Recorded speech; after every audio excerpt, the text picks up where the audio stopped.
allied industry stakeholders, government representatives from all spheres of government, distinguished guests, ladies and gentlemen. Let me first express my gratitude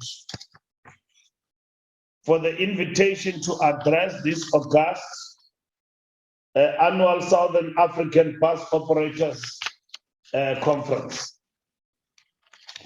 This occasion is a clear indication of our desired wish to strengthen and provide new opportunities for the social and economic development of our country through sustainable transportation, which can only be delivered if we work together. The onset of the COVID-19 pandemic had a devastating impact on the economy, and the transport sector was not spared. The travel restrictions we introduced during various alert levels had a direct impact on your operations and revenue streams. Since the outbreak of this pandemic, most countries experienced an acute decline in the demand for public transport. Studies indicate that as we learn to live with COVID-19, mobility patterns and customer expectations are likely to be different. As countries work to rebuild economies in the aftermath of COVID-19 devastation and deal with the uncertainties of how the recovery will unfold, they also have an opportunity to reposition public transport as key driver of the new economy. Unfortunately, public transport in South Africa was already in dire situation when the pandemic was declared. The vast majority of South Africans rely on public transport for their transport needs and livelihoods. Over the years, as private vehicle ownership increased, so did investment programs focus largely on expanding road networks. Bus and rail services became increasingly tailored towards providing commuter transport for the low-income segments of our population. Forced to live in dormitory townships away from centers of economic activity as a direct consequence of apartheid special planning. Meanwhile, public transport capital investment for renewal, improvement, and system extension essentially dried up. Operational subsidies for bus and rail services were introduced through the 1970s to provide essential fare relief for low-income workers forced to travel long distances. These subsidies have remained in place to the present, with little change to commuter bus operations. Over the last 3 decades, the minibus taxi industry has grown exponentially while operating on the fringes of the formal economy.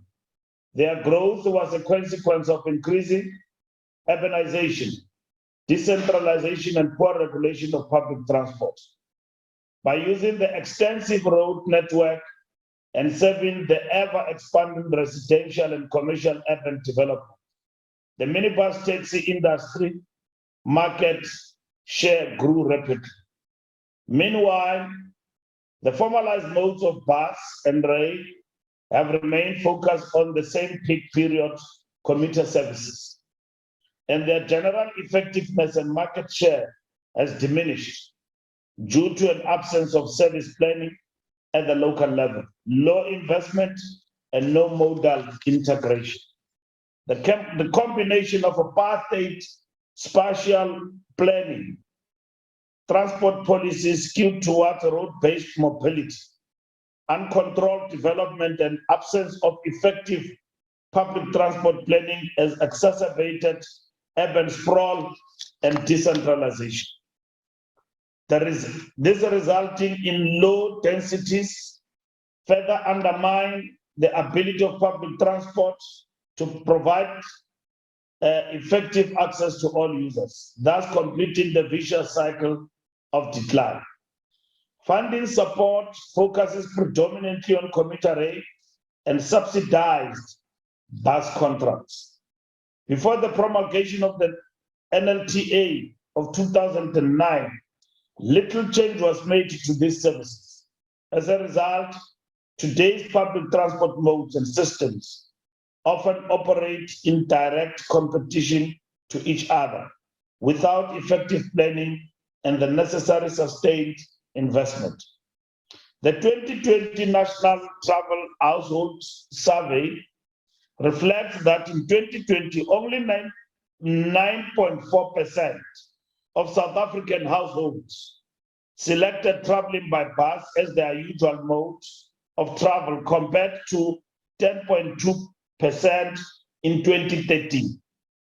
Our commitment to improving public transport services in a manner that responds to the needs and aspirations of South African commuting public has never been greater. We have significant strides in developing public transport subsidy policy anchored on a sound public transport funding model, which seek to, among others, give impetus to the transformation of passenger transport service delivery by including the taxi industry and propose a new approach to subsidy allocation. The policy will provide a response to the following fundamental questions. Should public transport in South Africa be subsidized? How do we give effect to our stated policy position of subsidizing the commuter and not the operator in an equitable manner that recognizes commuter choices? And how do we accelerate transformation of the public transport industry in a manner that makes it responsive to the needs of the populace? The policy will be product of extensive engagement with the public and relevant stakeholders to create a broad framework for addressing the legacy of public transport and subsidy practices in South Africa. At its core, the policy aims to contribute to the creation of sustainable public transport system planned through a comprehensive integrated transport planning process. Such process must promote mobility, reduce consumption of natural resources, be based on minimal input costs, achieve the desired mobility goals of society, and support the reduction of spatial imbalances that create inequitable access to opportunities and improve the affordability of transport services for low-income households. I must acknowledge that SABOA made some important inputs during the first round of consultation on the draft policy document. A second draft policy discussion document has since been released for further consultation. We implore SABOA to again participate during this round of consultation to enrich the final product. We are also working with municipalities in the implementation of integrated public transport networks. The adoption of public transport strategy and action plan in 2007 gave impetus to a bold vision for public transport in South Africa. Consequently, public transport interventions have taken a more holistic view, with greater focus being placed on integrated public transport networks for all types of municipalities.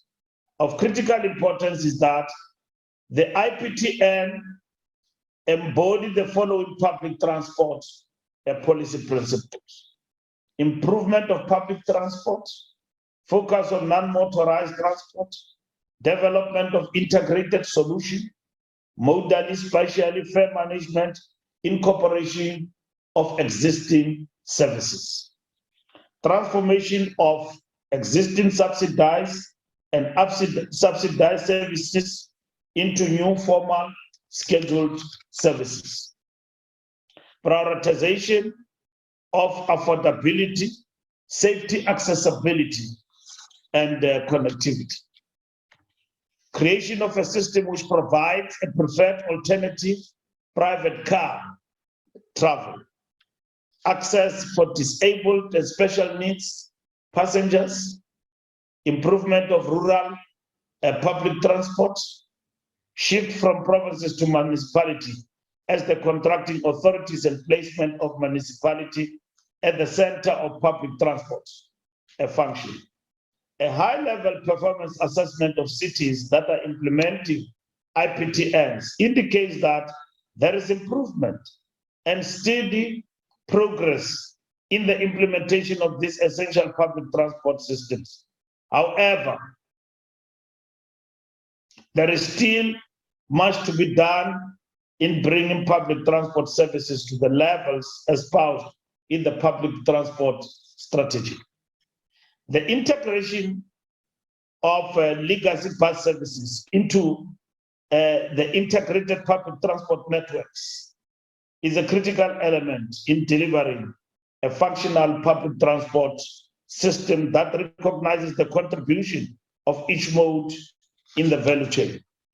Public transport funding is an important tenet in the transformation of public transport and positioning same as an enabler of mobility.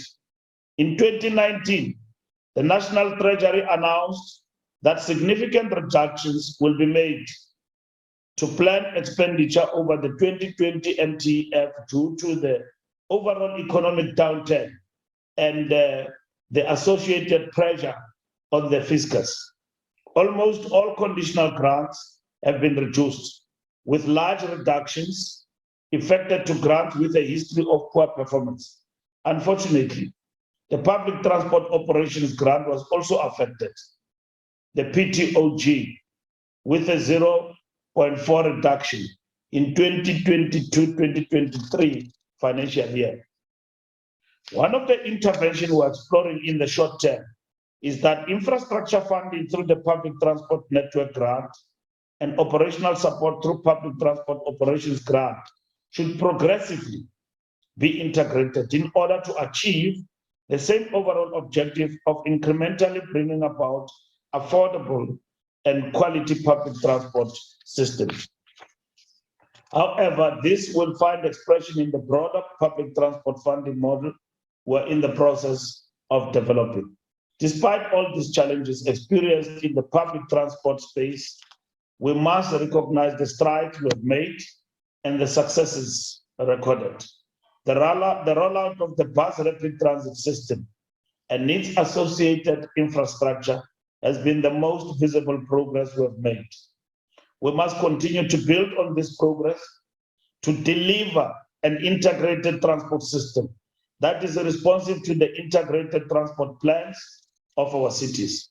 In conclusion, while the challenges that confront us appear to loom large, we will achieve our goals through collaboration and collective effort to improve our public transport offering to the average South African.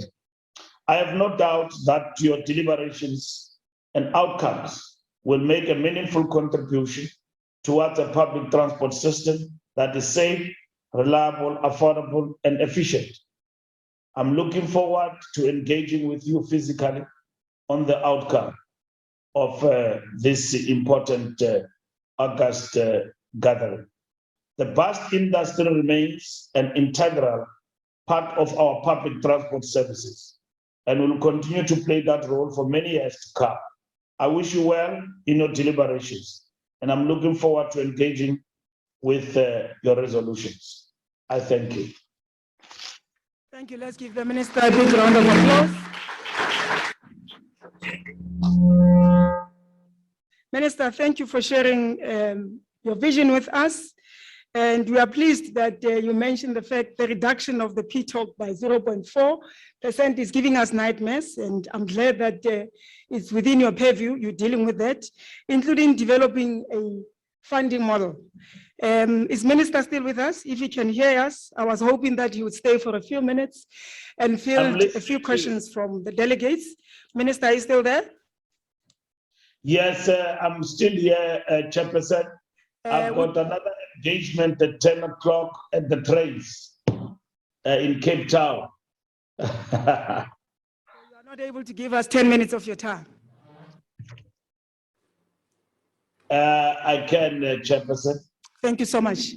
Colleagues, be short and sharp. I'll take only 5 questions. If there are any from the floor, comments, questions from the minister, he's graciously agreed to give us 10 minutes.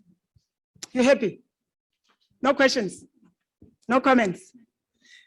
You one there? Is there a second person? 2? Is there a third person? 3? The 4th? Anybody online? If you have a question? Okay, I've got 3 hands. There's a roving mic. Please be short and sharp, as I said.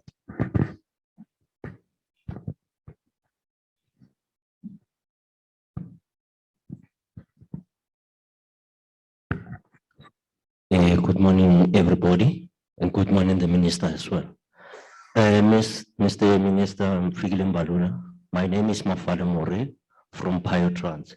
My main question is that we are from the taxi industry, and since we are from the taxi industry, we have been empowered by the government as a BEE to run buses.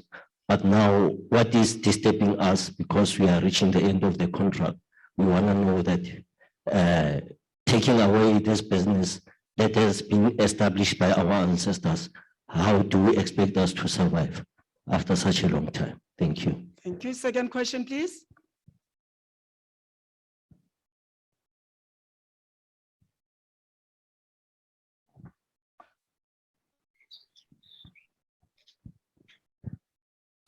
Good morning, Minister. Good morning, all. My name is Abel Peterson. I'm from Biotrans. In the bus, our buses that are still running. My question to you, Minister, is that the integrated transport system, is there already a blueprint out? Because this comes a long way since Mek Maharaj, up to Dalla Umar, up to Cheikh Khadebe, so on and so on. Is there a blueprint out already in terms of that? Thanks. The third question, please. Over there, may witness.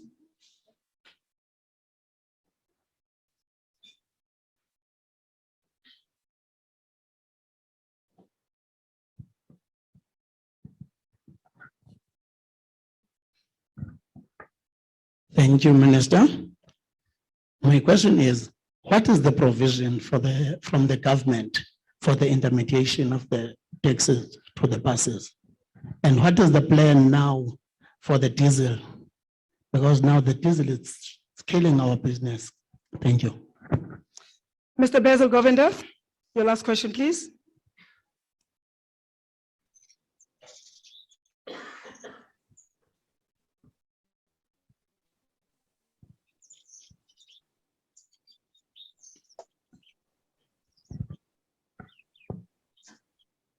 Thank you, Madam Speaker of Ceremony.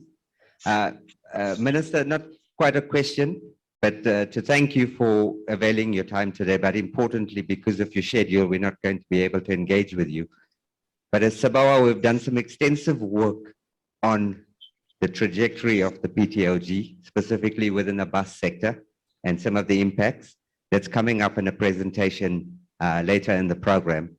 But my request and plea to you is that there always appears to be some misalignment between the Department of Transport and Treasury in terms of understanding the impacts and the way forward. We have various proposals to make as an industry. I implore you to use your extensive influence to get us a joint sitting with yourself and either your counterpart or at least the DG at Treasury, so that we can align all our thoughts with you with regards to PTLG and the way forward and proposals from the industry. Thank you, Minister. We look forward to that humble request being fulfilled. Thank you so much, Minister. The platform is yours. I hope you've been able to capture all the questions.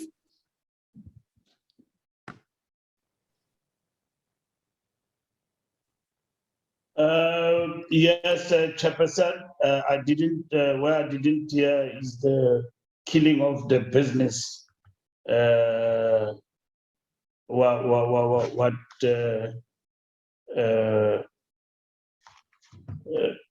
what the speaker was saying there.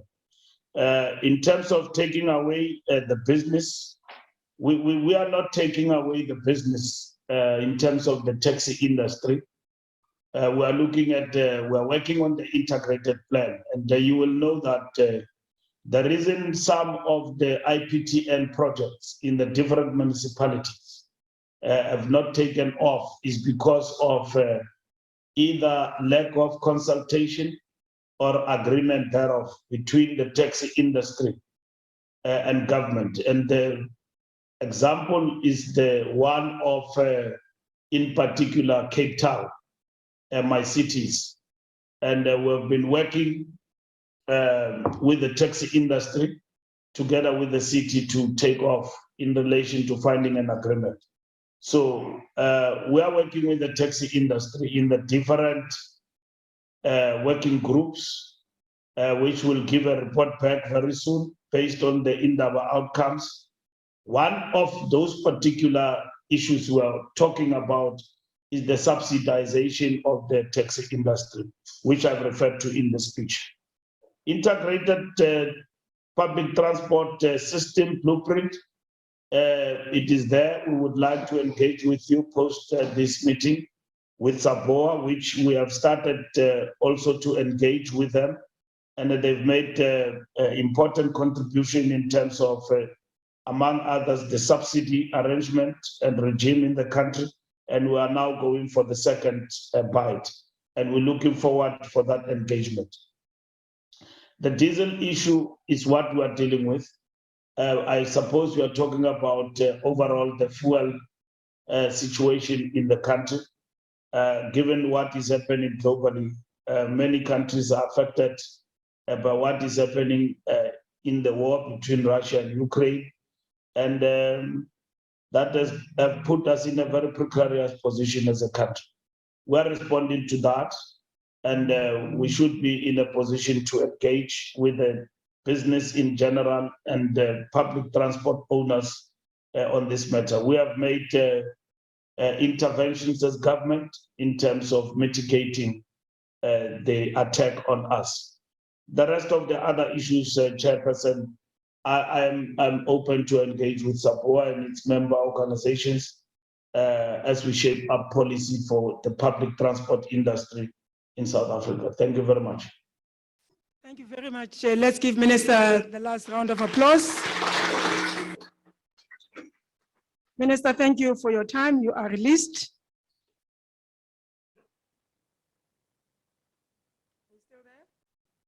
Thank you very much, Chairperson.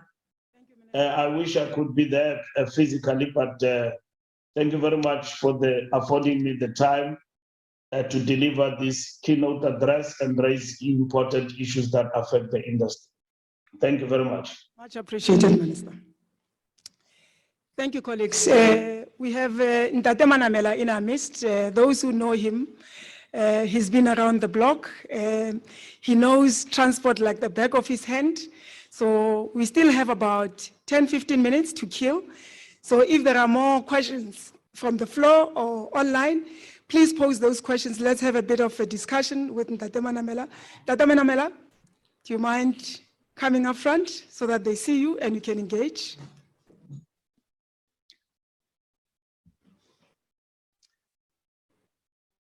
Okay, all the questions that the minister couldn't answer, Ntate Manamela is here. You can raise your hands, please. See, there's a hand already, one. Any other hand? Going once, two, any other hand? 3, 4? Okay. I think as he begins to talk, other people will have an aha moment. Mewaka, the question.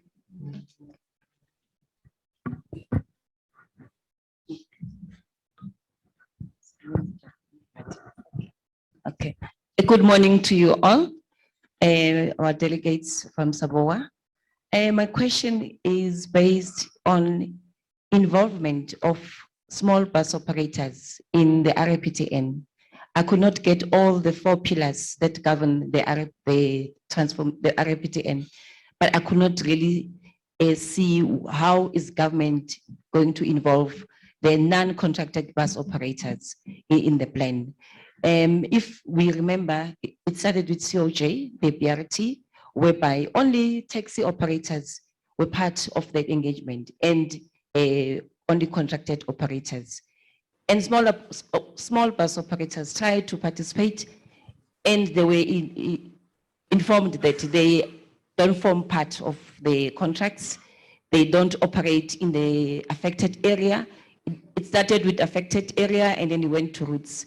So now, according to NLTA, it's looking at the area, not the routes. Up to date, I think in all the regions, whether it's Tshwane, Northwest, or Cape Town, I can assert to that there is no involvement of small bus operators. So my question is based on the fact that what is the plan of government in the RPTN, how they're going to involve the small bus operators? Second question, please.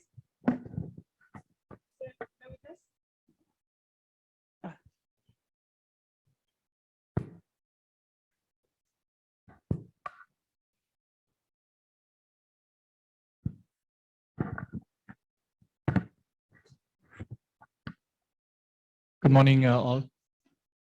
My question is based on the security issues that are surrounding the bus industry at the moment throughout the province or throughout the country, that being the shooting of the drivers, the intimidation of, the services are being stopped, etc. And the next question is based on the scholar transport policy that has been implemented in the different provinces. There's no consistency. One province has X and the other one has Y. And there should be one policy as such. And the third one being contracts seem to have been issued out to different companies, individuals, but the tender process, or not tender process, the bargaining council was on record in saying that everybody should comply first before being issued these contracts. We were informed by the bargaining council that I think it was at MINMAC or some high-level discussions with those issues were being addressed, and wanting to check what is the progress on that. Thank you. Any other questions from the floor? I think my questions, I've got two.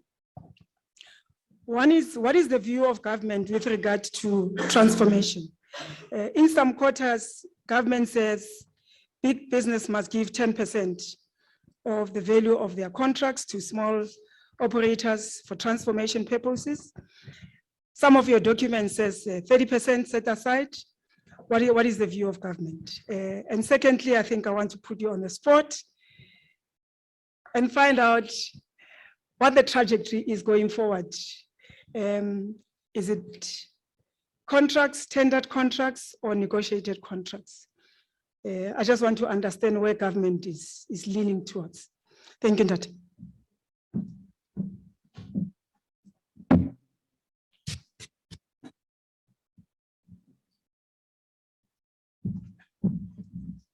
Thank you, and morning to the SABOA conference representatives, and apologies, I was stuck in traffic. I missed the minister's speech. Maybe just to go through the questions that have been, I'll answer to the best of my ability. Where I can't, we will engage further. I think the issue of the involvement of small bus operators in the IPTNs goes back to what the Act says, affected operators. I think it also boils down to how the networks are designed. There is this debate around directly affected and indirectly affected. There's a very thin line. But in terms of how they designed the IPTNs, they used the directly affected operators because they then determine what is the market share. Now those who know the market share will be determined by how much is an operator bringing into the network, and then that will determine the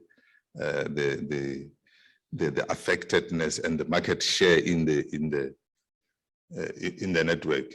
Remember, the IPTNs are integrated public transport networks, which brings your scheduled and unscheduled operators. That's why you bring the taxis. But first, you have to go and evaluate the number of passengers that will be brought into the network that were using the unscheduled services. Unfortunately, as we speak now, the emphasis is more on directly affected. Now, in most cases, your small bus operators, because they do other services than commuter, they will fall within the category of indirectly affected, which is sometimes very difficult to quantify.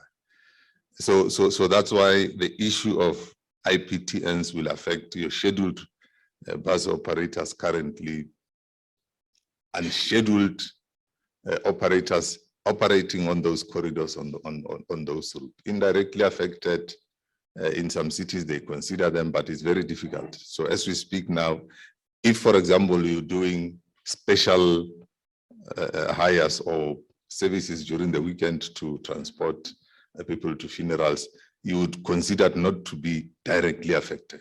It's a contentious issue that has been debated, but as for now, in terms of participation, that's how the networks are being designed.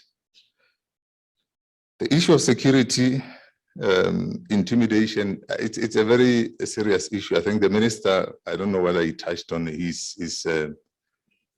he's been engaging with the South African, through the NAS joint, the National Joint Operations of the Security Cluster. They're dealing with it.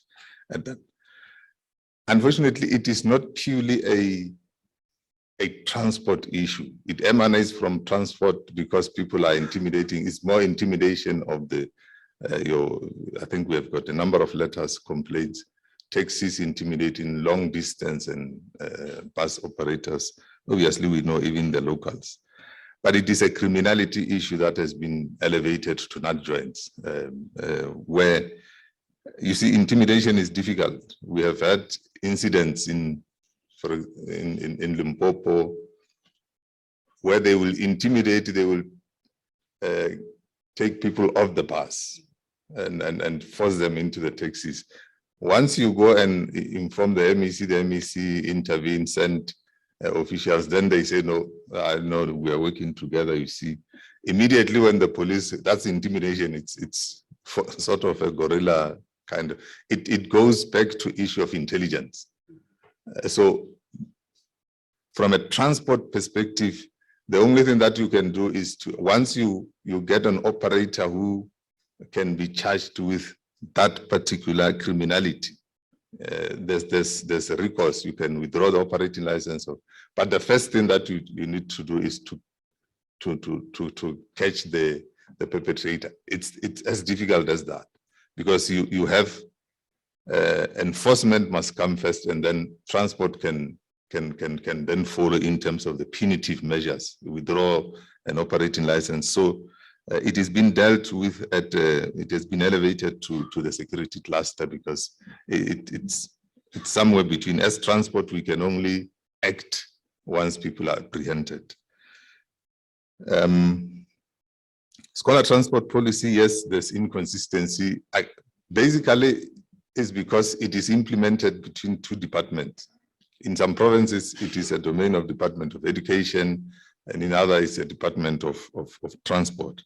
So the inconsistency, I suppose you're talking about even how they package the contracts, how they pay. There's no standard packaging of a scholar transport contract. In some provinces, they will use a different method of paying. There's still some discussion going on whether it should be a domain of the Department of Transport because it's a transport matter, but because it deals with learners, should it go to the Department of Education? The inconsistency is a result of this, where in some provinces it is in Department of Education. It's not directly a transport department matter across the country. So it differs from province to province. But in terms of the policy, I suppose we are talking about the contract, but in terms of the policy to say who qualifies for learner transport, that's the same across. I think it is in terms of how the contracting is implemented. The issue of consistency on the compliance, I'm not sure about that. You are talking about bargaining council, compliance with bargaining council before contracts are issued. I'm not sure whether there are any new contracts, because as far as we're concerned, we have not yet issued any new public transport, I think, except in the KZN, those negotiated contracts. So I'm not, it's not very clear what you were referring to in terms of compliance with bargaining council. What I know is we have a close relationship with the bargaining council, where there are companies that are not complying with basic conditions of employment as dictated to. So we are trying to push to say those that are receiving, especially those that are receiving subsidy, at least they should be complying, because they are getting money from government. They should comply with the basic conditions of employment in the bargaining council. View of government in terms of the transformation. Look, the 30% that you see, this 10% that is in the heads of agreement that we agreed long ago in terms of set aside and everything. But currently there's a debate of whether when you issue out a tender, you are forced to this 30%, which has now gone to the court, and I think there's a ruling there. But transformation is paramount to public transport, because the Act, the reason why you have Section 41 of the Act is purely because of transformation, where we rather push for negotiations than going out on tender, because with negotiations you are able to open up space for transformation. So I will lump it with your other one, whether you go tender or negotiate it. We have always said, preferably when you look at the IPTNs, the approach that is being used there is negotiated. But you have to follow it. Remember, it is a very limited scope, because in terms of Section 217 of the Constitution, you have to go out on tender when you procure services. But the reason why we would push for negotiation is it's even limited to those three conditions. One of them is empowerment of a previously disadvantaged individual. So there's no decision where we say government will go negotiated route. It's a preferable option because it gives opportunity to contracting authority to empower previously disadvantaged. There's no percentage in terms of Section 41, but the 30% is in terms of the Procurement Act. Yes. Thank you, Ntate. Let's give him a round of applause. The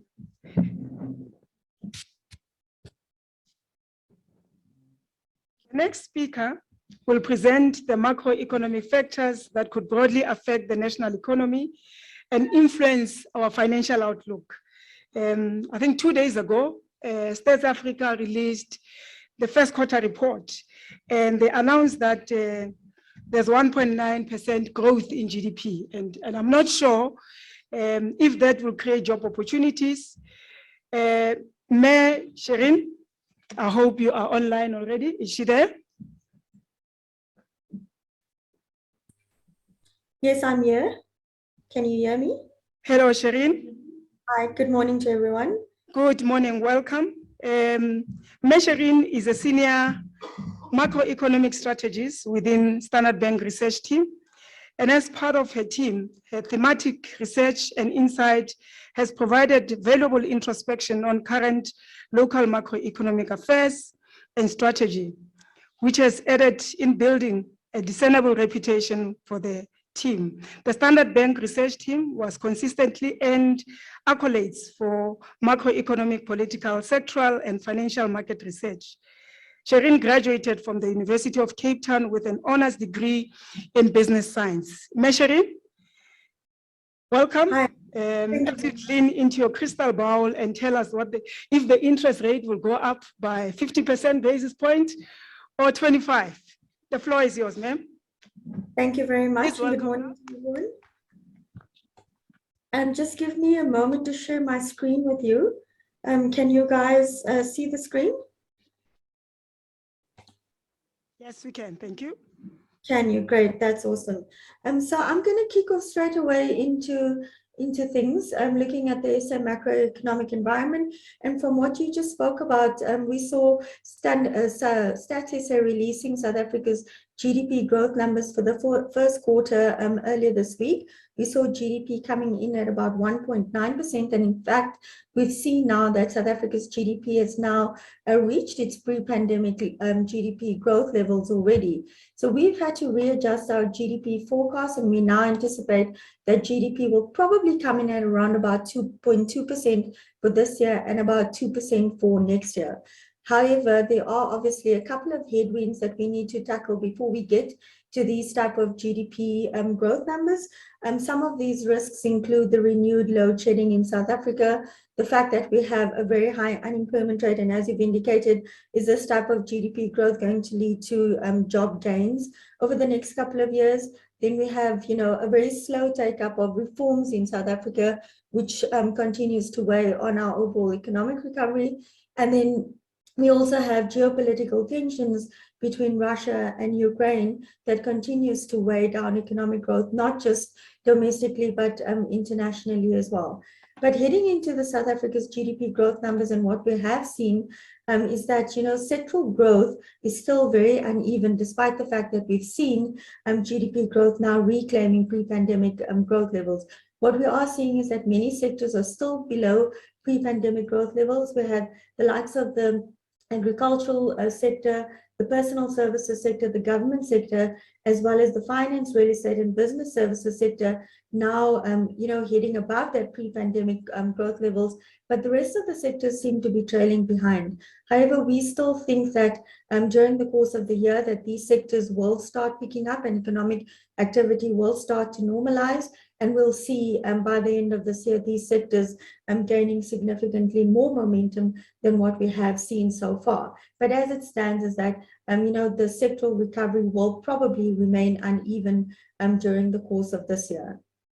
What we are still concerned about is the fact that consumer confidence has remained very fragile during the course of the pandemic.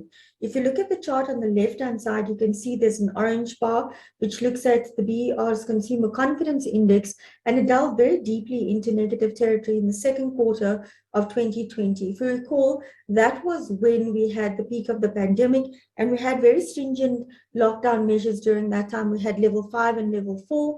And as we started to see these lockdown measures being eased, we started to see consumer confidence picking up. And in fact, in the final quarter of last year, excuse me, we actually started to see an improvement in consumer confidence, despite the fact that we had detected the Omicron variant in South Africa, and we saw subsequent restrictions being placed on South Africa, particularly on the tourism side of things, really, dampening growth there.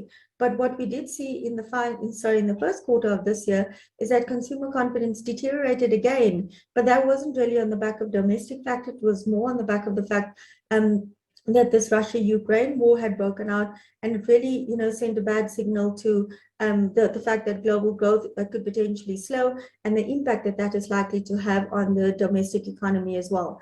But what we've also seen over the past couple of quarters is that, consumer confidence amongst the different income categories has also been quite uneven. We did see some improvement coming through from the higher income categories, as well as the lower income categories, being supported by public sector wages, as well as financial support from grants, particularly from the special relief of distress grant.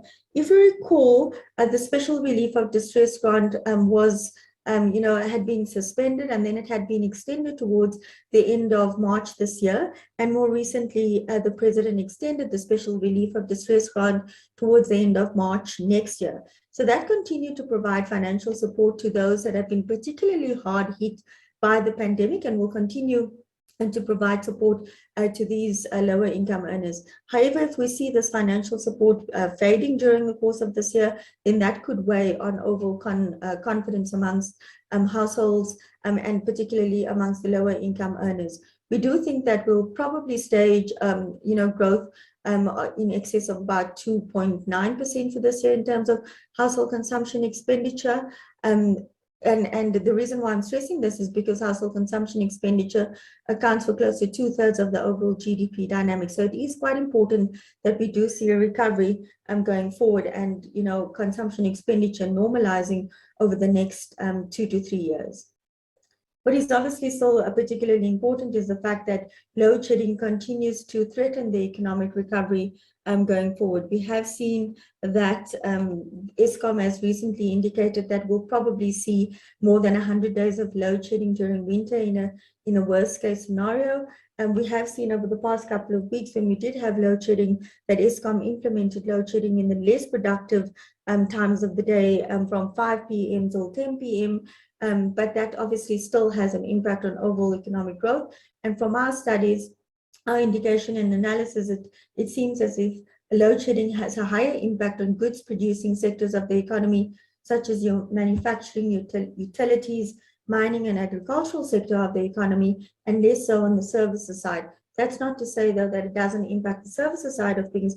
It does definitely impact on that, but we are keeping an eye on whether we see stage 2 load shedding continuing, or whether the Eskom reverts to higher levels above stage 4, which can have a more damaging impact on growth if we do see these stages being prolonged. But as it stands, load shedding during the course of this year will continue to hold back the economic recovery going forward.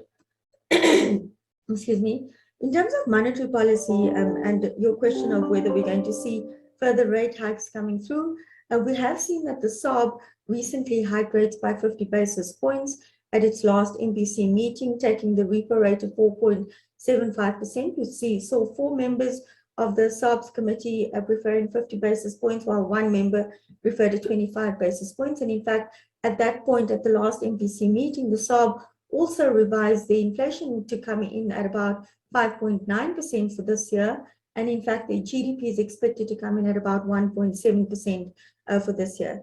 And the bank assessed the risk to the inflation profile to be to the upside, and they've indicated that higher food and fuel prices are the main drivers of this upward revision to the CPI forecast.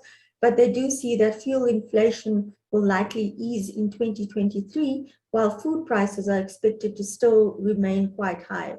The short-term factors such as the flooding in KZN and the load shedding uncertainty have also been the main drivers of the downward revision to the GDP growth forecast to 1.7%. And in fact, other infrastructure and policy constraints could also pressure growth going forward. The SAB had indicated that the risks to the growth outlook are assessed to be balanced, but they've indicated that financing conditions continue to remain quite tight. We do, however, have to bear in mind that the SAB's forecast for GDP did materialize prior to the recent release of the Stats SA's GDP growth forecast. So we could potentially see some further revisions to the GDP growth forecast at the next MPC meeting in July. They always indicate that future policy moves are data dependent and that they do remain sensitive to the balance of risks to both the inflation outlook as well as the growth outlook, and that they will continue to look through temporary shocks and concentrate on second round effects and the risk of de-anchoring inflation expectations.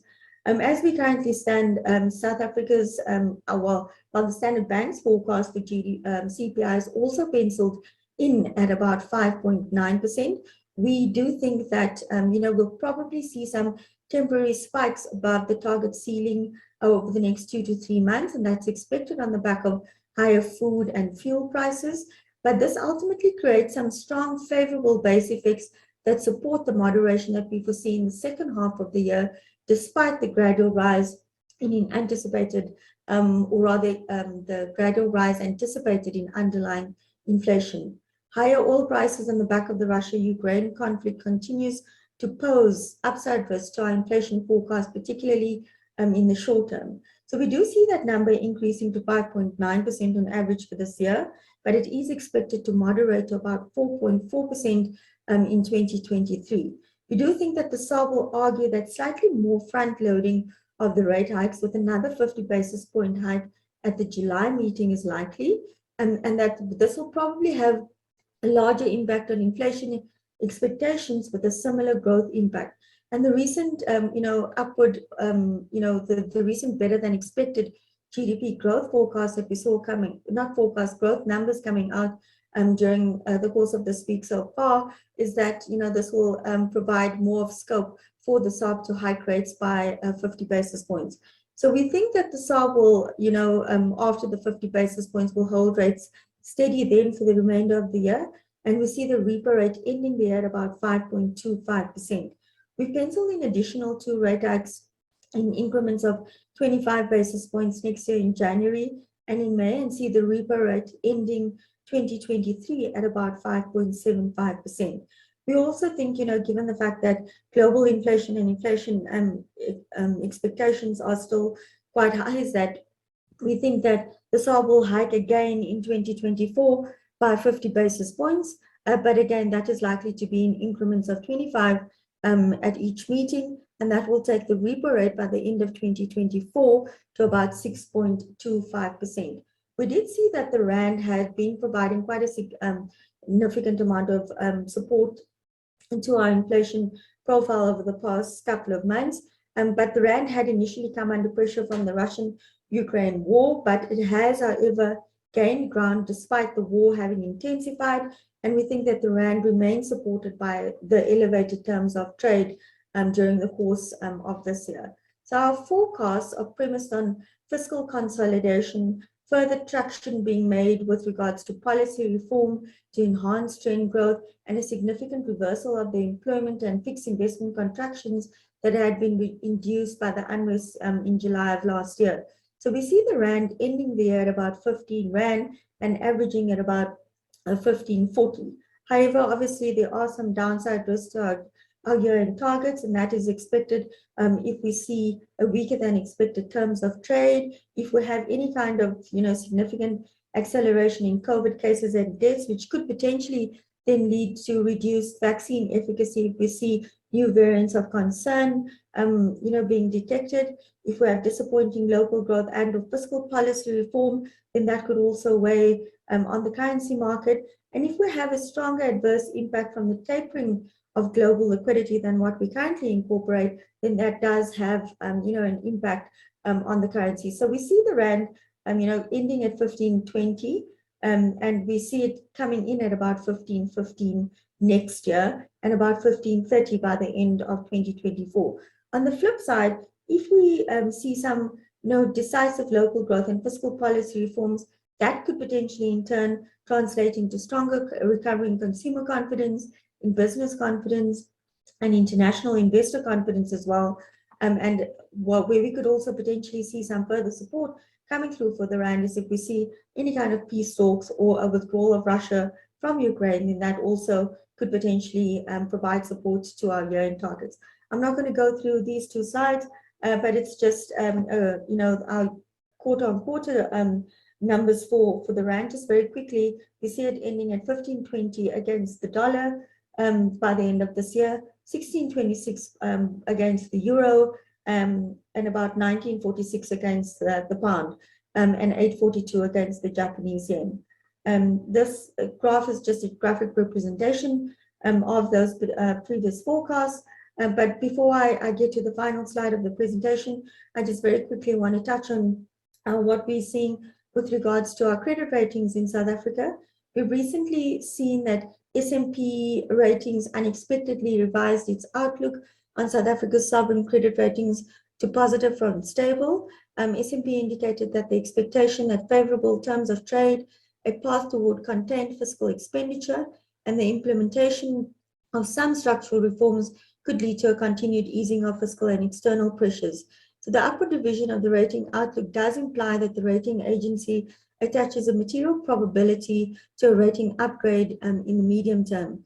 But given S&P's skepticism over the last couple of years about South Africa's ability to implement reforms and lift trend growth, we thought that S&P would potentially delay any rating outlook upgrades until there was a more tangible impact from reforms that are gradually being implemented. In terms of Moody's, they also recently preserved South Africa's local and foreign currency ratings at BA2, and they changed the outlook from negative to stable. Moody's announcement was an endorsement of government's fiscal consolidation efforts and commitment, though this upgrade was largely expected. The major adjustment that supported the change in outlook is a step change from its previous forecast for persistently rising debt trajectory to now expecting South Africa's debt to stabilize at around 80% of GDP. Moody's also highlighted the importance of government's capacity to rely on domestic and local currency funding, but Moody's did caution that the credit profile is still dominated by rigid constraints on economic growth, a large and weak state-owned enterprise sector rather, and relatively high debt.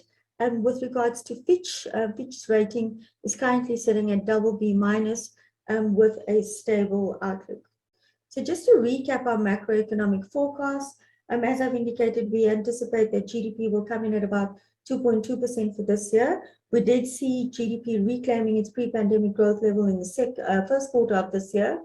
Private sector investment in energy infrastructure could meaningfully lift economic growth going forward. We expect gradual policy reform, but again, the recovery does remain quite fragile. In terms of household consumption expenditure, we anticipate growth there of about 2.9% for this year, 1.6% for 2023, and about 2.1% in 2024. Consumer spending should recover despite the fact that we are anticipating higher interest rates, and we do anticipate that the rebound will remain uneven across the different income categories. With regards to gross fixed capital formation, we anticipate that investment will grow by about 4.3% for this year. We do anticipate that this will be on the back of the gradual traction being made with regards to the gazetted infrastructure projects and energy capital expenditure. So we've penciled in at about 4.8% growth for 2023 and about 6.6% in 2024. With regards to inflation and interest rates, as I've indicated, we anticipate inflation to come in at 5.9% for this year and to moderate to about 4.4%. We do think that we'll see some temporary spikes in inflation above the upper limit of the target ceiling. This is expected on the back of higher food prices and fuel prices, but we do see it coming back and providing some favorable base effects for inflation to moderate over the next 2 to 3 years. But we do point out that higher oil prices on the back of the Russia-Ukraine conflict continue to pose upside risk to our inflation forecasts in the short term. We penciled in 50 basis point rate hike at the July MPC meeting, so that will take the repo rate from where it is at 4.75% to 5.25%, and then we think that the SARB will revert to hiking rates by increments of 25 basis points. We anticipate 2 rate hikes next year, and that will take the repo rate to by the end of next year to 5.75%, and the year thereafter we anticipate it to come in at about 6.25% as well. And then lastly, on the currency, we anticipate the rand to end the year at about 15.20, next year at 15.15, and the year thereafter at by 15.30. But taking into account, the risks involved that still need to play out during the course of this year, that we're likely to see pockets of weaknesses and strengths. We see the rand averaging at about 15.40. We do, however, have to point out that a lot of this does hinge on the longevity of the Russian-Ukraine war and how it plays out, and the impact that that is likely to have on global inflation and how that will potentially impact on global economic growth as well. And so that, ladies and gentlemen, brings me to the end of my presentation. I do have to, however, share my disclaimer with you as well. I hope you guys can read really fast. It's 3 pages of very, very fine print. And basically, it gets me out of everything that I just said. No, I'm just kidding. We stand firm in our beliefs with regards to our forecasts. So I will stop Thank you sharing very much for your presentation. Let's give a round of applause, please. I'm told you have to rush to catch a plane. Are you in a position to give us 10 minutes of your time for questions? Absolutely. Absolutely, thank you. You said the consumer confidence is on the rise. And I know that with the lifting of the lockdown levels and the lifting of Disaster Management Act, I'm not sure how consumers who are so indebted are able to service their debts. Is there an indication since then that we are paying more for our debt than before? That's the first question. Any other questions from the floor? Going once, going twice. It's gone. Sherin? Are we able to Sure. Thank you for that question. We have seen obviously that, with the expected rise in interest rates, that will, it will be a little bit more difficult for consumers to service their debt. But if what we are seeing is that monetary policy is expected to normalize, it's not likely to, be tightened significantly. We had quite an aggressive interest rate cutting cycle from the SAB at the very beginning of the pandemic in 2020, where the SAB hiked rates by 300 basis points. What we are seeing now is that the SAB is not likely to, at this stage, to hike significantly more than what, that a cutting cycle had materialized. We see SAB policy being normalized over the next 2 to 3 years. So rate hikes are expected to be a little bit, it does seem as if it's quite aggressive, but it's not really aggressive. We do think, that going forward by the end of 2024, only then will we have reached that 300 basis points. So we still think it is quite accommodative.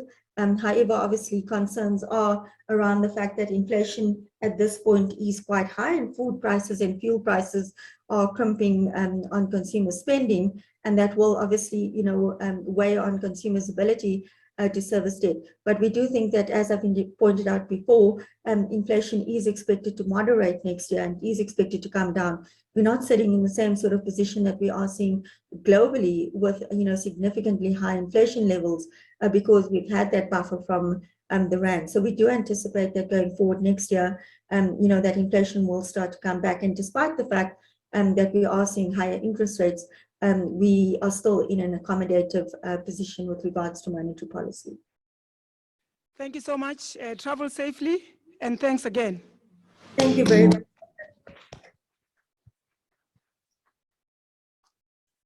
Thank you, Cherie. Thank you. We are moving forward, and the next speaker will tell us what keeps him awake at night as the voice of the industry. Since he came into office 2 years ago, he's knocked down several doors. He's known everywhere. He's relentless. He's like a dog with a bone. Just last week, I think we're struggling to get hold of the minister, and he ambushed the minister. The minister was launching some program on rail. It was not even related to bus transport. And he went there, and he was able to secure the minister's attendance today. So we know who we're dealing with here. He has been engaging with stakeholders in all spheres of government. As I said, he's been with us for 2 years, but there's no municipality that doesn't know him. Nedlec knows him, National knows him. I'm sure he gives the calls even at night over the weekends. And he has raised concerns about the decrease of the PTOC, and the minister intimated that as well. That is a bit of a worry. And I know that he's always complaining about the fuel price. I mean, somebody raised the rising fuel costs, and he says 30% of operating costs goes through to diesel and fuel. So, Mr. Basil Govender, is the executive manager overseeing the strategic and operational portfolio for SABOA and all its stakeholders. He heads up SABOA Secretariat offices, managing activities and functions of SABOA and its employees. He single-handedly organized this conference. I was saying, I don't know what he's on. I don't know what he's drinking, but he's got energy for days. He's representing SABOA in liaison and interacting with all stakeholders of bus sector, including national, provincial, and local government, parliamentary, portfolio committees, and legislatures, other industry associations, organized labor, passenger forums, bargaining council, and regulatory authorities. Mr. Govender is also responsible for providing and coordinating industry comments and inputs on draft legislation, and the minister has intimated that as well. He joined SABOA in January 2020, only 2 years ago, on the back of an extensive industry and executive management experience within the transport and logistics sector. His career spans 33 years between road, freight logistics, and public transport. Please welcome Mr. Govender to the podium.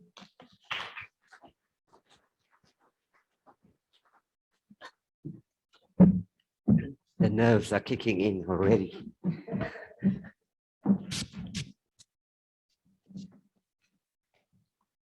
Thank you, Madam Speaker. Morning, everybody again.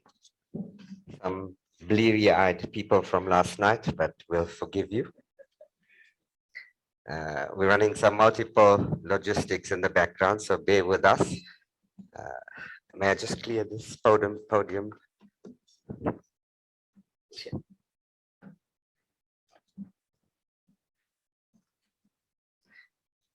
Thank you, Madam MC, and yeah, all protocols observed. I went through that process last night for everybody, but so yeah, you know, aside of the light moments and everything that challenges us, public transport funding is proving to be somewhat of a dilemma for all stakeholders. So the focus today is with the overarching theme of public transport funding, but with a very deep drill down to the current PTOG limitations and way forward. So that is what I'll be talking to you, a critical analysis of the PTOG funding and industry survey, which we conducted on the impact of cost pressures. Have you just helped me out, left or right? There we go, got my bearings.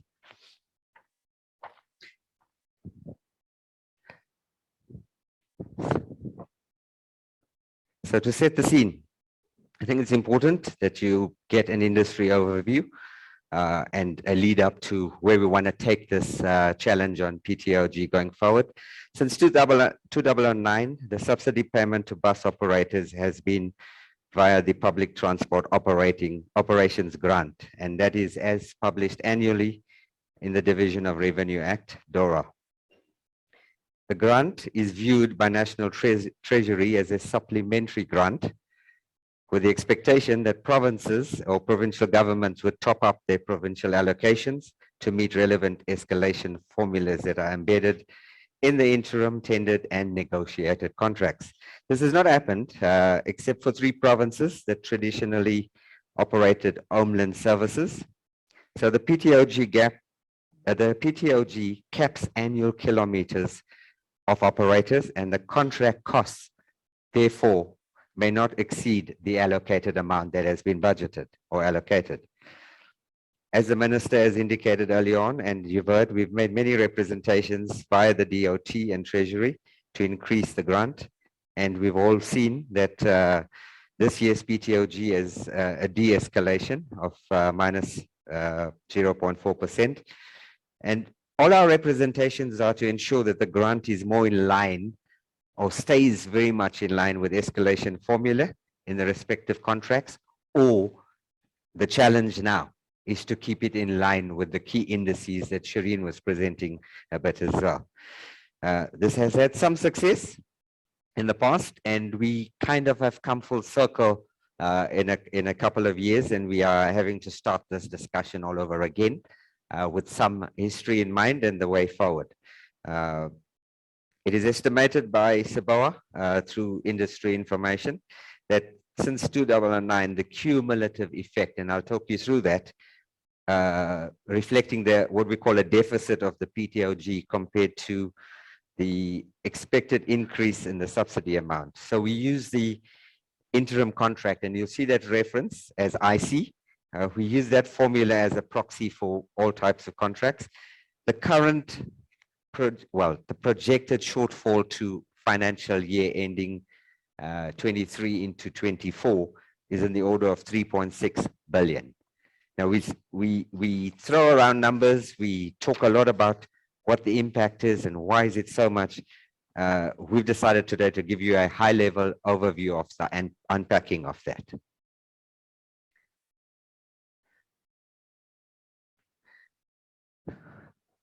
Industry overview again, SABOA, and who do we represent?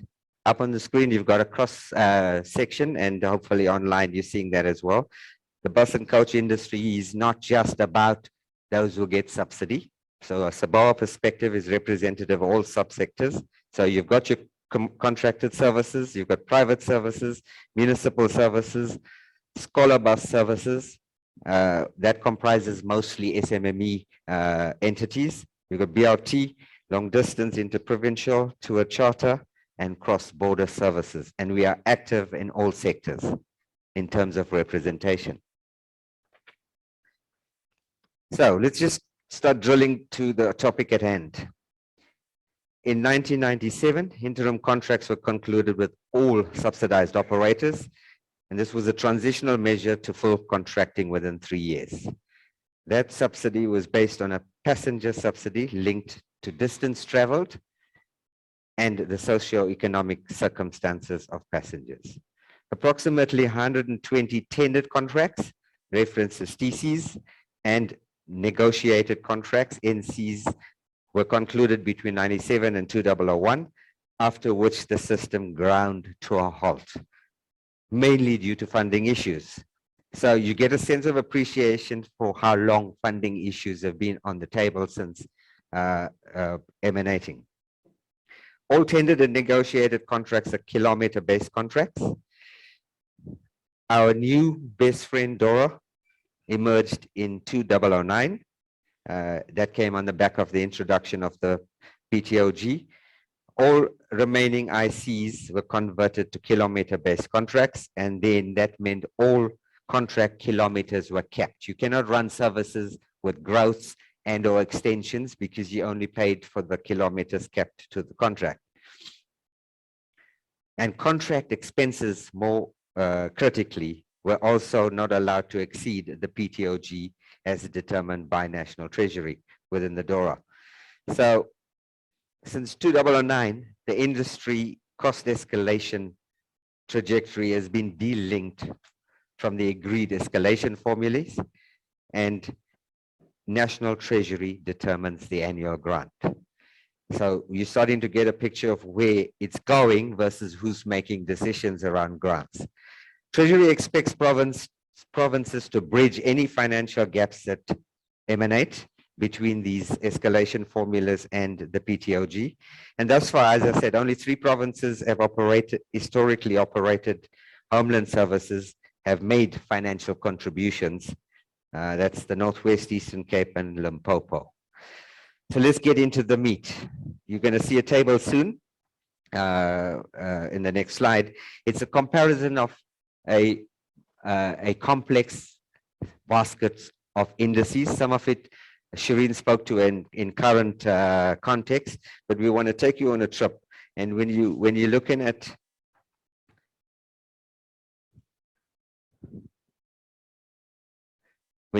at that table or that series of informations, what you're seeing is a comparison of the annual PTOG increase. Now, I don't know whether people online can see that, but that's your PTOG increase, okay? And then you're comparing that with industry wage increases, average headline CPI, and fuel. So the basic 3 things that drive what we're talking about. So what happens there now in terms of that? Headline CPI, that's the column directly next door to the PTOG allocations earlier annually. Headline CPI was higher than escalation for 6 years out of that period. Now we're comparing a period 2009-10 to a financial year ending 22-23. That's 43% of the time CPI was higher or ended up higher than the actual escalation that was received. Then next door to that, if you look at the labor indices, agreed labor increases exceeded the escalation over that same period for 11 years. So 79% of the time the grant offered versus the labor agreements reached was below what was expected or desired. And then in diesel, we all know the current situation, but over that same trajectory, if you're looking at the red columns, those are all the ones that have been higher than PTOG. For diesel in that same period, 8 years, 57% of the time the diesel index or the year-on-year increase has been higher than the PTOG allocation. So, but having said that, in the same period, there's also been 4 diesel decreases if you look at the minuses there. So significantly for this financial year, as we said, the PTOG is decreased. Now, if you look at the last line, and I'm not sure if the colors come through correctly or legibly for you, but the last line says PTOG decrease minus 0.43%. Shireen just updated that headline CPI is trajecting towards 5.9. The annual wage increase has already been settled at 6%.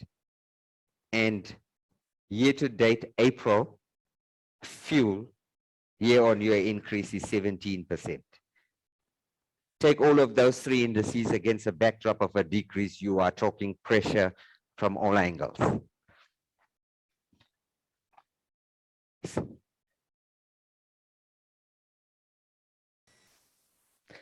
You all know this.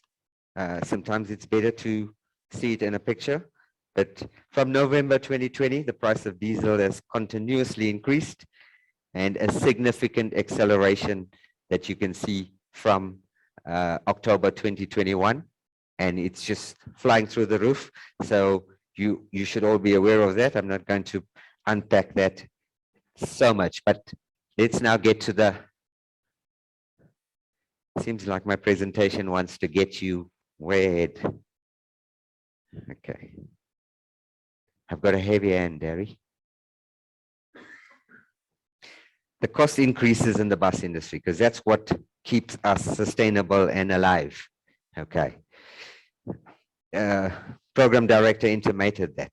So over the years, the cost structure of bus companies across the industry have changed fundamentally since specifically 1997.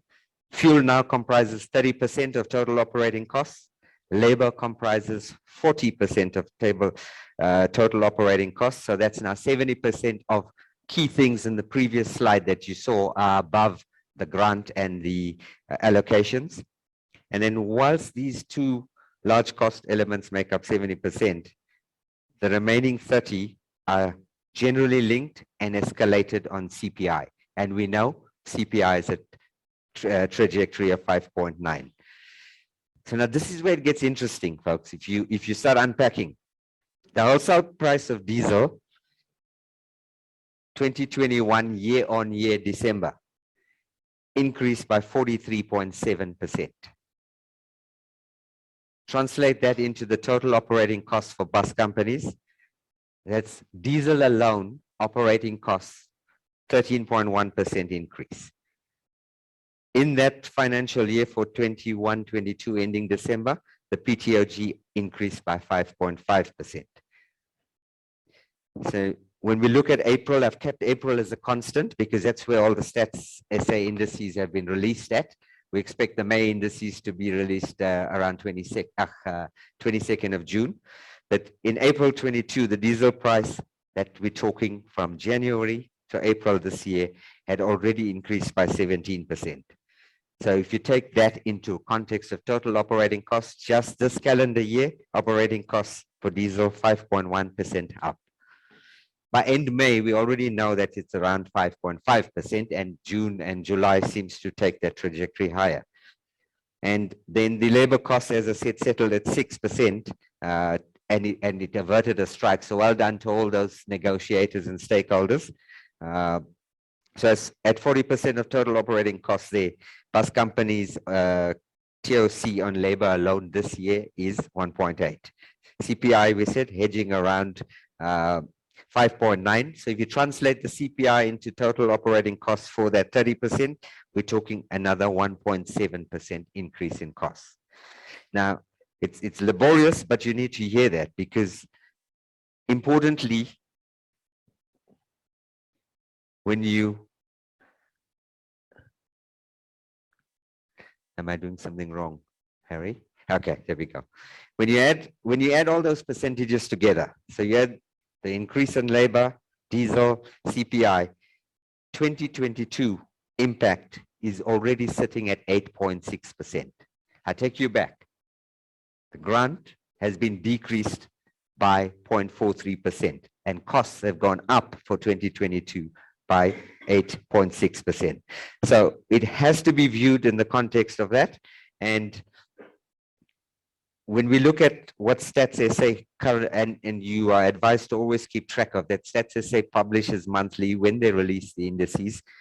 The transport index for April was 14.7%. So all of that lines up. The industry is feeling all of that and all of those impacts, and that cost pressure is building unrelentingly.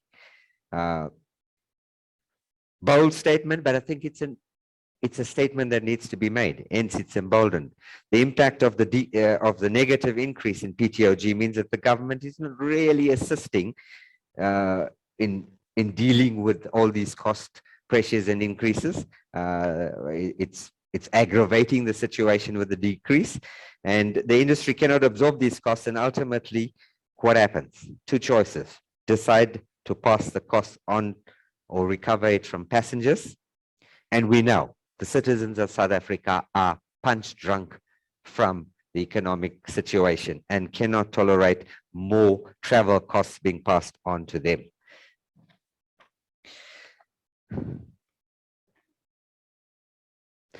Summary of what I've presented so far.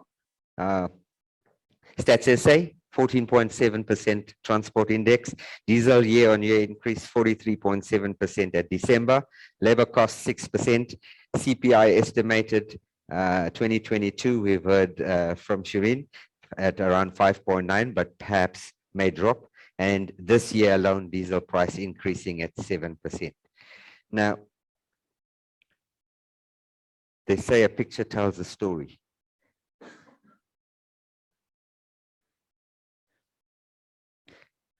Very sensitive, Harry. Okay, that's where I am. Apologies. I'll go slow. Comparing all of that graphically, it must mean something. It must tell us where are we and what has been happening. So that trajectory you're looking at there, in terms of what's on the screen, is a graphical representation of the gray line telling you where the difference was and where the difference is going. The cumulative effect, 3.65 billion to the end of the 24 financial year. That is significant, folks, and I think it can't be fixed. We are aware of the fiscal constraints, the pressures from government to use their funds and allocate accordingly, and all the social imperatives, but it cannot be allowed to continue on that trajectory. It will kill the bus industry. So what do we do? We've been asking ourselves this question, and what do we do? It's a most difficult conundrum for experts, policymakers, regulators, and stakeholders. And we are very often challenged from government, but how are you surviving? How are you supporting, and how are you providing operations? How is the bus industry surviving amidst all these serious funding constraints?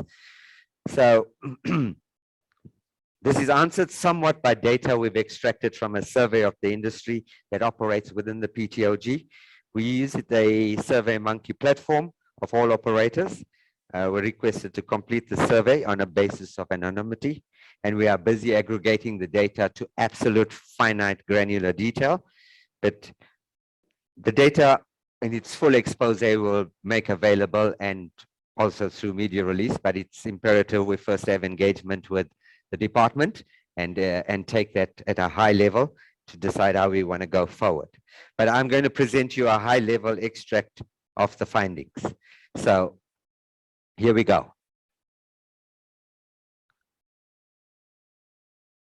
The sector that we surveyed specifically operates within the PTOG and gets funding. So the subsector is generally referenced as a contracted provincial commuter bus transport services.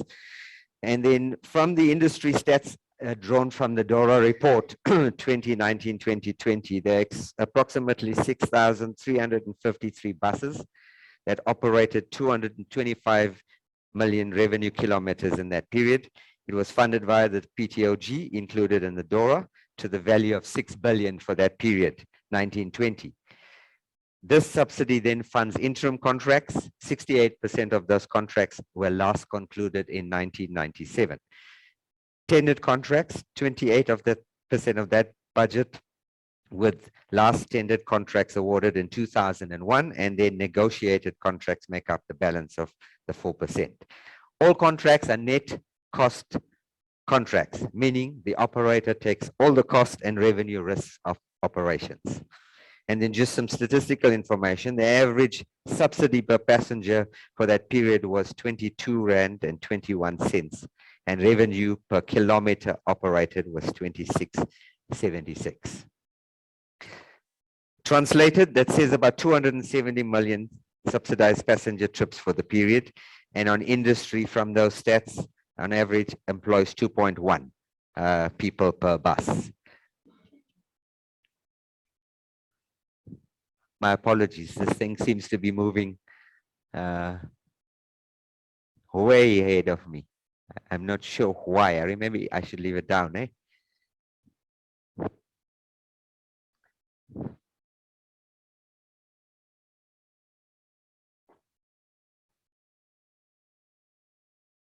Okay, let me kind of not flex it too much. Harry, I'll give you a cue to move. Okay, so the industry survey, 24 operators completed the questionnaire. These operators have a total of 5,243 buses. According to the PTOG notes from that same period I referenced in DORA, for 2022-23 audited results recorded that the subsidy was applied to 6,170 buses in the country. And you can reference that in the DORA bill, page 199. So the response rate for this survey, particularly based on the number of buses, is 85%, which means in the survey, we've only not covered 927 buses accounted for from the respondents. Thanks, Harry. Right, let's get to the meat. So the bus fleet, like we said, figure 1, number of buses in the survey. It depicts the characteristics of the fleet.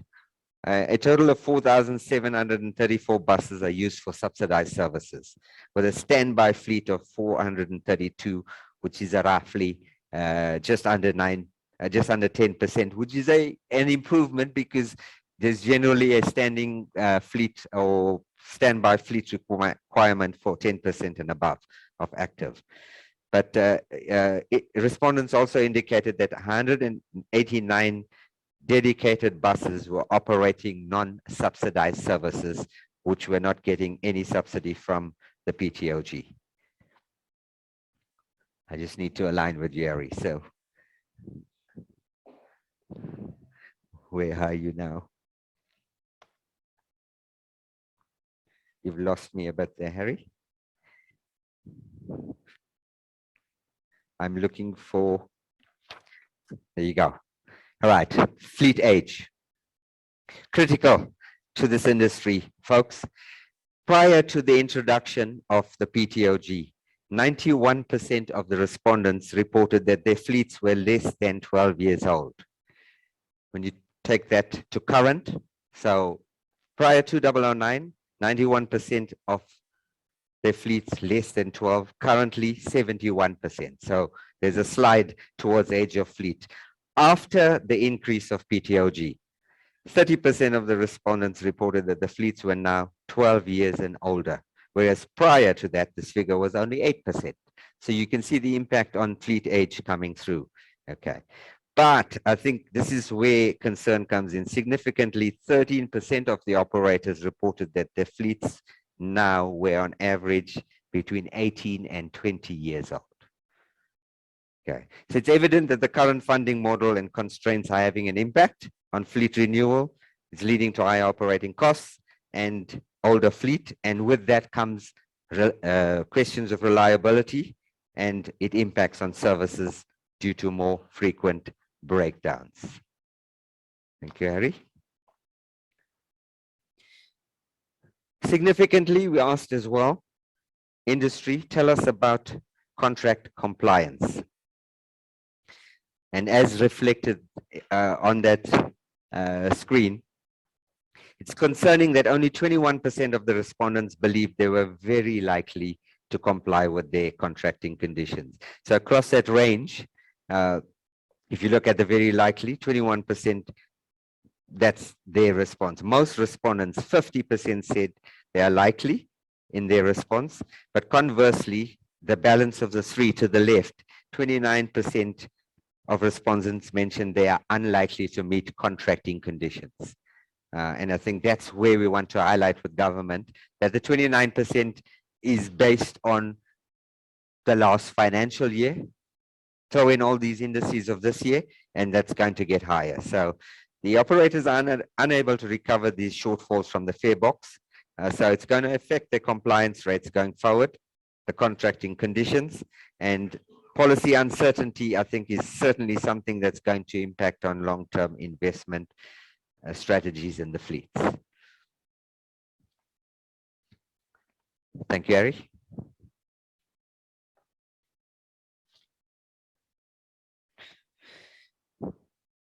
So this slide talks about contracting conditions and how do you feel with regards to the contracting conditions. And it's got a series of subline items starting from profitability right down to manufacturing of buses. So what we've done is extracted the top 10 areas. So if you look at it from the top scale, the reds are the indicators for strongly agree, and it progresses across that. So the top 10, this is busy, but it gives you just a sliding scale of how the likely, unlikely, highly likely. But Harry, take us to the next screen, because that talks to here what the real picture comes out of that process. So what did that tell us when we aggregate it? The top 10 issues as areas of concern ranked by strongly agreed response. Okay, a deterioration in profitability, 87% aggregated, but 58% strongly agree. So that's how we are reading that table, folks. And you look at the reds as I talk through. An escalation in maintenance costs, an aging fleet, aggregated 79%. Concern about the future financial outlook of the company, 79%. Inability to acquire the latest green energy buses, 71%. Lost market share to the taxi industry, 75%. Being forced to look for additional revenue sources in various forms, 71%.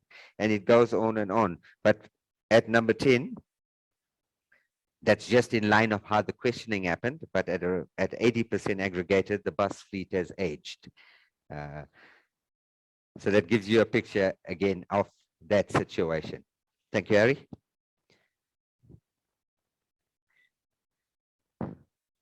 So we then asked the industry, despite all of that, and in spite of all of that, you are in business. How did you remain in business? And it all led down to efficiencies. And in terms of efficiencies, the slides asked very specific questions and fourfold. processes for efficiency improvement. We broke it down to operational, technical, financial, and personnel cost-related efficiencies. So then, when considering the combined strongly agree and agreed responses, and the rank is based on the strongly agreed category, it is evident that 5 areas stand out. A deterioration in profitability of companies, 87%. A bus fleet that has aged, 80%. An escalation in maintenance costs due to aging fleet, 79%. Concern about the future, 79%. And lost market share to the taxi, again, 75%.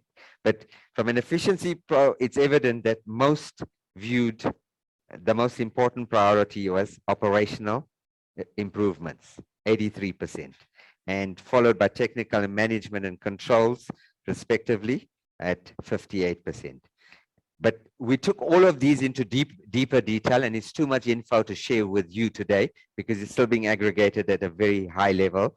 And when we are ready to release that, we will do so with the department's discussions. I've been told that I'm overrunning my time, so I'm going to pick up the pace because I'm trying to juggle that screen through to my thing. So yes, you've done efficiencies. What is your ability to do anything further? Can you have any more efficiency improvement? And then that slide takes the same 4 indices and it says, what are you telling us? And it was interesting to note that respondents believe that further efficiency gains were likely in all 4 areas, at least between a 33 to 38%. And this is despite all the initiatives already taken.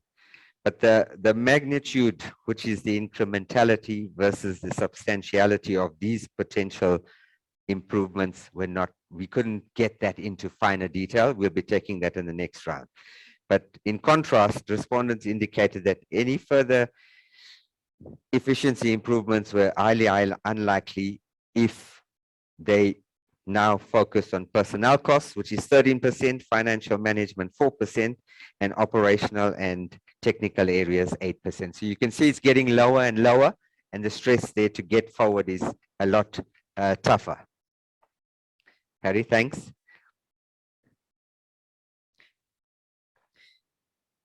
Colleagues, I'll breeze through the next.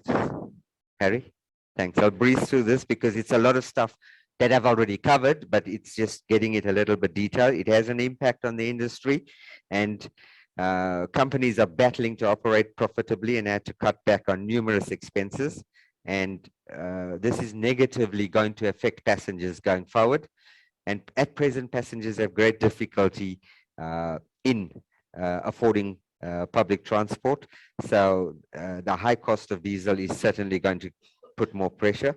But do yourself a favor, have a look at the Competition Commission report on its market inquiry into land-based public transport sector, where it reported that the allocation of bus subsidies does not adequately consider the challenges and costs incurred by bus operators. Thank you, Harry.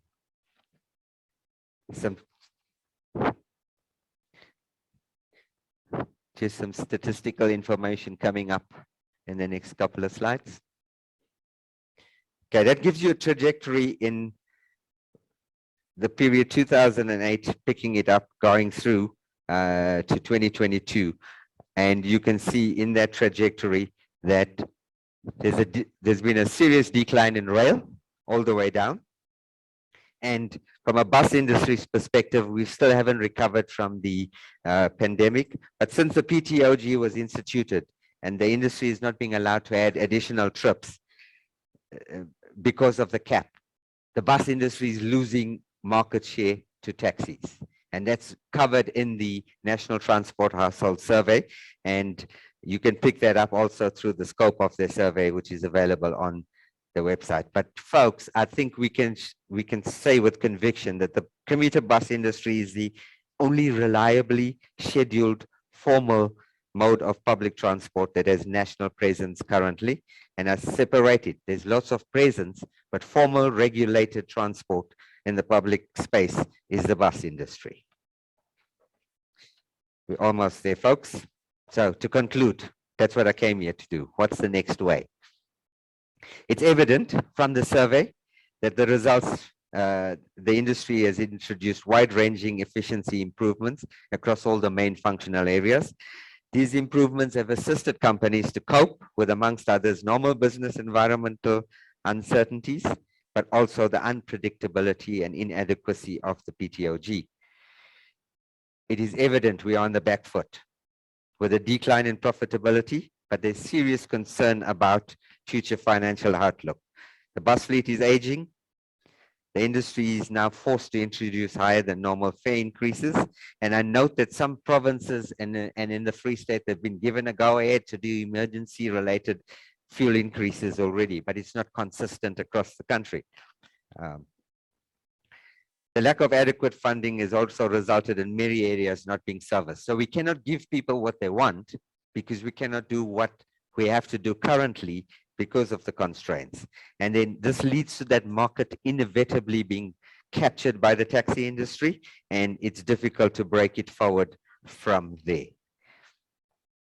And then ultimately, colleagues, we need urgent engagement. The minister was here. SABOA has done, I think, what is expected to get the minister's attention. We urge the Department of Transport now to review and help us review it and try and position it within the midterm budget review. I think it's an imperative if we get it right there, but also to take the next 3-year look and help us fix that. And SABOA will prioritize all of those engagements. And anybody that needs any input, Harry, on the last slide, if you don't know by now, reach us at SABOA. And we'd like to be as collective as we can in the input and submissions. I hope I've not bored you with too many statistics, but that's the devil in the detail and the nature of the beast. Thank you, Madam MC, for overstaying my time. Let's give him a big round of applause. I think he said a mouthful. I'm not sure if you're vigorously taking notes and if you want to raise certain things with him. I know smokers are getting worried now because it's time for a break. Are there any hands? Going once? Going twice? Please, we'll take a short break. We're already 5 minutes into our break, so we'll come back at 11:10. Please be on time. And also please be aware that there are prizes to be won. So let's stay on until the end of the conference, where 5 people online will win, and I guess another 5 in this house. I'm not sure whether it's a weekend away or safe air tickets to Cape Town. So stay tuned and come back after 11:10. Thank you.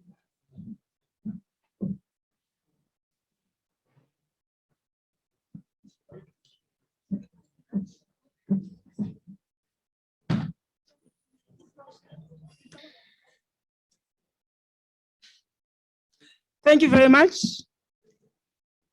E-mobility landscape. There's been various programs since the days of Minister Musiburi Mangena. He was the Minister of Science and Technology. And I know he set up programs at the time to ready South Africa for the introduction of electric mobility technologies. The minister even unveiled, I think, the first South African electric car at the Paris show, I think. I don't know who was there. Will we see the creation of new industries like charging infrastructure, setting up networks and charging stations, either at dealerships, shopping centers, or various strategic places? And I think the question is, what with our unreliable electricity supply? Does it mean that we may have to rely more on our natural energy sources like the sun and invest more in solar panels and solar panel powered stations? Leading the discussions is Ndate Hinton Palmer. Mr. Palmer stands as a lead executive thought leader and industry expert, extending over 18 years in his profession. As a director of South African National Electric Mobility Program, he delivers to the mandate of enabling the uptake of electric mobility across both the public and private sector. Ndate also serves as liaison for multiple sector-related forums within South Africa, as well as internationally on advancing the electric mobility ecosystem. So, Ndate Pam, will we see a price war looming as the electric vehicle come into the market? Please join me on the podium and address the audience.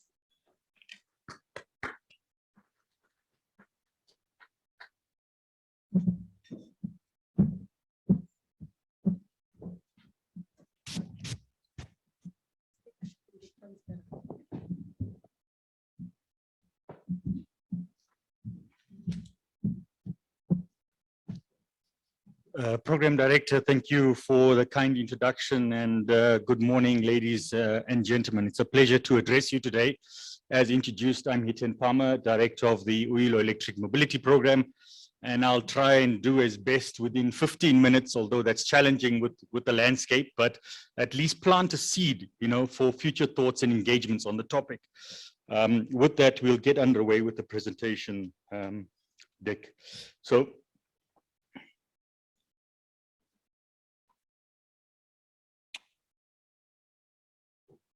okay, I think everybody's come across the agenda of what's this whole transition to sustainable mobility, electric mobility. The biggest driving factor in the market is that the policy pressure is rising. What is that? Is that policies are coming into play that are banning the use of internal combustion engines as petrol and diesel vehicles within major regions. That's at city, at national government, and all areas in that. So based on that, there's strong commitment from governments in all regions that are taking these actions, and that's now driving market development on that. The manufacturers themselves are under immense pressure into transitioning to maintaining their market share of their products in the market. Just yesterday, the European Parliament proposed a vote to ban all petrol and diesel sales of vehicles from 2035 in the EU.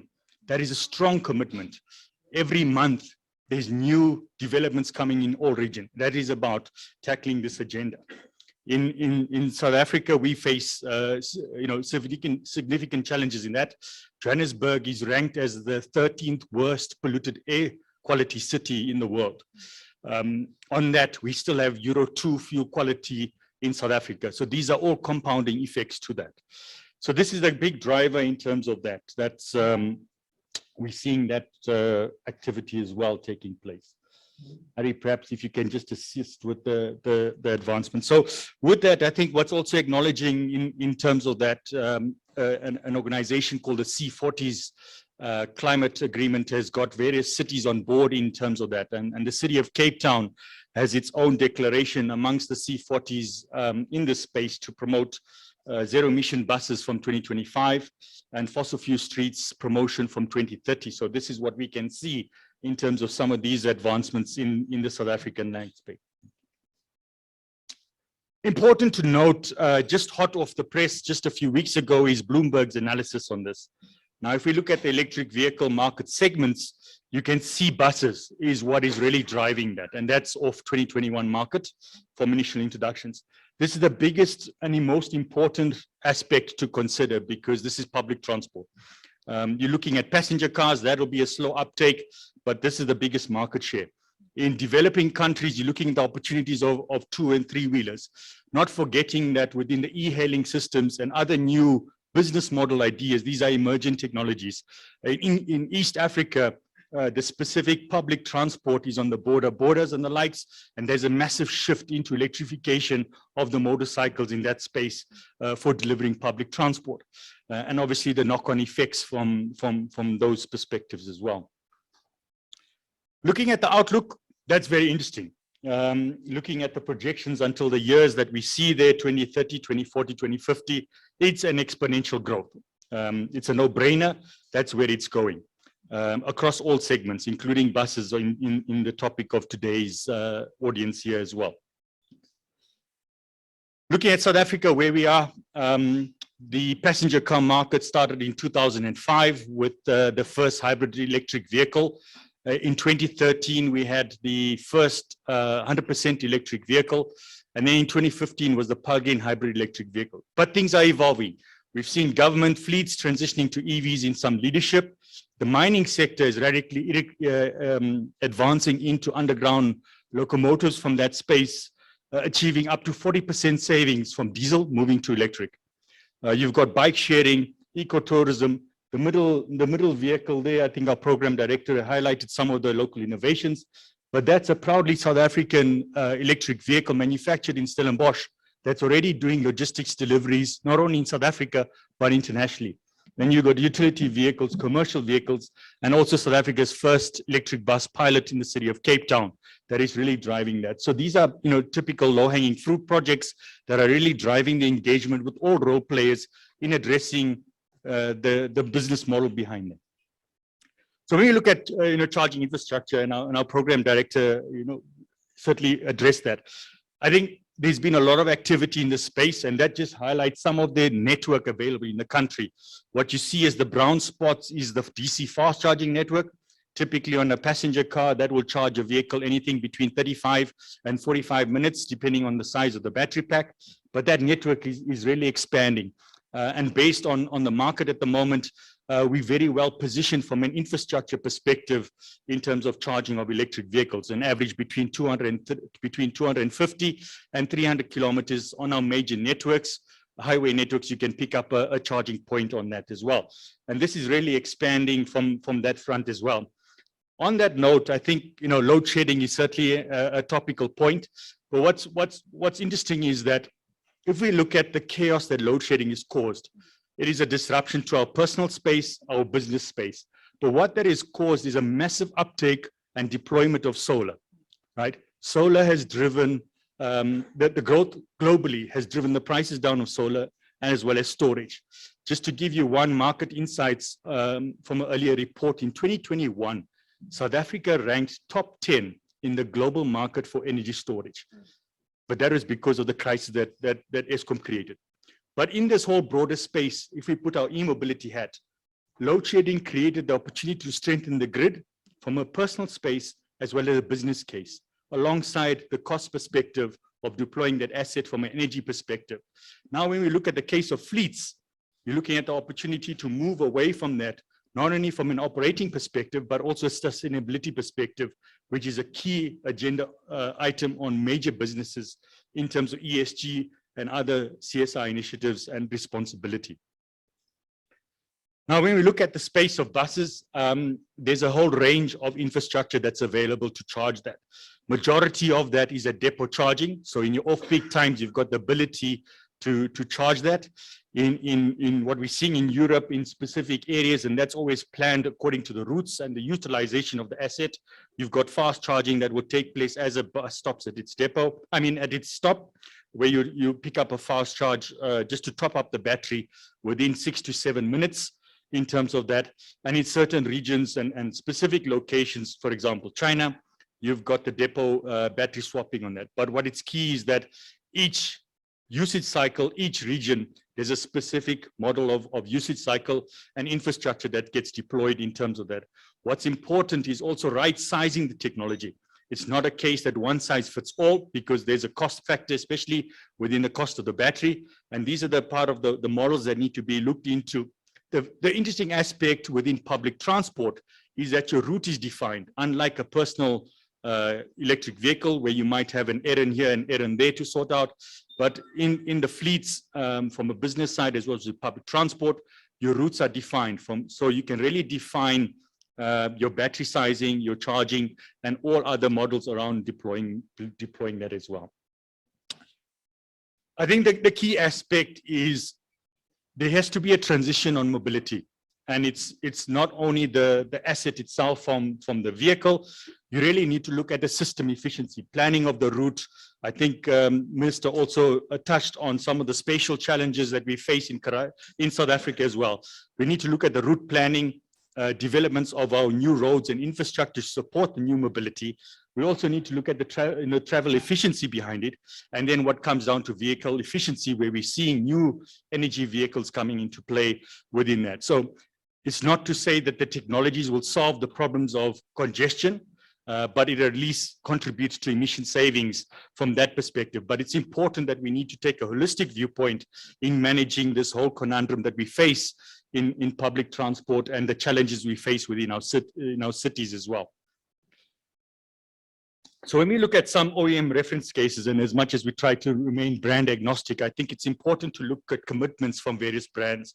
And looking at some recent stats just a few weeks ago from the Tratton Group, you can see the brands now commitments into addressing scope 1, scope 2, and scope 3 emissions in their product portfolio internationally, which will also start expanding into various regions as well.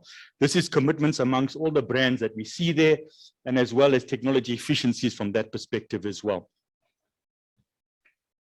I think there's also a debate on what is the landscape of new energy vehicle technologies. There's the debate on battery electric versus fuel cell as well. And it's important to look at the value chain analysis, looking at what is the energy going into the vehicle, what is the usage cycle within the vehicle itself from an efficiency perspective, as well as the end efficiency from what drives the wheels as well. And that's some reflection point in that, where common denominator is renewables that are powering that as well. So I think it's very interesting times. I don't think there's a silver bullet, but it's very interesting space to watch and see from that perspective. I think each region is taking a different approach in terms of what is the future going to be, what are the opportunities in that space, and all I can say, it's a very interesting space to watch from that perspective. Looking at the use cases, and I think what's important to note is technology is not the problem. From all role players that are engaging in the market and developing and strategizing ways the future, the technology is there in the vehicles, in the infrastructure, as well as the energy systems as well.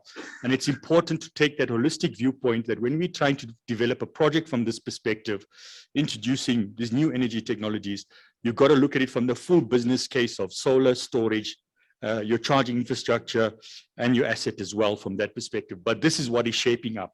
There's really a whole wide range of solutions that are available from multiple role players in terms of that as well. And I think what was very interesting from Basil's presentation is looking at the challenges where the industry currently faces in that. We've got rising diesel prices from that perspective. We've got an aging fleet that's also doing that, aging from that perspective. And these sort of technologies are available to be replaced in that. And also the financiers from that perspective are also starting to looking at these sort of investments into these platforms and these business cases. And what I can say is that the financiers are very interested into looking at these sort of projects as well.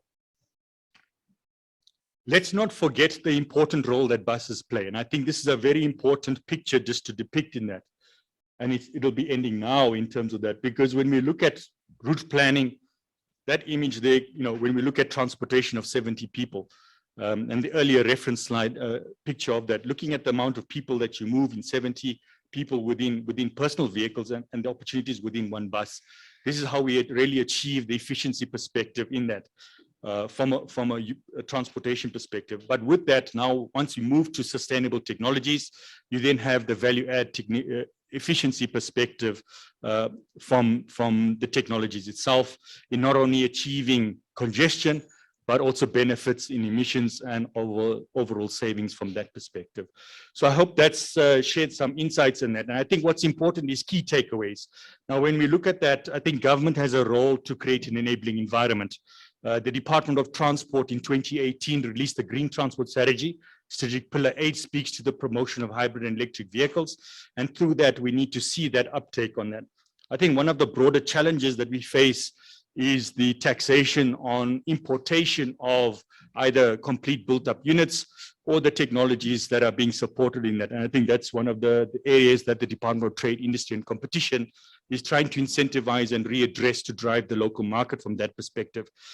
The question of taxes and regulations, that is, we can acknowledge that the various technical committees in the mobility side and energy side have already passed the various standards to support the uptake of the technologies.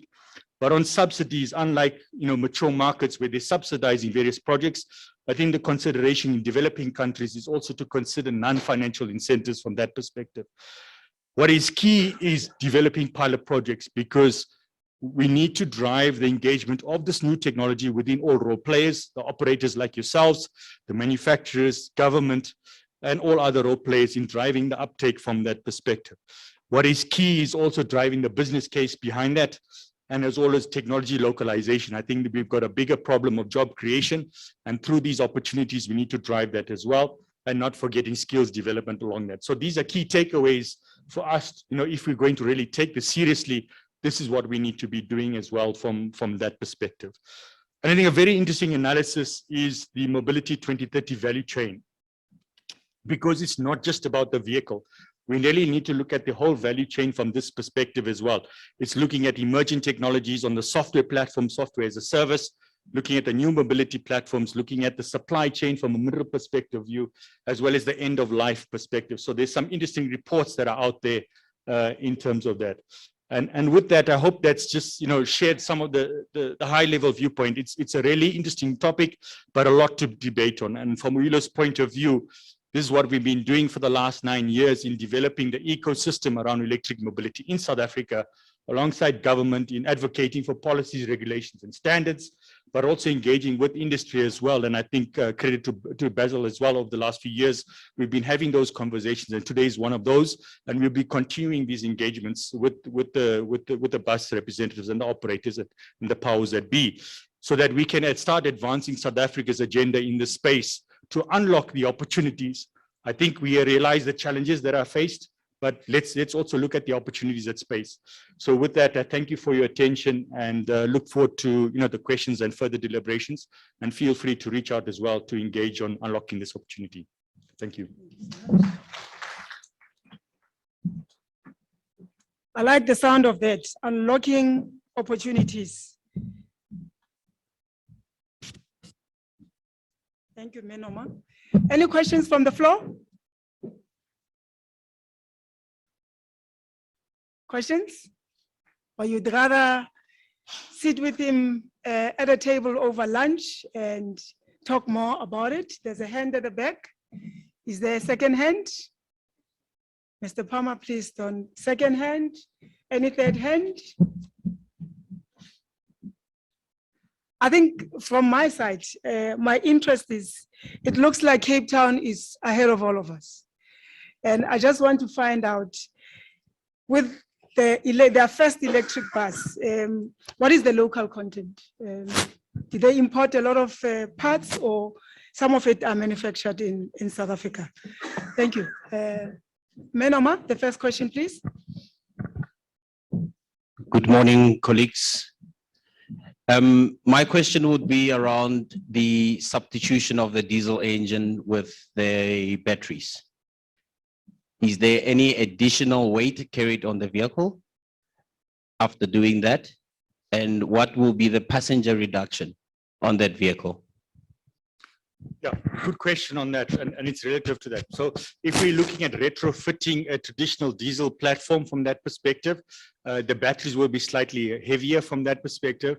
But I think what's important is the new vehicle development. You're looking at lightweight material from heavyweight steel into aluminium, and lightweight composites into reducing the overall weight in terms of that. But I think in terms of design, whether it's going to be a 35, 65-seater bus, it still manages the total GVM of the vehicle to meet the regulations from that perspective. But when you're looking at a new build, it will really target the seating capacity of a bus, for example, in meeting the specific range, whether it's going to be 500 kilometers, 700 kilometer range. It is the right sizing from that platform as well that meets that. There are various opportunities that are being considered in retrofitting kits that you can buy from certain suppliers. We've got a retired fleet of diesel buses. You can then retrofit an electric powertrain into that. Or when you're looking at the new emerging startups and other companies where they're building new bus platforms, for example, it is fully integrated into future technologies, not only from a powertrain perspective, but a total vehicle build perspective as well. The second question, please. And there's a third. Kaushik Malaj. You can't see. Thank you for your presentation and your support to the sector from an e-mobility perspective. I just think if you have, this is just a comment also to support your thinking, but I think from a public transport perspective, through the green paper and the various projects that we've been working through together, even as government, we seem to have missed the boat when it comes to moving public from point A to point B in the bus and coach sector. The policies haven't made the provision, and I think from a local government, provincial government, and national government, and from a tourism perspective, we need to start plugging into that value chain of how do we now work with SABOA also, with Basil and his team and the various stakeholders in his room, to look at the EV bus structure. We've put a lot of focus on the OEMs within the light motor vehicle space.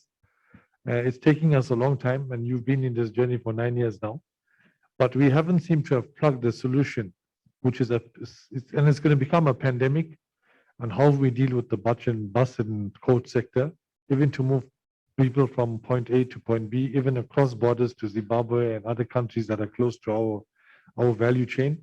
But I think this has to be some deeper thinking with the minister and with the MECs of various provinces on how to unlock this e-mobility value chain in the public sector also.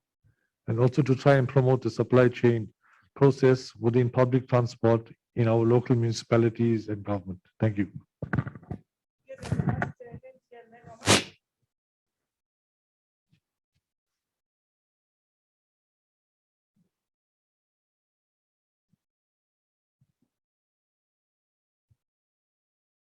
Thank you. That was a great presentation. It's quite interesting.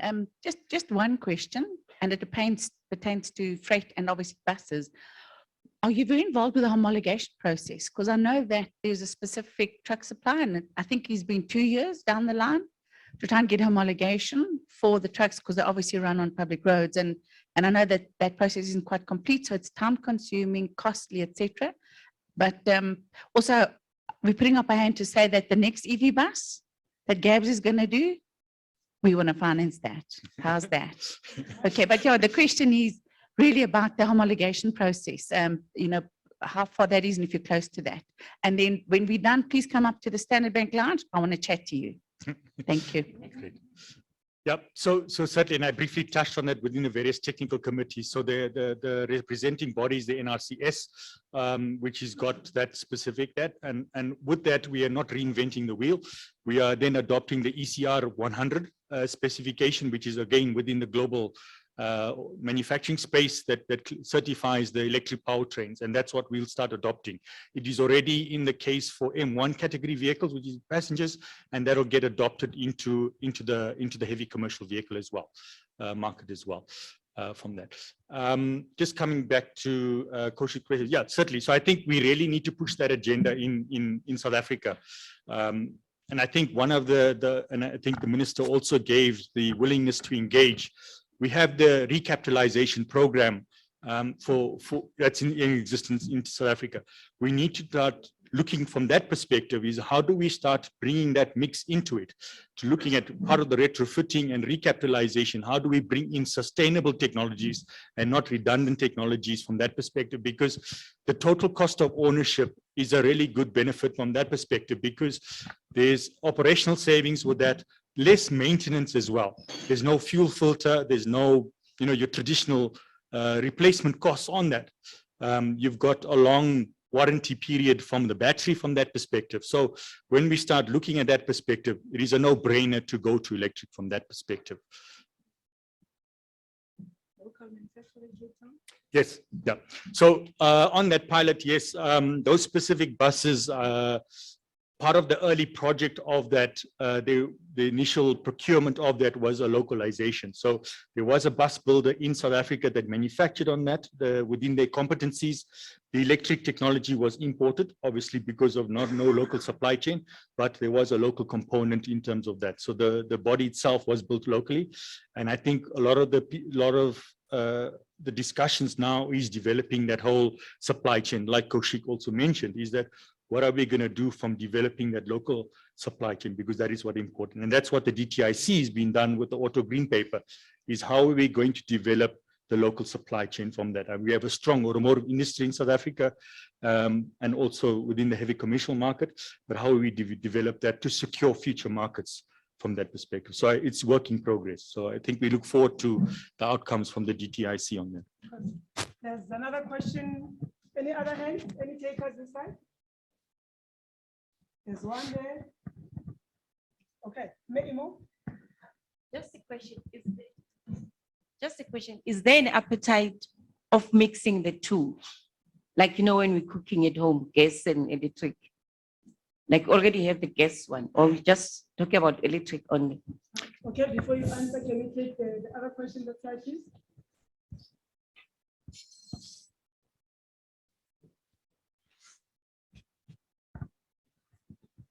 Thank you.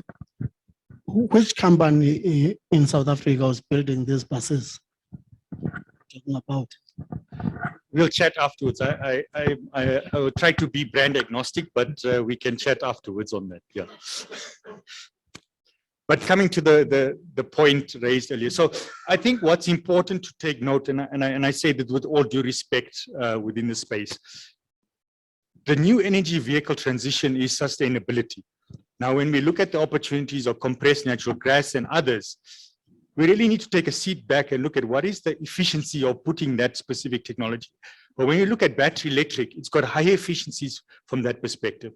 And when we look at electricity, we've already got an existing established network of accessing electricity.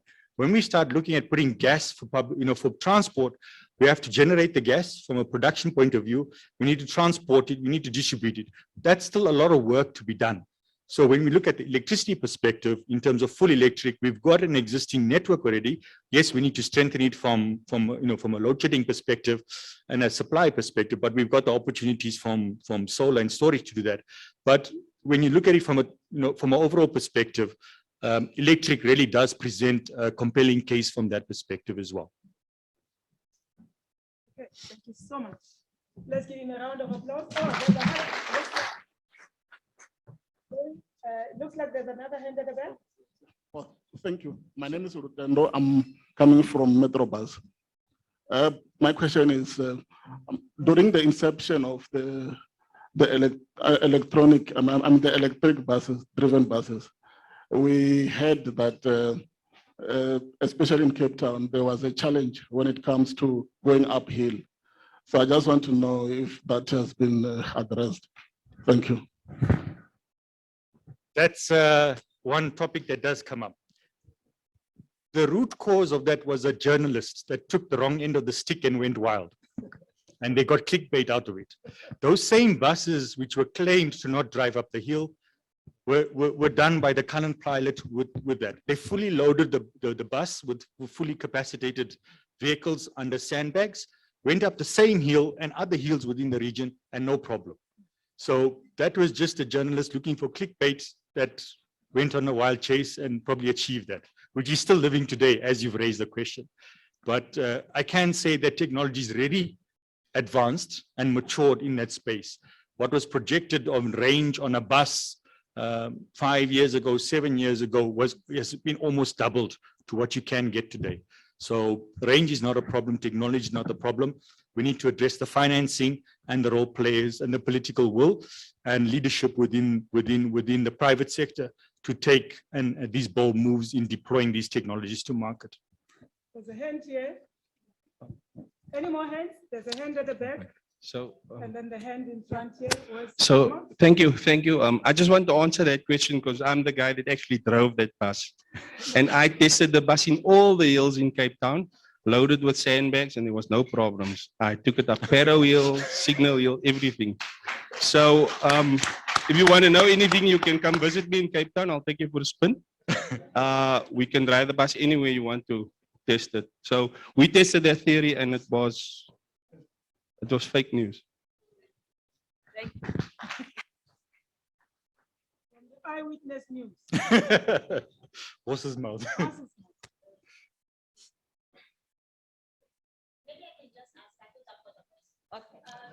No, we're recording, so we need your voice on. Thank you. I just want to know with the battery, in terms of charging stations, would Because right now buses are time-based and they need to get to certain destinations at certain times. So if a bus had to stop at a charging station, how long does it take to actually fully charge a bus, and for what mileage? Just so that, you know, for the operators in here, they can understand if that is the way to go, how would that then impact how they actually deliver the customer experience that is still expected in terms of just charging at a station versus fueling where it just takes minutes, but charging, how long will it take? And the battery life, how long will it take? Perut. Before he answers, the gentleman from Cape Town.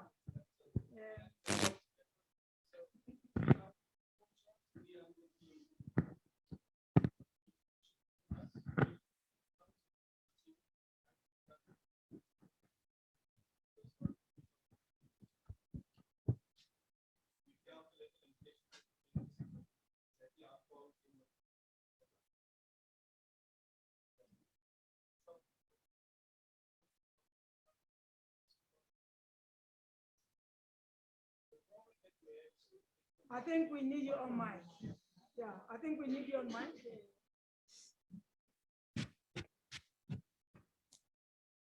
Actually, we are privileged to have you here because you're giving us.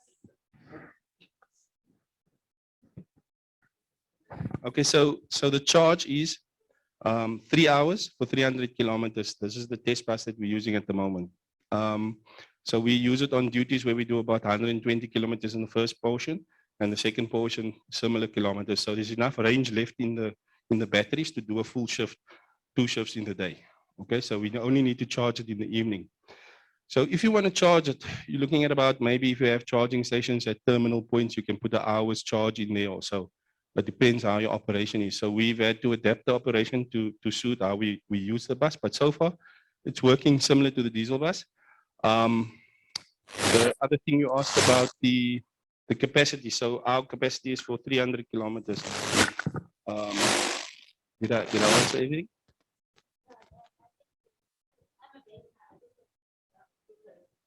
Oh, this is what I wanted to tell you. Obviously the bigger size, what we anticipate. So the bigger size of the fleet, more buses you have that's electrical, the challenge will come in charging, especially with the effects of load shedding and things like that. So the more buses you have, the more power you need to charge all the buses. So we're looking at the logistics of that. Currently, we're fortunate to have a megawatt of solar power that we get from our solar groups. So we charge on solar.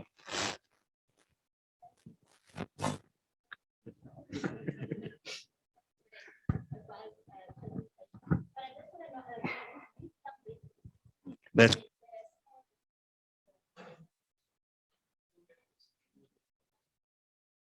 and then we also have a 60-seater bus that's on the way, where we will be testing quite soon, and then we'll get more data and statistics from there. After that, the transition should be easier.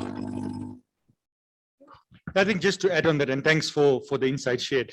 I think with each project, and I briefly touched on it, but when it's important, and the benefit of the bus routes deploying electric to that is you can right size the vehicle for it and infrastructure to charge that. So the best opportunity is depot charging.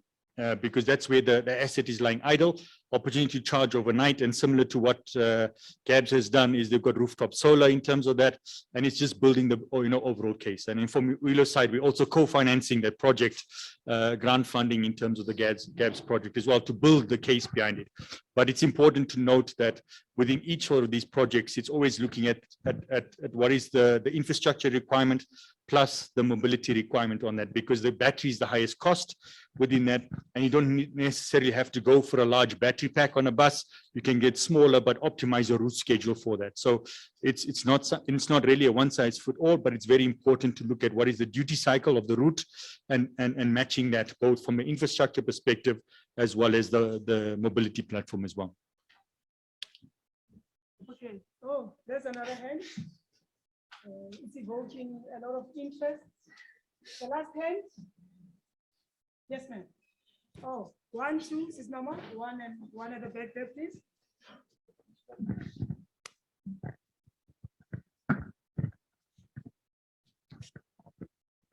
I interviewed a European bus manufacturer the other day, and he told me that the price of sorry.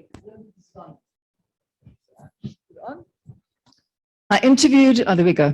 I interviewed a European bus manufacturer the other day, and he told me that the price of lithium has gone up by 10 times in the past year. It's tenfold what it was a year ago. What is the solution to that? Because obviously people can't pay 10 times the price for a battery.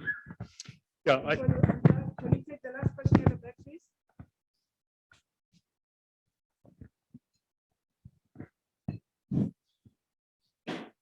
Good afternoon, it's Ray speaking. This is not a question, it's a comment for you to consider. The legislation in South Africa is still quite far behind European legislation in terms of axle loads on buses.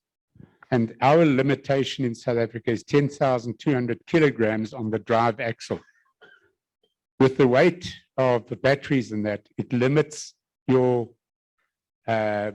payload as such, and therefore fewer passengers. So as an industry, we need to get together and lobby for an increased payload, increased rear axle capacity like they have in Europe, which is up to 12,000 kilograms rather than the 10,200 we have in South Africa. Thank you. Great. So on the first point, so yes, I think we are not oblivious to reliance on commodities. They will always fluctuate from that perspective. But I think what's interesting from an OEM perspective, they have long-term agreements that they secure with their supply chain, and through that is 5-10-year cycles in terms of securing supply chain for a specific price. And yes, over the last few years, lithium has skyrocketed and all other things. But I think from an OEM perspective, that hasn't relayed back into the price of the vehicle itself. Yes, they've secured that within that. So I think it'll be an evolving process. As much as it fluctuates up, it'll also come down from that perspective. But I think from an OEM perspective, this is what we've seen. If they've secured long-term contracts with the supply chain, in securing that not only product supply, but also pricing supply from that perspective. And it's not to say that as much as the commodity has been volatile, the pricing of the vehicles have not been so volatile in retrospect from that. So yeah, I think it's a space to watch from that, and possibly from an investment perspective as well. From what a gentleman raised earlier, 100%. Innovation is always ahead of regulation. It's what drives one and the other. So there are barriers in that, and that's what we need to also address. I think we still reference our Road Traffic Act of 1996, where we have to create space for a horse-drawn cart, but also for a full autonomous vehicle. So interesting times. But yes, certainly there are working groups that will be addressing that. The commercial truck space has also raised some certain constraints within some of the existing barriers, but those are all being addressed and tackled from that. Yeah. Chair, yes, another question, online question from Prince. It's a more a comment. He's saying, behind providing employment opportunities, we will appreciate to obtain business opportunities under the Black Economic Empowerment Policy. Any views on this? It's a question from Prince. Yeah, indeed. So I think within the broader supply chain, I think each role player that's putting out the specific tenders has got the various requirements on the BE scorecard. And I think what's important that the whole supply chain and the market opportunity develops fully inclusive from all representations of society. And that's where we need to develop in terms of sustainability from that perspective. We are seeing a number of new entrants in the space in terms of equity representation that are participating within this space of electric vehicles and the value chain, and we need to develop more of that in the space so that we can have equal participation in that. It's an interesting market and fully open for full equitable access from that. Okay, the man from Cape Town, who wants to say something, is Mama?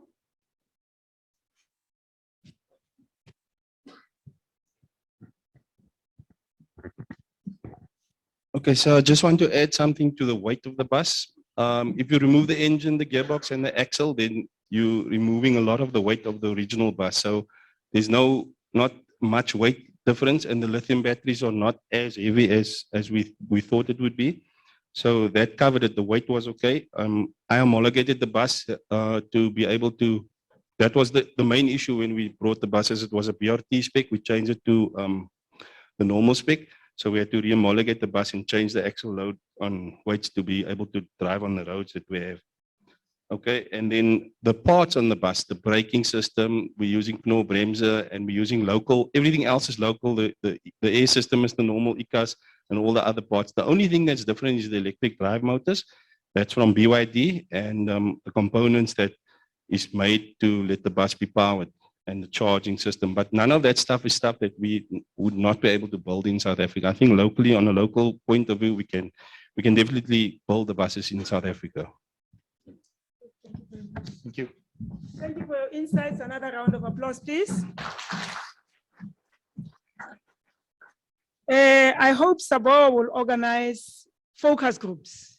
Obviously, the topic has generated a lot of interest, and I think we don't want to be left behind because they're emerging industries. If we can just be part of the value chain. Otherwise, if Cape Town moves ahead at the speed at which they are moving, we may just come back and regret that we never took the opportunity of exploring market opportunities. Thank you once more, Dr. Pama. Greater Kampala Bus Network. I think nothing generates more excitement in the public transport than improvement, modernization, and successful implementation of accessible transport system. And I must say this one in Kampala in particular doesn't come without challenges. I'm sure there are a lot of lessons learned that the speaker will share with us. But I think as well, we need to celebrate the success. And here to share with us is, isn't that short? He's not that short. Dr. Kevin is an entrepreneur with over 30 years experience within public transport and international supply chain, a fellow of the Institute of Logistics and Transport, recipient of 2 international awards for innovation, and shortlisted on another 4 occasions. So we're dealing with a brilliant man here. And I hope we'll really get insights from you. You are also a founder and CEO of a successful New Track Limited with distinction achieved in vehicle tracking, journey allocation, innovations, and new performance management systems. I think of interest will be, we've got a young executive from my company, and he was very excited because he brought Optibus on board. And I think you'll tell us how to optimize our fleet and our passengers, our buses, so that we use less resources and optimize that which we have. Dr. Short, please welcome.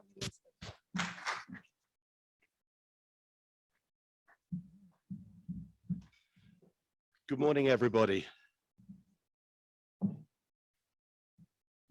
I'll start with a brief apology. I came to South Africa and I've given a good home to a South African cold. So if I cough every now and then, my apologies in advance. I'm proud and very honored to be here with you today.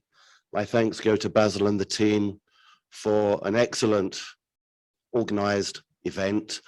I also extend my thanks, my Regional Director Brian as well, for the warmth of your welcome and the generosity of your interest in both us and Optibus, and we look forward to a very long, enjoyable working time with you. I'm here this morning primarily to talk about Kampala. Kampala is a very personal project to me, and I will admit straight away, I'm both sides of the fence on this, as you will see. Integrated transport has come a long way in Uganda in the last 3 years, COVID allowing. We're moving very close. We're literally about 2 weeks away now from the launch of the first vehicles, which is going to be an exciting time. So, Harry, if you would, please. Currently, this is public transport in Kampala. Has synergies with South Africa. I've been intrigued and interested today with the conversations about taxis, about public transport, and how they live with each other. I'm not intending to be political in any way. I'd like to show you what we've done and achieved in Kampala, because I'm firmly of the belief that this great country can achieve something similar to this, where taxis, buses, public transport, interurban, train, light rail, whatever you call it, they can live together. So I hope this is of interest to you. Kampala today, corridors have delays. I've never seen congestion like it. Difficulty in scheduling, that's an understatement. No one's ever scheduled buses in Kampala before. We haven't got a clue what is actually going to happen over the next 12, 18 months. Route violation, it's going to be interesting. Some of the potholes I've seen in Kampala, I have never seen the likes of before. Owners lack predictability for revenue. Expectations of Kampala, we're expecting 1 million people plus a day on the network within 9 months. Expectations are high. I was chased across a field in Kampala, true story, back in January, by a religious leader who wanted to grab me and say, thank you for what you're doing, and we'd like to put some holy water on the first bus. They want the buses. Records showing behaviors of drivers. We're training 12,000 drivers and conductors on top of hundreds of engineers. The whole project in Greater Kampala, you're looking at upwards of 15,000 jobs in the next 2 years. And in Africa, that is a wonderful story. Before I go any further, Brian, my regional director at Optibus, I'd like to extend thanks to 3 people. They're not here today, but they are key. David and Carmine over in Optibus in London, because one day I had a conversation with them. They listened and they bought into this African dream. I certainly believe in it, and they have given us everything. To the owner of Optibus, Amos, he runs a unicorn business. He's gone from $0 to 1.3 billion in 7 years. But he took the time to listen to the African argument, and he delivered. So it's those guys that I say sincere thanks, because I was originally their customer. Thanks, Harry. Okay, let's move on. Innovative approach to partnership, political, private industry, regional government. We've been talking about that over the last couple of hours. Basil's excellent speech, the transport minister earlier. Partnerships with representatives of taxi and boda boda. One thing we haven't covered perhaps so far this morning, and I'm not being political, but we haven't talked about the partnership between operators, agencies, and taxis. So that's where I'm going to take us into that area. The average commute in Kampala at the moment is 1.5 hours walking each way. Socially, economically, people walk in the morning and hope to make enough money to get the bus home in the evening. I included this as a model. It will be included in the presentation. I hope in some small way this may give you an idea as to how we can build that public-private partnership. I use the word we because, if you'll forgive me, I have a UK passport, but I've lived in Africa. I've lived it, I've worked it. I believe in Africa. So I hope in some small way, and as you'll see, top left-hand corner, the government, His Excellency, the Transport Minister General Watama, have been incredible with their support for this project. The project has delivered public transportation, it's delivered a whole new assembly and manufacturing process for Uganda. Special project vehicle was created to enable public-private partnership. That allowed then for an infrastructure business to be created. And I'll come on to the infrastructure shortly. Just underneath that, you'll see Tondeka Bus. That's the brand, the bus operator. That allows the management of the bus operations. But then you'll see on the other side, and Kathy mentioned it earlier, vehicle leasing, vehicle funding. The vehicle manufacturer comes into the package. And underneath, we have the technical IT lead partners. And on the right-hand side, you'll see all us people that are providing services into that. Maybe this could be a template, a starting point, or as the minister called it this morning, a draft to start your journey here in South Africa towards that ideal. of everybody working together. This is the current route network in Kampala. 10 to 12 key corridor routes, all originating and terminating in CBD, traveling out on key routes because of the conditions of the roads. They'll be passing through high income areas, lower income areas, very poor income areas. They'll then be transiting another 20 or 30 kilometers out of the CBD before coming to where you see the blue icons, terminals.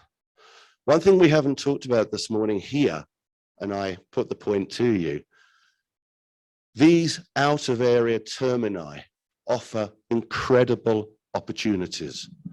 These termini will be created as a retail environment, car parking environment, so people can come into the city, leave their vehicles, come into the city on bus. Within those retail environments, you could have car servicing, retail shops, but you also have a fantastic opportunity for Boda Boda and for colleagues over there in taxi to deliver what we call in supply chain, last mile delivery. What better way to reduce congestion? What better way to utilize road space when it is limited? What better way to keep the jobs that are in taxi and Boda Boda at the moment than by working with them, being inclusive and allowing them to be part of the project. And by doing that, on this planning map here you see, most regions in Greater Kampala will have that opportunity. The one on the lower left is Entebbe. That will include Entebbe Airport. This is the roadmap in Kampala. The key to everything's being successful, be it in Cape Town, Joburg, Kampala, London, is maximizing revenue along your key corridors. It could be a high density route, it could be a low density route. But partners such as Matatu and Boda Boda in Kampala have been included in these route designs. Maybe it's an idea to take forward. Fare structures have been created to offer passengers one trip, 1 day's travel, period ticketing, weekly, monthly, onward travel provision. That's your last mile delivery. And that is where your colleagues in Boda and taxis come in. What better option? One ticket, one price, all day travel. Just pick up your phone, pick up your app, book your connection that takes you to your public transport bus, which takes you into the city. It's simple, it's effective, everybody gains.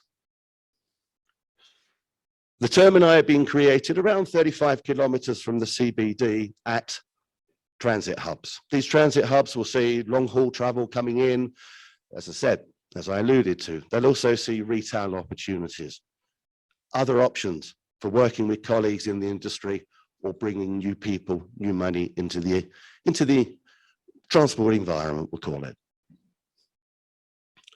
Circular routings around the city will encompass the city, 24-hour operation. Most routes will be 5-minute to 7-minute headway, and the circular routes will be supported by electric vehicles, the first in sub-Saharan Africa.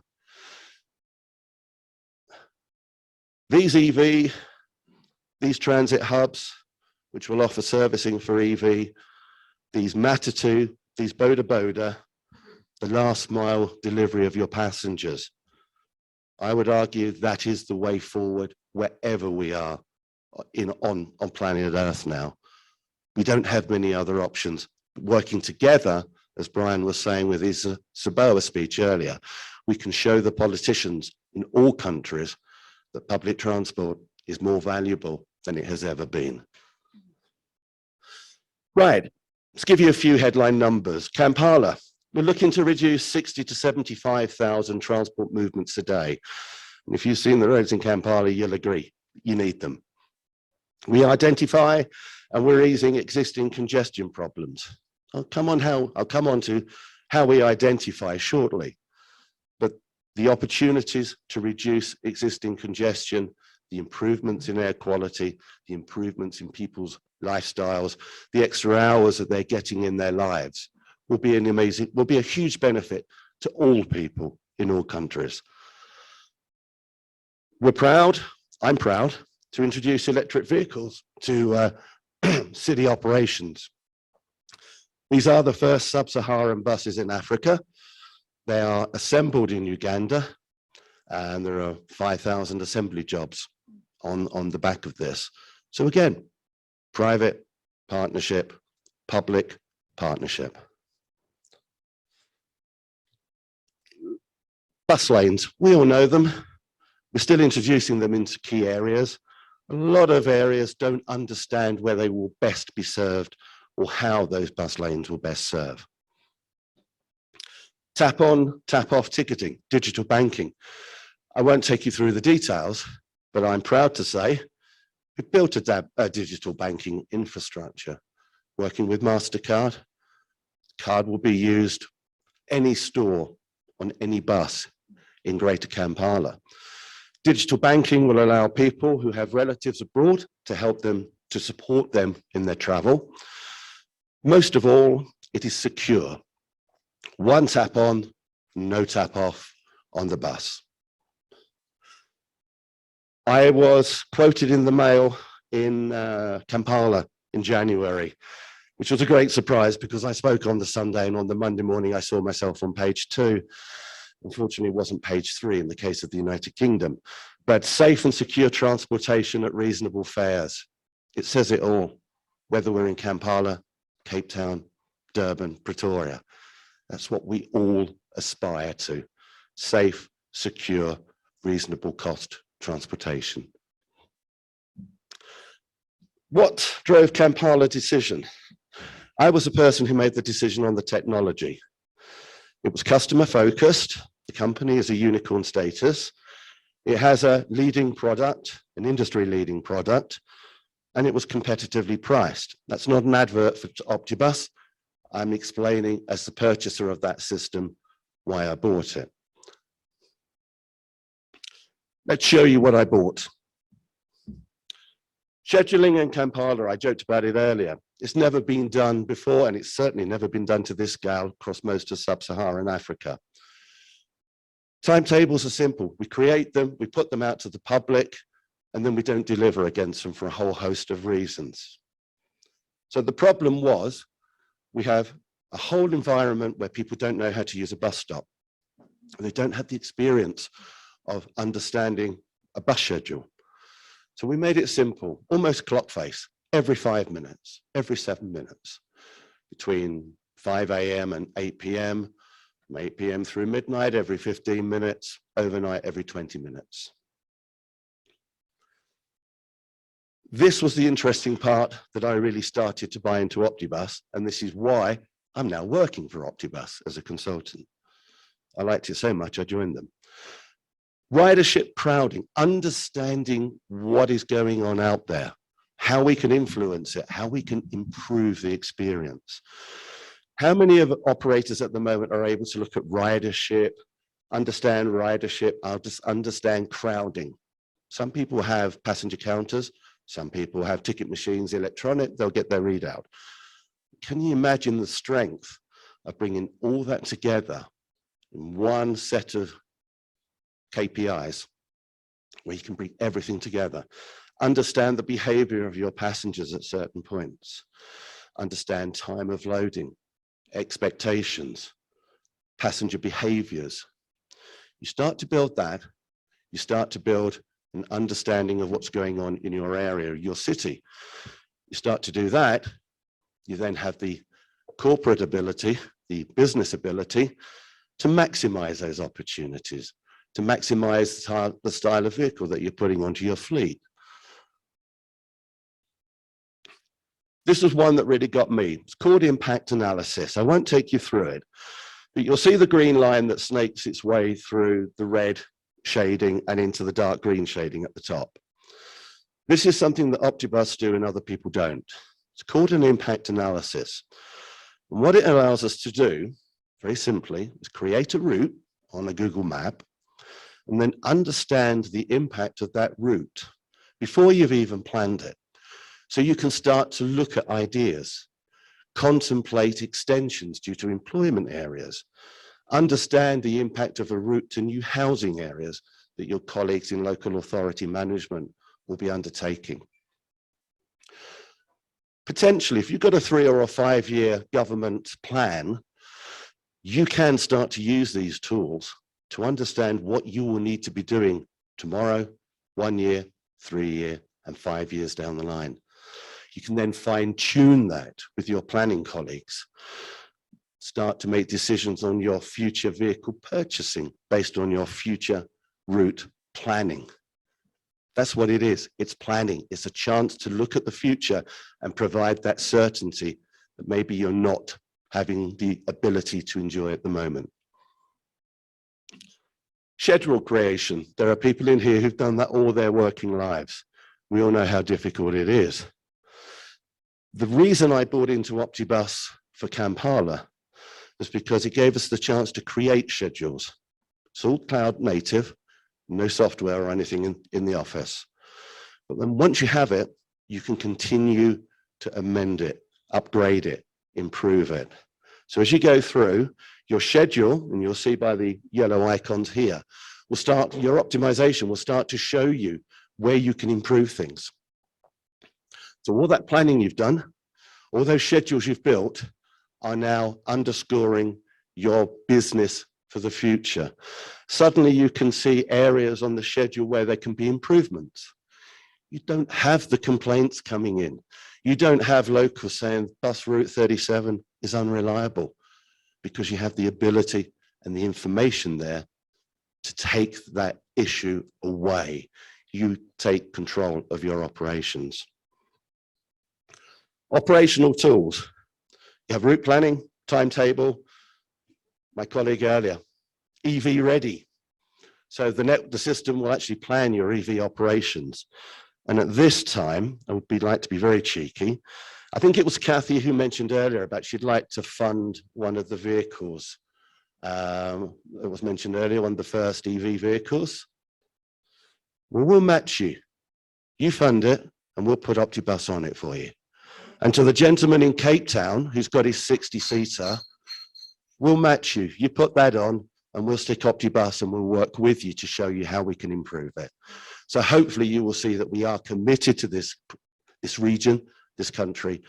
We're with you all the way. Operations, a new product coming on shortly. We'll link in with your existing HR and all your other existing in-house services. Analytics, who loves analytics? Who doesn't? My CEO loved his analytics. We gave him a pile, kept him quiet. Operational planning. You know what a bus plan looks like. That's what it is on Optibus at the moment. I suggest, if you take the time to have a look at this presentation after, if I haven't bored you too much, have a look at the top line on that, because that's the key information. How much it costs you, what your performance is, what your vehicle allocations are. So you can sit in depot, you can sit in operations, you can sit in local government if you're managing regional contracts, and you can plan, improve, identify, and then take the ideas forward. It does most of the legwork for you. EV operations. You'll see the circled area. There's a charging sign. Optibus is able to tell me, based, and we were just having this fantastic conversation about EVs, charging 300 kilometers a day. You set your benchmark. So for example, if you don't want the battery to go less than 50K, then we'll put that into the system and we'll show you where that vehicle needs charging. We'll take the mystery away. But once we've done that, we'll build that into your future plans, and the AI that we have now will take that forward. So you're working with a partner. KPIs, metrics, reports, analytics. I just joked about it. Everything you could want and lots more. Have a look at the presentation, and I recommend, have a look at the blue column at the top left-hand corner. Nobody else is offering anything like that. So in conclusion, the Kampala project is leading Africa forward. African-built constructive vehicles. Partners in finance are coming from Africa to support the projects. Operations by Africans for Africans. Partnership is critical. Partnership is there. And if I may be so bold, Optibus is a partner that will be with you at your shoulder for the duration. Change can be good, it's scary. It doesn't imply increased costs. I refer to Basil's piece. And finally, if I may be humble and finish with this, we do believe that Africa has the brightest future. Thank you for your time.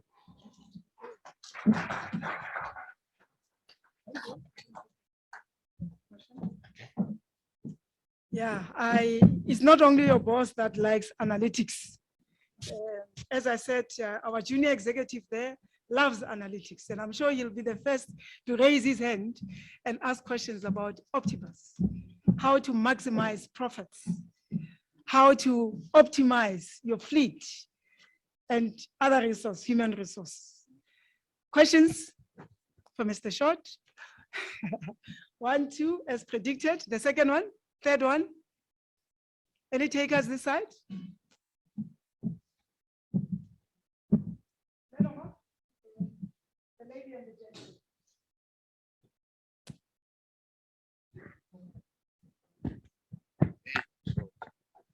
Good morning, colleagues. My name is Jack Sekwaila, representing PATCO. Thank you, Mr. Short, for such a lovely presentation. I, for one, I work closely with Optibus, and I'm quite sold because I believe that with the current, for example, increase in cost in diesel, the only place where operators can lose to reduce cost is with regards to optimization of their resources, being buses and drivers. The only challenge maybe that I would just, maybe it's a request from my side that I would put to Optibus with regards to operators, with what we have been presented today with regard to the PTOG and all those things, and the what you call the moratoriums with regards to our contract, is the issues around the costing of these platforms. They are quite expensive. We want this, it's the way to go. Maybe if Optibus maybe can sort of have a sort of special packages for operators in this region, that will go a long way. Thank you, because we have to commit to about 3-year licensing, contracts. And then, one can ask, if you optimize the first time, the second time, can you really optimize further? So the packaging and the cost around these platforms, I would request that they be reviewed. Thank you.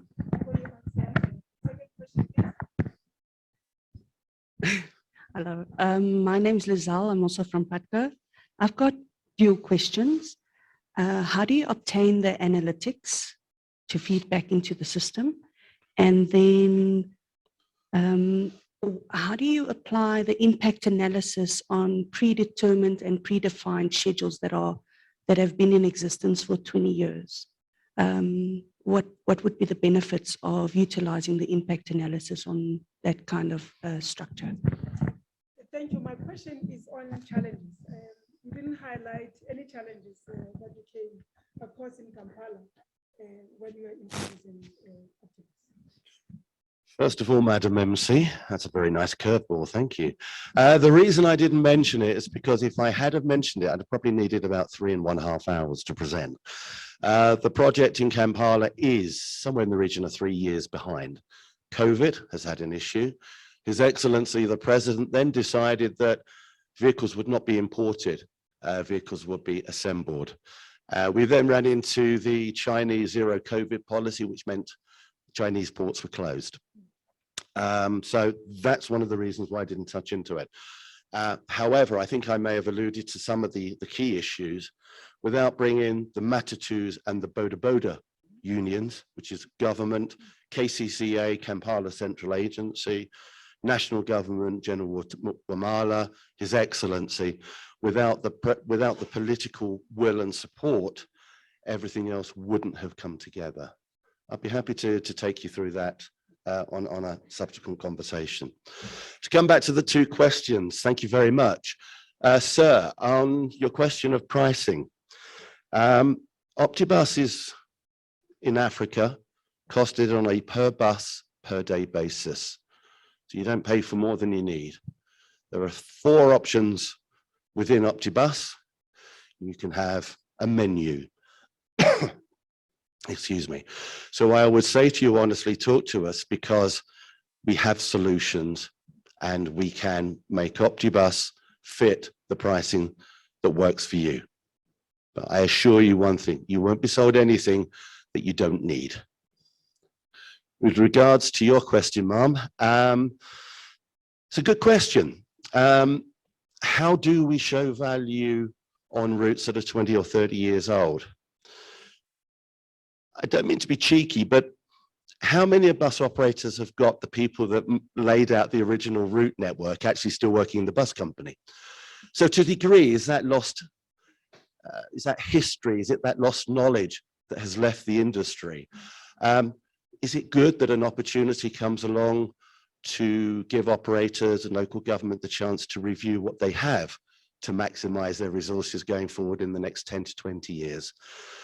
I can't answer you directly, but I would say it's probably great to have the opportunity for an operator such as yourselves to look back at history and take those lessons forward, look at revisions, understand the impact, the financial impact especially, and then having confidence in network in 2 to 3 years' time that delivers. I hope that answers in some small way. Thank you very much. Is there another question? Oh, Imo? At the back. I'm glad there was more than one. Mr. Short, I think we missed, I don't know whether others did hear, the relationship between taxi and border, but maybe clarity what is border before I ask a question, maybe those Sure. two are not related. Sure. Okay. Matatu are minibus, 15-seater. They run to no schedule. They run a principle of they go when they go, i.e. when the 15th seat is filled. And they are not a reliable form of transport as per schedule. That first image I showed you of all the vehicles and all the people milling around, that was a city terminal for Matatu. So it's really a case of who you know, when you know, how. The drivers in Matatu, and I'm not being critical of them in any way, they have the ability to say yes or no to passengers, and they double their fares when it rains. Boda are motorbike pillion passengers with no crash helmets, no safety equipment. I've seen them riding down the Kampalan streets in the dark with no lights on and no insurance, but they're a very cheap form of transportation for people to get across. So that's the definition of them. Okay, I think the next question is, did you have any challenges to putting the two together? I mean, the 3 types of modes of transport, from bus, scheduled bus operations with timetables and fare prices, the taxis and the borders. Is there a synergy between the 3 amongst the 3, or are all working, on their silos, or is it integration? At the moment, they're working individually and independently, and it's through the brokering by certain people on the project. I won't mention names, it's unfair, but the political will of the local government and the unions cannot be overemphasized in that area, because if you have the support of the unions and the representative bodies of the drivers and the local government, then suddenly you have a very strong team to start moving things forward. One of the arguments in Kampala prior to my arrival was that Boda and Matatu drivers would lose out. Realistically, they won't, because passengers, they will be moved to a new working area, maybe 20 or 30 kilometers outside of the city. But the benefit to the environment and to the road infrastructure will enable the buses to move quicker, which means their passengers will then get to the termini quicker. So they will then be able to pick up their passengers and take them to the last mile. So instead of working in one area, they'll be moving to a separate area in the city. But realistically, if you're moving millions of people a day, then think 5–10% is a significant market and good revenue. It's where everybody can work together, taxi colleagues, Boda, everybody can have a sustainable encouraging future. Ms. Noma, the last speaker at the back.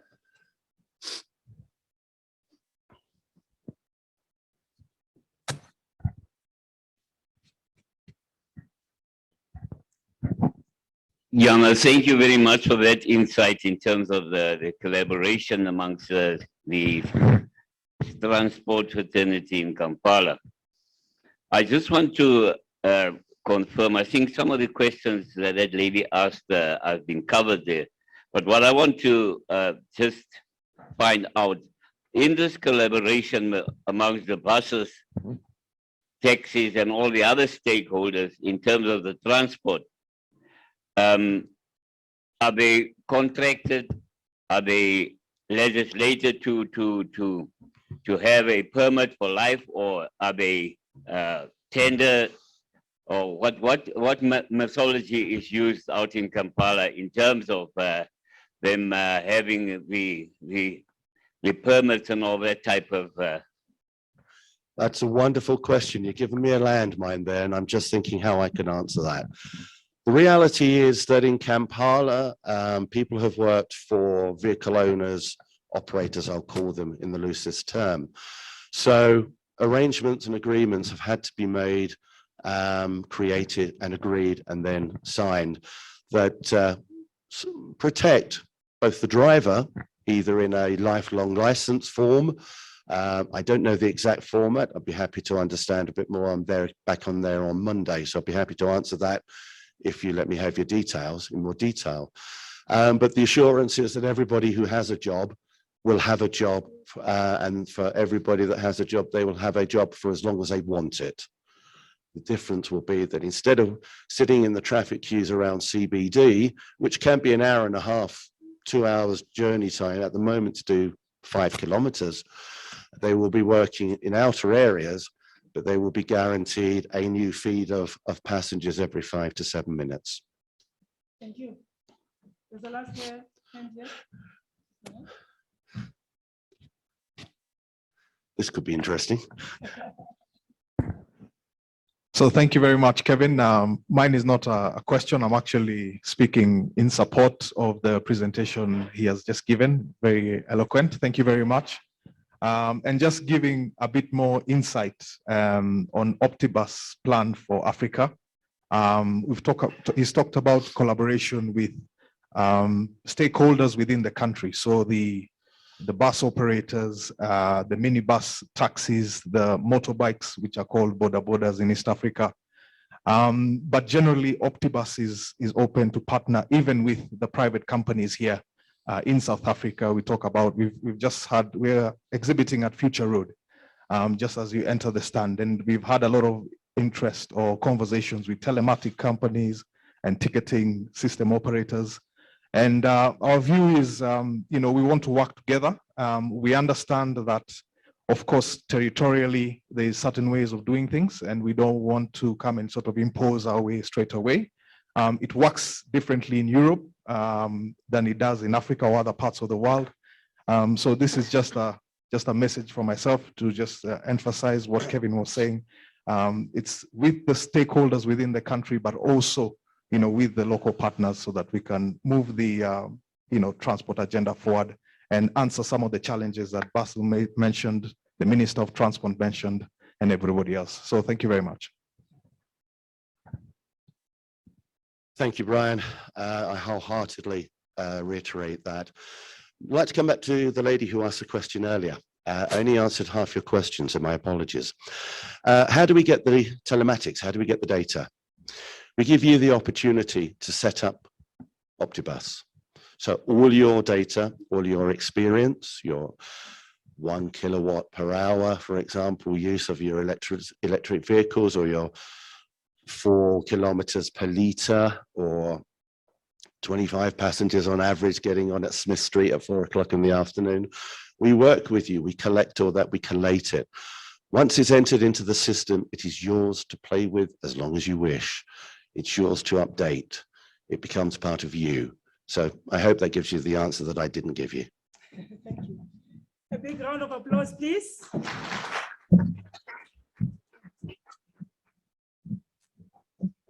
We We are running slightly late, but I allow the discussions to go on because that's why we are here, not necessarily to have food all the time. I know you had a break. So let's allow the last speaker to come on board. Thank you so much once more, Mr. Short. We are going to the last discussion point before lunch, the future of cross-border roads. This will be presented by Ndate Sibusiso Joe. Hey, I was struggling. I was saying this is a tongue twister. I'm a Mutuana. So, you know, pronouncing your surname is a challenge. And please, I never want to massacre people's surnames. Ndate Sibulelo is an executive manager for stakeholder relations at the Cross-Border Road Transport Agency, responsible for facilitating the realization of the free flow cross-border road transportation of freight and passengers in the SADC region and beyond. At the agency, Mr. D is championing the task of enhancing and strengthening the capacity of the agency in support of realizing the objectives of the National Development Plan and other international policy documents of the South African government. Mr. D is a transportation engineer and planner with more than 20 years experience in domestic and international transportation system. Mr. D, the floor is yours.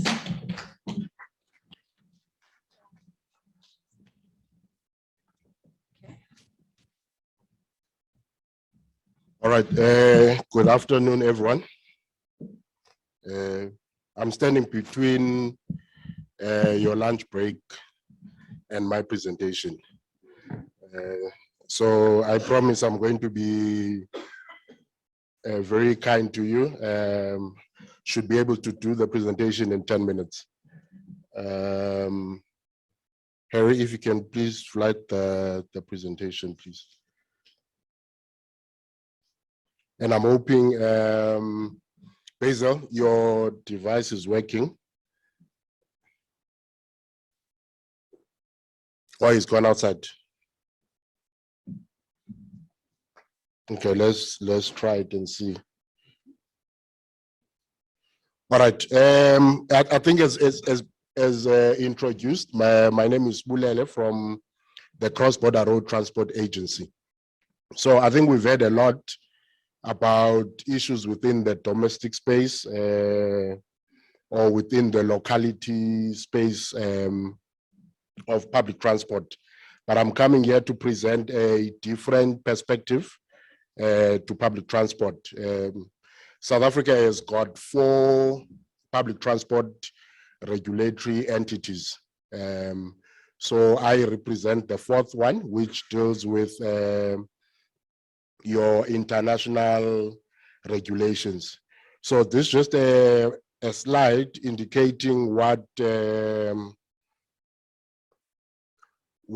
we are. So we are an agency of the Department of Transport.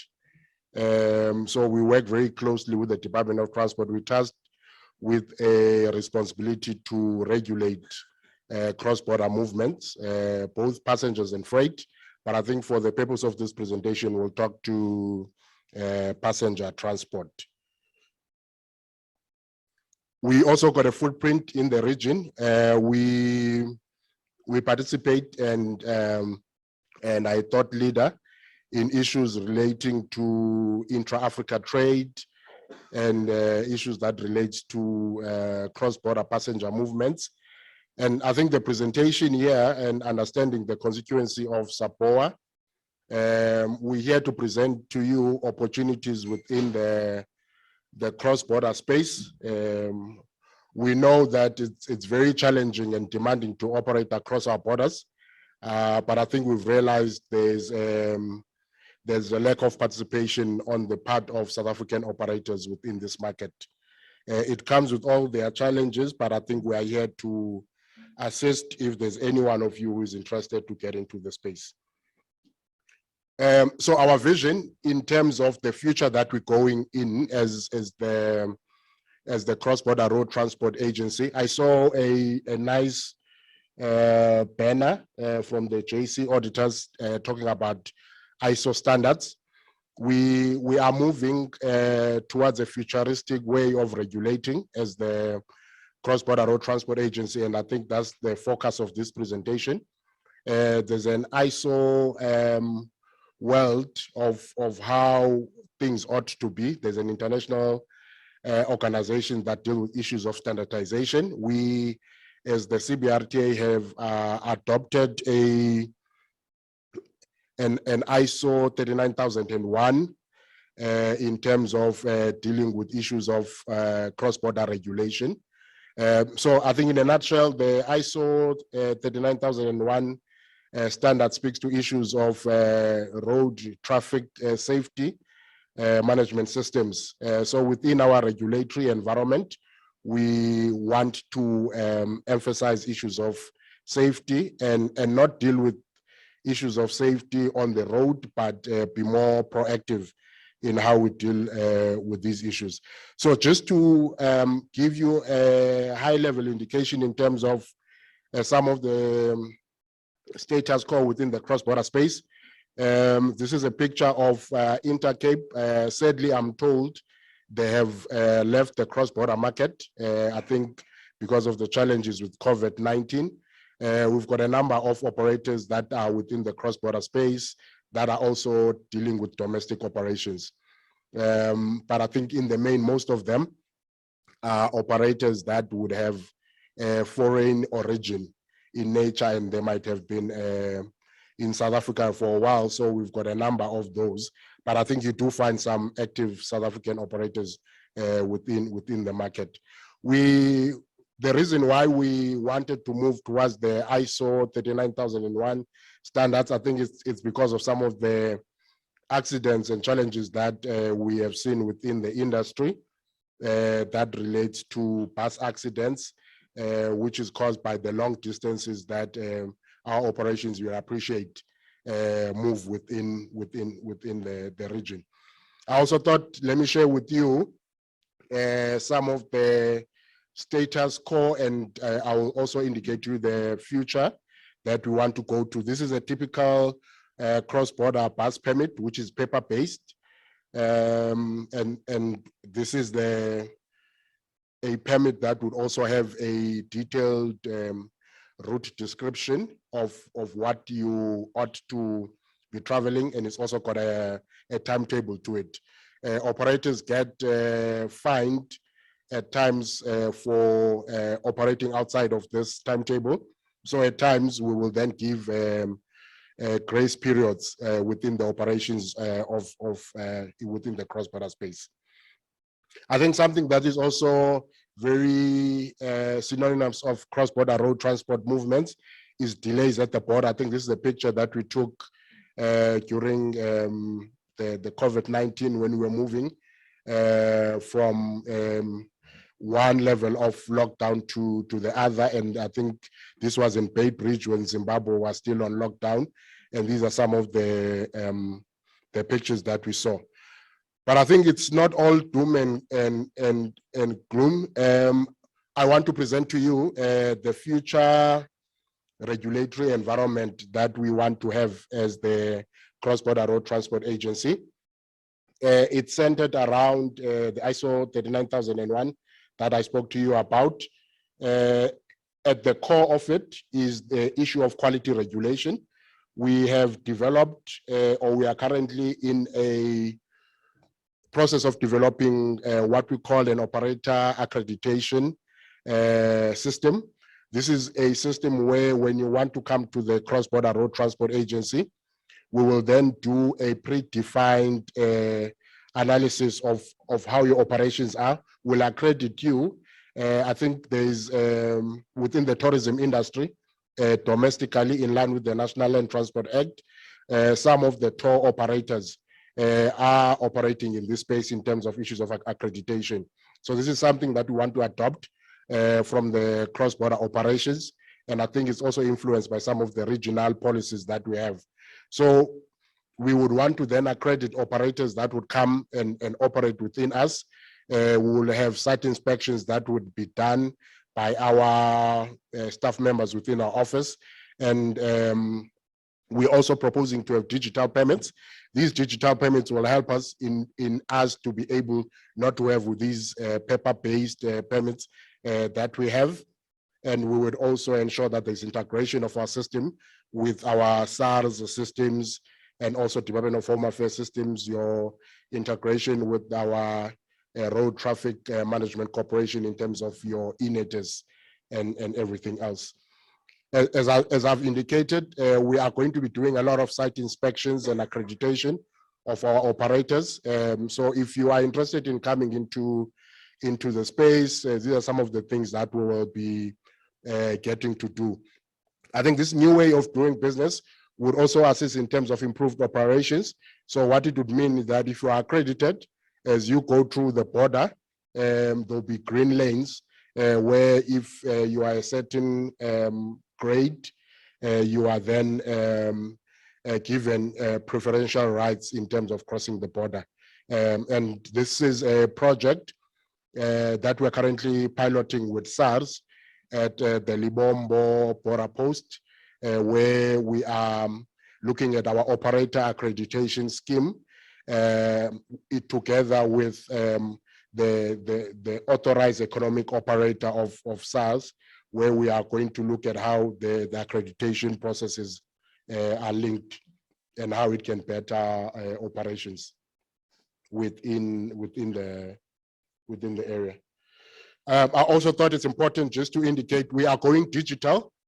So one of the things that we're also proposing within the cross-border space is what you call a virtual queue, where before you board a bus or before a bus departs from Park Station or some of these public transport facilities, you then are given a slot for you to be able to cross the border. So instead of your normal timetables that we have in terms of the permit that I've shown you, we are moving towards a more digital and a more online or a virtual timetable system that we would want to introduce.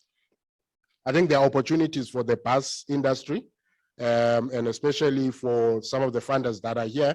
I think one of the areas or one of the work that we have done, we had visited an area in the border of the European Union and Russia, where this queue management system was being proposed, where there are opportunities of waiting areas where the public and the private sector can partner to ensure that while you are en route to the border, there are areas where people can park and wait for their time slots.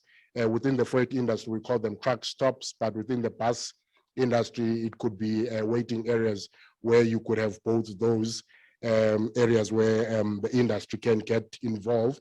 And then you can also fuel in those areas. And then you can also have some commercial activities that are happening in relation to those. But I also thought it's important to just show you that this is not only limited to our regulatory environment, we are also proposing ways and means in which how we can deal with issues of law enforcement. We've got a serious problem with law enforcement within the region, and the digital permits that we want to introduce, we want them to be able to assist us in relation with issues of law enforcement and ensure that we have digitized law enforcement equipment that will be able to deal with some of these issues. And I think this would be linked to the work that the Road Traffic Infringement Agency is doing. I know there's a presentation after lunch from one of our sister agencies regarding issues of ARTO. So we want to digitize the issue of transgressions and to be able to find out if there's a vehicle in the other countries that has got demerit points that we're able to pick up those demerit points. I think as a parting shot, I want to say to the operators here in the house, Cross-Border Road Transport Agency is open for business. There are opportunities for most of you as operators within the domestic space that you can operate within the cross-border space. We have recently launched an online permit application system where in the comfort of your room and in the comfort of your office, you can then apply for a cross-border permit without necessarily coming to our offices. And I think with the introduction of the digitized permit, you would not have to come to our offices because you can do everything all online. So as a parting shot, I want to indicate to you that the future of cross-border road transport is quality. And I think we're also trying to ensure and influence that the domestic market moves towards issues of quality regulation and online application system. So thank you very much. I hope I didn't take much of your time. Thank you. Thank you so much, Mr. D. Any questions for Mr. D?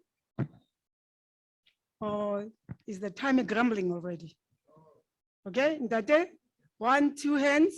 Any other hand that side? Menoma? Is there the hand at the back as well? That's the third hand, Menoma? Madam Chair, we've got one online question as well.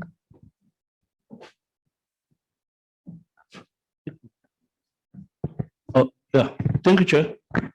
My name is Eric Motswane, Deputy Chairman, SABOA. I would like to understand here, you referring to the accreditation, your link with SABOA, monitoring and law enforcement. I just want to find out, do you have a link with law enforcement with regard to so much intimidation and violence that has gripped cross-border operations within SA, en route especially? Is there a link between CPRTA and law enforcement in that regard? Thank you.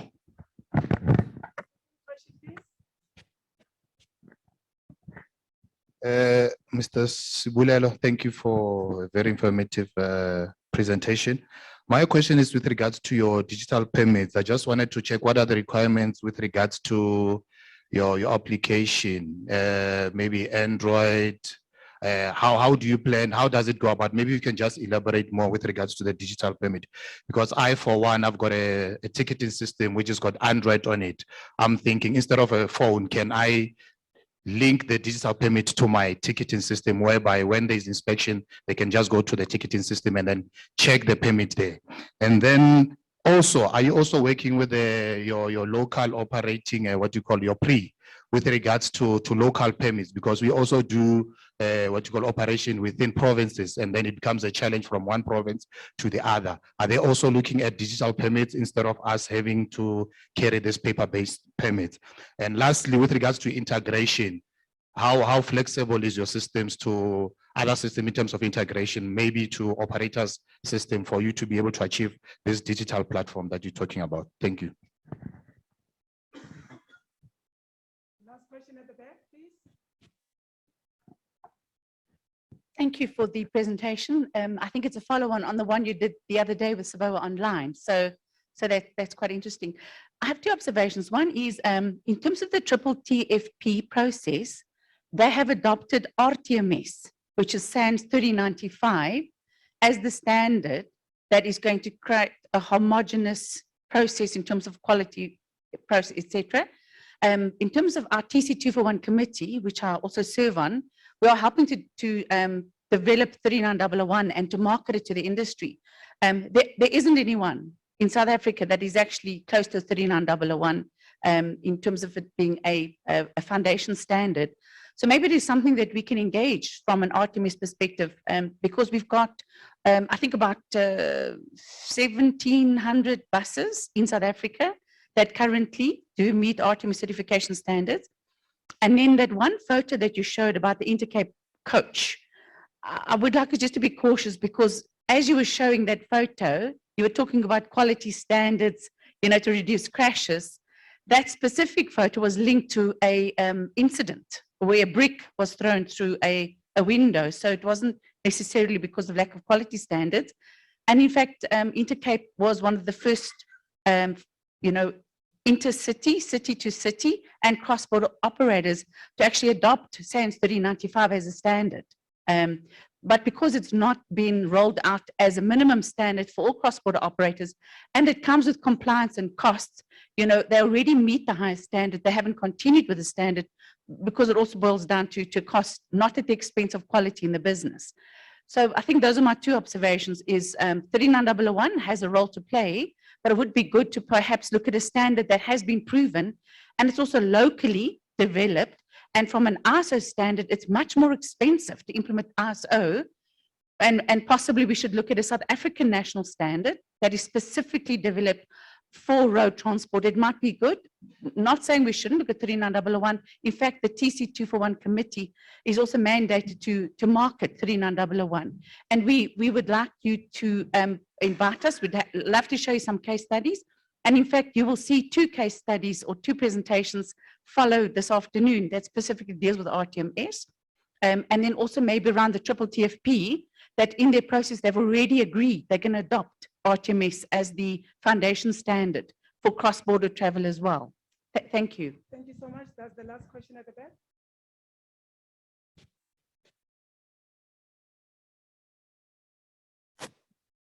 Thank you.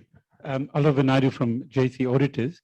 So we're quite active in the ISO 39001 space, and we do conduct audits in that regard. So there's two questions. Firstly, it's very encouraging to see and to note that the CBRTA is taking up the ISO standard. Does that mean then that AUKUS, which was previously recommended, has fallen away? That's my first question. And the second question is, ISO standards require a fair amount of auditor competency and capacity building. To what extent will your program address that? Thank you. All right, no, thanks. Thank you very much for the questions. I think the link with the intimidations there, just to indicate, one of the functions that we have as the Cross-Border Road Transport Agency is that of law enforcement. Our function is currently being performed by the Road Traffic Management Corporation on a SLA or a principal agent relationship. So I think we are very much involved in the issues of law enforcement. And I think to the extent that there is intimidation of operators and buses en route to our borders, we are very actively involved in relation to that. We do interact with the National Commissioner of Police through net joints and prof joints at the provincial level, as we do participate in those structures. And now and again, we do present some of the challenges that you find en route in many of our corridors. There's a case in point of new robberies, for example, in the Libombo border post, where passengers are being killed and ladies being raped. There was a meeting, in fact, last, I think day before yesterday, with the provincial commissioner, where we were having discussions in relation to how we deal with those. I know there's a presentation from SAPS after lunch in relation to what they are doing within the domestic environment. I think it'd also be important just to get a view of what is some of their strategies within the cross-border space. On the digital permit, I think it's everything that you have indicated, sir. It's something that we're working on. So we're currently using the paper-based permit, but we want to gravitate towards a digital permit that you are able to even download it in your phone, on your Android, as you're saying, and that you are able to then show to your law enforcement official. But it would mean that the official must then have a gadget to be able to read. And I think this is something that we want to do in terms of harmonization within the region. I think there was a point that the lady raised in terms of the triple TFP, which is the tripartite transport and transit facilitating program, which is a program that is seeking to harmonize cross-border operations across the tripartite of the 24 countries within the SADC, the EAC and COMESA areas, and to show facilitate movement of cross-border movement. So it's something that we're working on. I think it will be important to engage with you to see how best we can deal with those. The issue of the integration, I think from people from IT, it's what you call, was it APIs and everything else. So it's something that we want to do, that we're able to connect and have those APIs and linkages with some of the systems as well. So I think it's something that we want to do. On the RTMS, triple TFP process, we as the Department of Transport, together with the CBRTA, we are actively involved in the triple TFP program. And the 39,001 is also one of the adopted standards in terms of dealing with some of the issues of road traffic safety. But I think we can engage and see how best we can link up. And I'm interested also to hear your presentations in the afternoon on some of the proposals that you have. I think the last one on AUKUS, no, we're not doing away with AUKUS. So AUKUS is what we've termed the system to be, but in the bedrock of AUKUS is your ISO 39001 in relation to it. And yes, capacitation is very important, and we'll need to ensure that we capacitate our people to be able to deal with those issues. So I think I've answered all the questions. Thanks, ma'am. All right. Madam Chair, we've got one. Round of applause. Madam Chair, we've got one online question. There's a question online. Yes, thank you. The question is from Mr. Kevin Short of Optibus. Prince is asking, what is contributing rate with regards to road crashes, and what are the plans to reduce road crashes involving your buses? Maybe if you can have the microphone there to the front, please. Sorry. It's okay. You can. Sorry, can a lady just bring the microphone to Mr. Short here at the front? There's a hand at the back there. Hello. Okay, working. Okay, my name is Oscar, and from Basco in Mpumalanga. My question is to do with the cross-border at the Libombo border post. Because we are operating in that area, the border post at Libombo and the Swaziland border post. The challenges that we come across is that there is a lot of congestions in the morning, especially in the mornings and afternoons.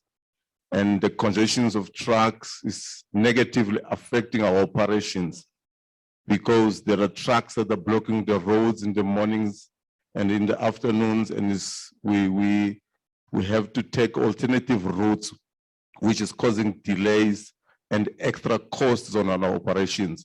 So I would like to know if is there anything that the agency is doing to address the problem at the border post. Recently, it has opened into a 24-hour cross-border service, but doesn't seem to be helping with the congestion that we're experiencing in the area. Thank you.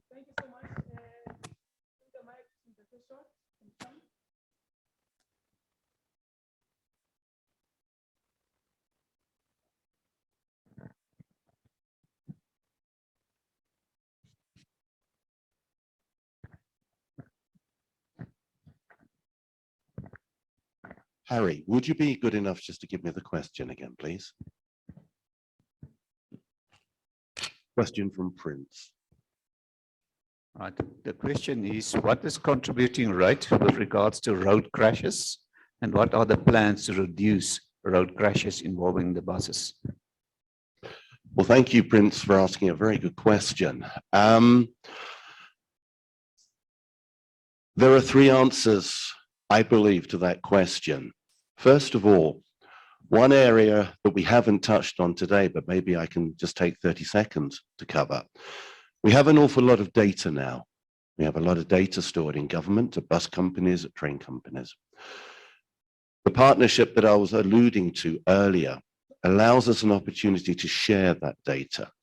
Some work I put together in Sydney 3 years ago was supported by Transport for New South Wales, and they gave me their data feeds. That allowed me to see the impact of vehicle movements around Sydney. From that, I calculated speeds, congestion, and a number of other issues without even setting foot into Sydney. I did it from the UK.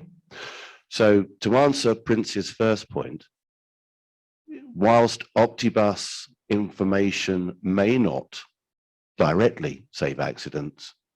The information that we collate from the vehicles that are on the move and government and operators have can support improvements on road junctions, improvements in infrastructure, because if you think about it, we have the empirical evidence. There's no need to send consultants out for high-priced consultancy. We take a 6 to 9 month snap view of a junction or of an issue that's known to the network, and there's absolutely no reason why that can't be used as empirical evidence. With regards to accidents, again, I refer to my first point. With the data we have on junctions, travel flow, traffic speeds through days, we can identify certain periods of the day and night where there are issues, and that again can then direct further investigation with the local government partners and road partners to understand what the causes are, and then if they correlate with areas of black spot, as we call it in the UK, high accident level, then that data can support and begin to underpin future improvements. I hope that answers, Prince. Thank you very much.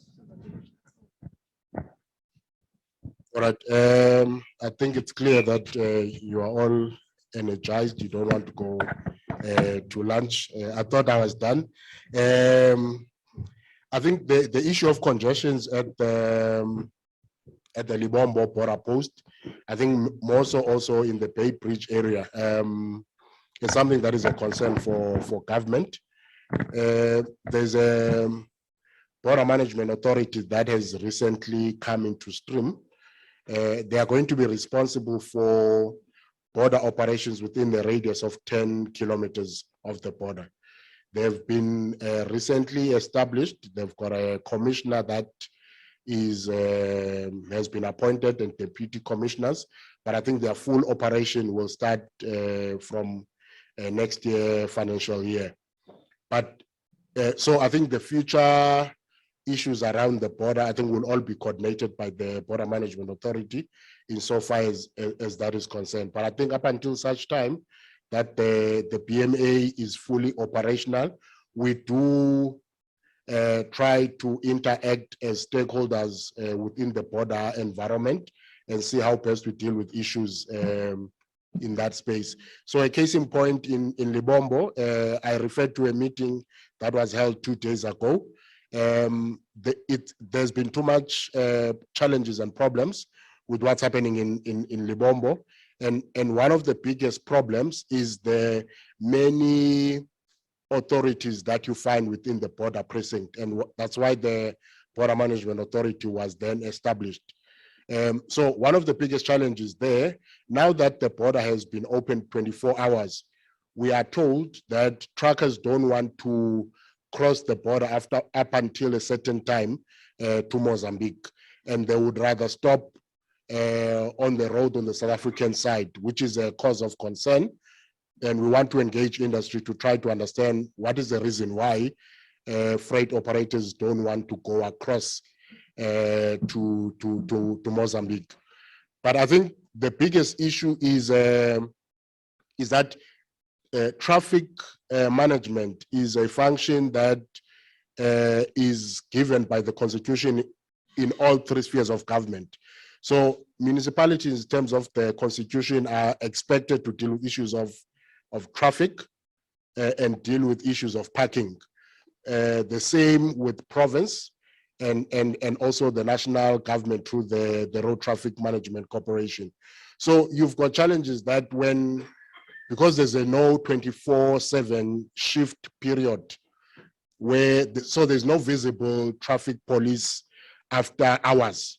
So you find that those truck drivers park on the road and there's no one to manage traffic after 6.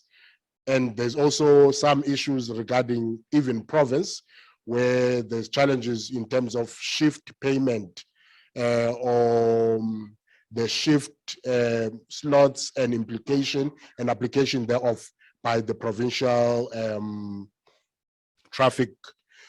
So the meeting we had 2 days ago, I think we all committed that we will coordinate more the law enforcement officials and ensure that we deal with the issue of congestion at Libombo and ensure that there's law and order to ensure that what is happening there doesn't happen. I think there's also been issues of violence because as a result of those trucks, we are told, I think about 5 taxi passengers that were shot about 2 days ago and killed by Mozambican gangs that stay in the mountain up there, and they descend at night and they would shoot passengers and also rape them. So it's something that we are looking into together with SABS. As I've indicated, there was a meeting with the provincial commissioner in Mpumalanga, together with all law enforcement officials and ourselves, to try and see how we can deal with the issue at hand. So thanks, ma'am. Thank you so much, Mr. D. We have come to the end of the first segment of the conference. I'm actually encouraged by your participation. I thought people will dash out for lunch, but I see everybody still glued to their chairs, which is a good thing because that's why we are here. There'll be prizes at the end of the day. There's a box at the registration desk. Please drop your business cards with your details to qualify for the lucky draw. I'm mindful of the fact that this conference should have taken 2 days, Mr. B. It looks like next year we must plan for 2 to 3 days because I think we've condensed a lot of issues into 1 day. And obviously the interest is huge. The fact that we haven't come together in the last 2 years or so obviously has created that gap. So we need to share these kinds of developments. Government is coming with a lot of innovation, and I think it will serve as well as the bus and coach industry. And I see bankers have brought their big checkbooks. So as we leave here, just take your application forms, and they're willing to fund us. I had that. I had correct. The last segment will be handled by Mayor Imo. Mwango is a pioneer in women in public transport. Mayor Imo, I think, and her team 10 years ago, before it was fashionable, they came into the bus industry, and you know, the bus and coach industry is dominated by men. Let's check the room. How many females are here? So that tells you that, you know, long before it was fashionable, BEE, she came in with her team and they've been running Gauteng Women in Transport for the past 10 years or more. Mayor Imo is the deputy chairperson of SABOA and a PEC EXCO member, Gauteng. She will navigate the program for you when we come back from lunch. I'm just going to ask you, as I said, we've eaten into lunch. Instead of an hour, can I please ask you to be back in 30 minutes? There'll be 2 stations for lunch, I think 1 upstairs, and the PRO will guide us to another downstairs. Let's grab something to eat quickly and come back so that we can pick the Joburg traffic, hopefully leave here still before 4 o'clock. Thank you very much. Enjoy your lunch. Please remain focused, as this part is also going to be dealing with a very important series of presentations. And the last part will be the prize giving. And I hope you've already inserted your business cards. If you didn't bring your business card, you can just write in a piece of paper. Please write my name in all your piece of papers. Maybe I might be lucky this time and win a prize. As South Africans, we all spend a highly disappropriate amount of time on the roads in many forms of mobility and commuting. Whilst we may have no or limited choices in this regard, we all deserve to travel safely and in the most efficient manner available. Apart from potholes, accidents, and long delay increasing lawlessness with little or no regard to safety, compliance coupled with low levels of regulatory enforcement, a road trip of nature can be best times be described as a hazard and in many cases life-threatening. And to the main mixed high escalating levels of violence and intimidation, crime, public protest and disorder, and you get a sense that we may be spiraling out of control. This segment has threaded as a set of topics by designated experts in their fields to help us reshape attitude and focus and adhere. We start with what has become a very thorny issue to be many, but remains the principle of material requirements, reigniting adherence and compliance on the ARTO. So we all understand ARTO, what it means, administration education of road traffic offense. Dr. Kayen, am I calling him correctly, Baba? Munyapeo is the Deputy Registrar at the RTI, Road Traffic Infringement Agency. Some of us don't like the word infringement. You can come forward, Baba, whilst I'm reading your bio. Okay. Major General Dr. Kayen Munyepau, please pardon me, I'm Zulu, currently holds a position of a Deputy Registrar responsible for strategy development, research and development, MPO. What is MPO? Project and Program Officer. You know, government people, they're always in a M&E, Baba. Monitoring and evaluation, that's government for you. And IT, at least IT I know. Within the Road Traffic Infringement Agency, he held several senior and executive positions in different public services institutions, including serving as a divisional commissioner within the SABS. That's why it was Major General. And Chief Operations Officer in the Road Traffic SOEs, passionate about public service law, security, integrity, and developing young leaders in South Africa and the region. He is a doctoral graduate in strategy development from Paris School of Business in France, a school in other areas, including public and business administration. He excels in other functional areas, including human resource, at least HR I know, human resource, law enforcement, collective bargaining, and negotiations, as well as road transport matters. He has presented several academic papers and conferences as he has written publications on road traffic transport harmonization within the SADC region. He publicized 2 academic papers with a popularity cited on which is the topic of his, the impact of non-implementation of the bilateral agreements, SADC protocol on transport in the region. So I think that correlates with their cross-border, the implementation of the bilateral agreements. I think he's a guru there. He's currently an advanced student of law as a hobby. Over to you, Doctor. Thank you. Let's give him a round of applause.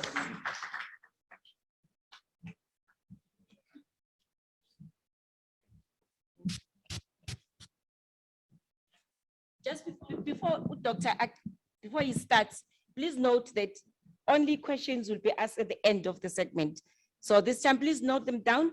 After that, when all the presentation have been done, we can go through the questions. Thank you very much for your attendance. Thank you. Thank you, Program Director. I'm already intimidated because the introduction of my subject was that the topic is a thorny one. So already I anticipate problems. But nonetheless, thank you very much, Program Director. Ladies and gentlemen, good afternoon. Harry, nice to see you again. I'm going to request that you operate it for me. I've seen other speakers battling with this thing, and I don't want to embarrass myself. Yeah, I'm standing here representing government, in particular Department of Transport, the RTIA.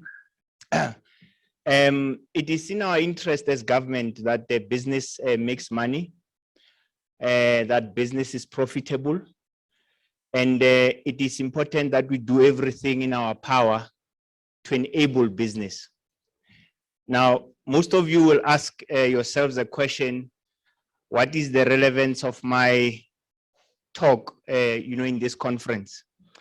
It is important that you listen to me because I believe that I can add value to your business as a representative of government.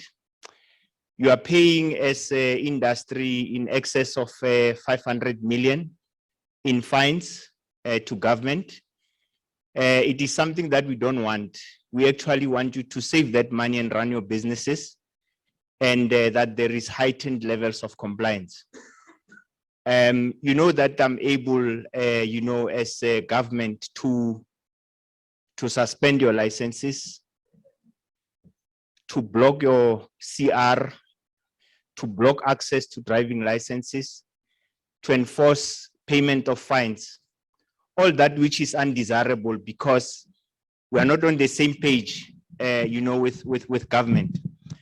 And I'm coming here because I want to try, thank you very much.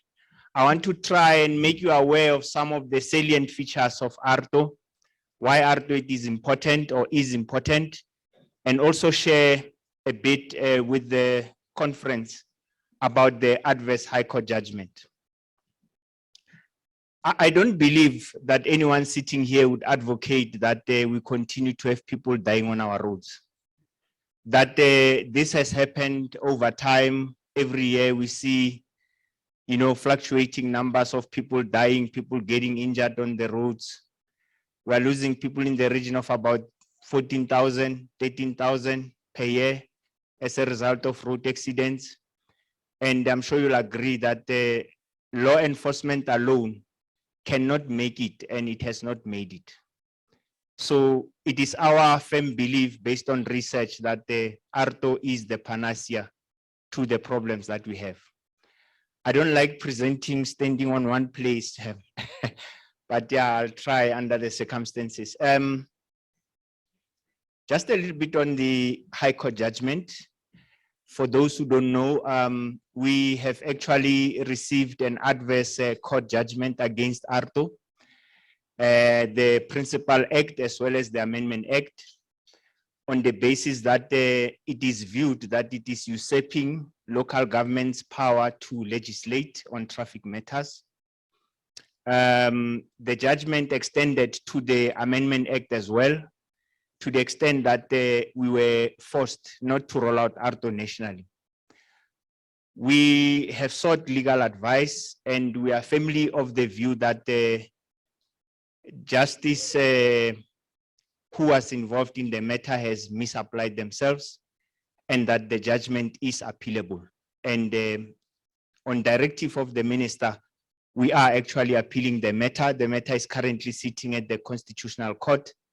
We have served our papers with the defendants or applicants, depending on how you look at it. And we have also got the RTMC joining in the application. And we believe that we are going to be successful, premised on the following. The National Road Traffic Act is an act of parliament, it's a national legislation, but it's operating at local and provincial level. If you look at the preamble of the ARTO legislation, it's very clear. It is not a traffic legislation. It is there to support traffic, you know, legislation through adjudication. I will stop there in regards to the High Court judgment, because you know that the matter is sub judice. I was requested to make a presentation and focus on ARTO legislation. I need the whole week to focus on that, so I decided to take a shortcut and just raise some of the key issues, you know, in the country, and some of the issues in the legislation. I will run through the background, the problem statement, some of the research findings, the business proposition with regards to the Amendment Act, some of the challenges, as well as the way forward. You can go to the next slide. I'm sure you know government by now. We are guided by the UNDA. Very important in the UNDA is the fact that the international government wants to reduce fatalities and crashes by 50% using the baseline of 2011. Initially, the target was aimed at 2020, but we have not reached that target internationally. They pushed the target to 2030. That also finds resonance in the National Road Safety Strategy that was adopted in 2017, as well as in the National Development Plan. Now, what is raised in the National Development Plan that is critical is the fact that there is a view that the three key problems exist in road crashes. One is vehicles that are unroadworthy. And I know that we have problems in the public transport space, and we can see that on the type of notices or citations that are issued, that we have weak law enforcement in the country, as well as the abuse of alcohol. So if you look at the UNDA, those are the key things that are actually, giving us problems. And we have a couple of, targets that we have put there. Some of the legislations that are regulating your conduct as business is the National Road Traffic Act, the National Land Transport Act in particular that deals with the permits and routes and so on, as well as the CBRTA legislation which deals with cross-border permits and some of compliance issues that the business is not complying with. Issues around the SADC protocol, which my colleague Mr. Giotto spoke to, around the need to harmonize traffic legislation between South Africa, SADC members, Eastern countries, and so on. It's a very important consideration that we made. I think one of the things that we got when we engaged with the business was that ARTO is only applicable to South African operators, but not applicable to foreign operators, and we are doing something about that. We are working hard to try and introduce a virtual card, which will levy points demerits to foreign nationals. Obviously, the ARTO legislation, very important, which is the issues that we are going to talk about. And lastly, the white paper on transport, which puts the RTIA, in business. We're spending a lot of money on road traffic crashes. The last report that was, publicized by the RTMC is that government is spending, or actually government and business are spending in the region of 176 billion as a result of road crashes and related fatalities. We are losing about 14,000 lives on South African roads, depending on how you are looking at it. And we are also seeing a high level of non-compliance, as well as no accountability, because I'm sure if you get a fine through the Criminal Procedure Act, the chances that that fine will see the light of day in court is highly unlikely. You go to court, you find that you have 300 matters on the roll, and the judge or magistrate tells you that I'll only hear 100. And that is not working, and that's why ARTO becomes a very important legislation that we should pursue.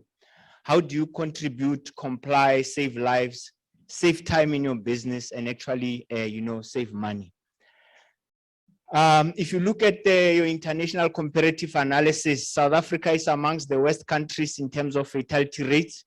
I think we are sitting in the region of about 24 deaths in every 100,000. Whereas when you look at your international numbers, they're sitting at about 3.1 per 100,000. You can see that we need to do a lot of work there. It's 7 times higher than the international average. And I think it's something that we need to consider, because we can improve, what we can do in the country. I know law enforcement, people will say, yeah, but it has not worked. You increase the numbers, but it's not working. But law enforcement alone can work. I mean, we see with the SAPS, at some point they were sitting with about 200,000 staff, but still it doesn't work, because you need other complementary, interventions to assist. You can go to the next slide. A lot of people are saying, yeah, ARTO is not gonna work, ARTO is not working, we need more law enforcement. We have done research and we've seen that ARTO can actually work. But just like law enforcement, ARTO can work on its own. It needs robust law enforcement. It needs involvement of business, and this is why I'm standing here today, to solicit your support and compliance in regards to issues around road safety and so on. So we have the firm belief that ARTO is going to work. There has been research that has been done internationally. We continue to do research. We have seen that ARTO has, or not ARTO, maybe point demerits systems have had the ability to reduce fatalities by about 20%. There has been instances where ARTO has not worked internationally, but it's mainly because the support in terms of law enforcement and traffic surveillance has actually not been forthcoming. And that is something that as South Africa we want to look at now that we have, this gap, until the Constitutional Court, pronounces. You can go to the next slide. People are saying, and this we got when we engage stakeholders, people are saying, yeah, if you suspend people's licenses, people are going to lose jobs and so on. You see, the problem with ARTO is that if you don't want to lose your job, you must comply, because ARTO will not have a problem to people who comply. I know that we have also demerited 2,600 offenses in the schedule, but we have since revised that strategy. You are only trying to focus on the 10 most critical traffic offenses or offenses that contribute to traffic deaths that we want to demerit. Because, it's not going to help us to demerit, for example, a defective indicator or absence of a, rear view mirror, whatever the case may be. But we want, very serious, offenses that we want to demerit. I'm not going to lecture you about ARTO because I believe that you've interacted with ARTO. I'm not able to look at this side. Kindly bear with me. There's this strong light. I'm not going to lecture you, but there's one thing that I just want to point out. In the elective options, like a traffic officer will issue a traffic fine and you will have 5 elective options. You either pay, make a representation, apply to make installment, nominate a driver or refer the matter elsewhere. But I want to advise business about the importance of nominating the driver. Because remember, if we take a camera off your bus because it was involved in an infringement, the fine will actually, be issued in the name of the company or in the name of the person whose bus is registered. So it is important that as business that you have some, some form of surveillance on the notices that are issued to your vehicles, your buses, so that within a period of 32 days, you are able to advise the RTIA that actually this fine should not be issued to me as the owner or to me as the company, but it should be issued to Kaine. Then you are duty bound to give us the name of the driver. You are duty bound to give us his ID, where we are going to be able to find him. Because in terms of the law, as the operators or businesses, you are also duty bound that when you employ a person, you need to have all his details in relation to driving license, the category, the address, and so on, so that you are able to nominate him, and then we can start engaging with him, and we don't actually frustrate, the business. Ladies and gentlemen, the issue of nomination is very important. We are online. We are able to do it online. We are now having a national footprint in the country. We are present in all 9 provinces. We have about 12 service outlets in Gauteng. We have about 14 service outlets throughout the country, and we are going to improve those service outlets. We have also implemented online services. We are also on Android, so you are able to actually go onto an application and actually do the nomination online. I think this is one important thing that if business does well, you'll save time, you'll save money. Remember, if you don't nominate because your driver got an infringement, the fine gets to an enforcement order stage. And if we get to an enforcement order stage, it means the company cannot transact with natives and we will block you. Can you imagine if we block you and your bus is about to cross, the border, you don't have a disc or whatever the case may be, or you go to CBRTA, you apply for a permit and they can't issue with a permit because there is a system block, on your vehicle. So I think that is one, key takeaway that I'd like the audience, to take. You can go to the next slide. In the Amendment Act, you remember the Principal Act, it was talking about sheriffs, that if we issue with a fine and you don't pay, we'll come and repossess your stuff and all that crazy stuff. We're actually doing away with that stuff in the Amendment Act. And critical to the Amendment Act are these improvements. I'm sure you've seen on TV that we are very active in terms of marketing the products, the services, making our clients aware about the implications of the High Court judgment, what is ARTO, elective options, where to find us, and so on. Issues around electronic service. The biggest problem with ARTO today, and this is the reason why you have a lot of successful representations. I think our successful reps are sitting somewhere between 72 and 80%. Why? Because we are using SAPO as our, postal services, and SAPO is not working. I'm sure you've seen SAPO is having problems. We've been engaging them, but SAPO is actually killing the importance of, ARTO. And we are looking at other, alternatives. And one of the alternatives is electronic service, where we can actually send you a fine by email. I know that this is a second plea in the Constitutional Court application, that if the court doesn't find the law unconstitutional, they're actually requesting that electronic service should be unconstitutional. You see, if you go and look at the law of interpretation, you'll know that it allows you to change the law with the times. I mean, today for you to post a letter to a person, it doesn't work. ARTO is time bound. I issue a notice, I give you 32 days. In 32 days, I issue a courtesy letter. Now, if SAPO is not able to give you that, notice, it's a problem. And that's where you and I fight. Because if the system is not able to pick up an objection or a rep, then you are flagged, on the system. So electronic service is one of the things that we think we are going to have. We are not necessarily taking away ordinary mail. We are not necessarily taking away registered mail. Points demerit system is the bedrock of ARTO, where we are able to give you a maximum of 14 points. And on the 15th point, we are going to suspend your driving license. If it happens twice, the third time, we actually cancel your driving license. And you have to start from the beginning. It is our view that if we do that, there's going to be accountability on the part of a driver, because we don't want people who are not fit to be on South African roads. And we believe that this is one solution that will assist in resolving the problem to some extent. We have introduced the appeals tribunal. We've done away with the issue of going to court because the Parliament was of the view that the court process is actually costly for business and for ordinary people. So we're actually introducing the appeals tribunal, which is also provided for in the Constitution. We're also introducing driver rehabilitation. Driver rehabilitation, if we suspend you twice, thrice, or we take away your license, we give you an alternative to subject you to a particular program through simulation, driver training, and so on, so that you can actually go back to the quality of a driver that we need. We're working on several programs that are peculiar to the respective offenses. You also have an option when you are not happy with the representation officer and you are not happy with the appeals tribunal.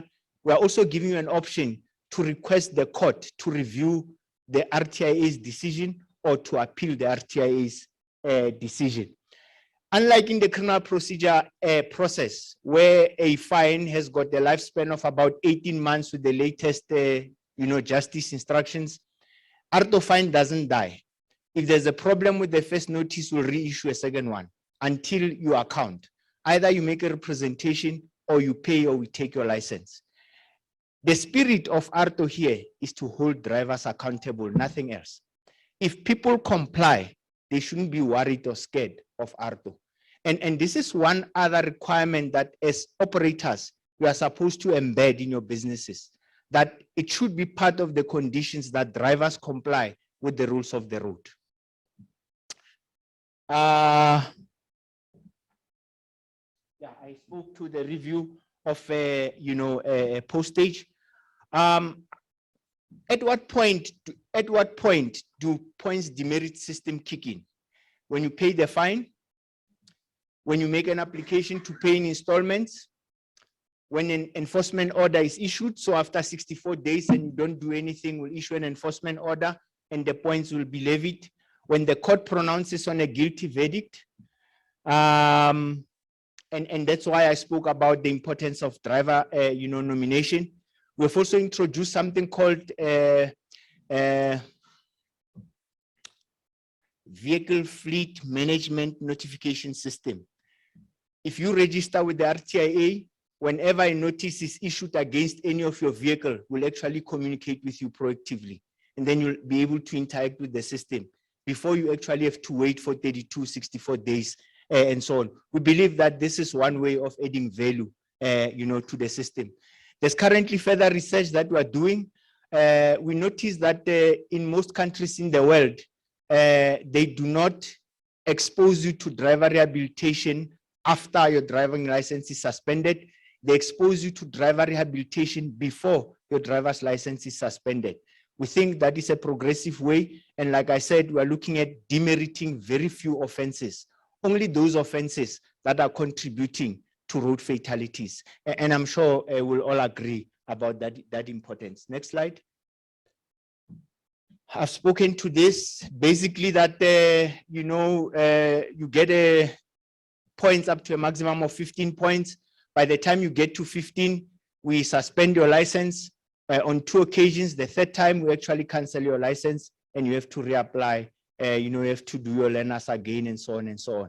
And if you are a very good or compliant driver, maybe you are sitting at 10 points, every 3 months, there's no offense, you actually reduce 1 point.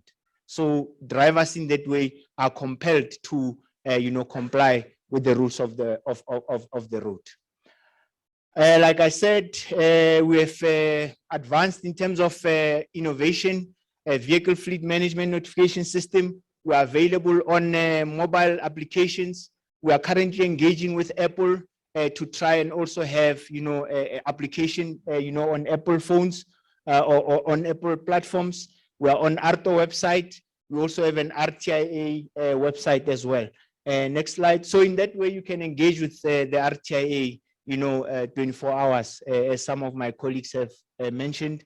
Those are the service platforms.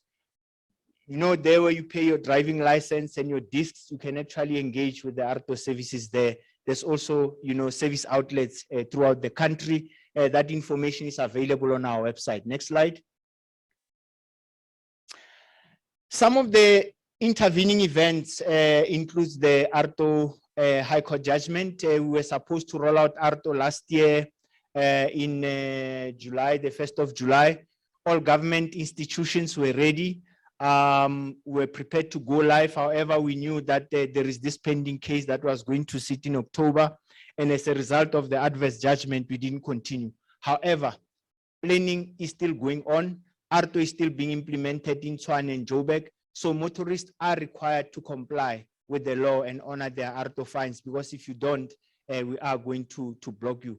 And the essence here is not really to pay, but make a representation and say either the law is wrong here, and I want you to review the position that you are taking.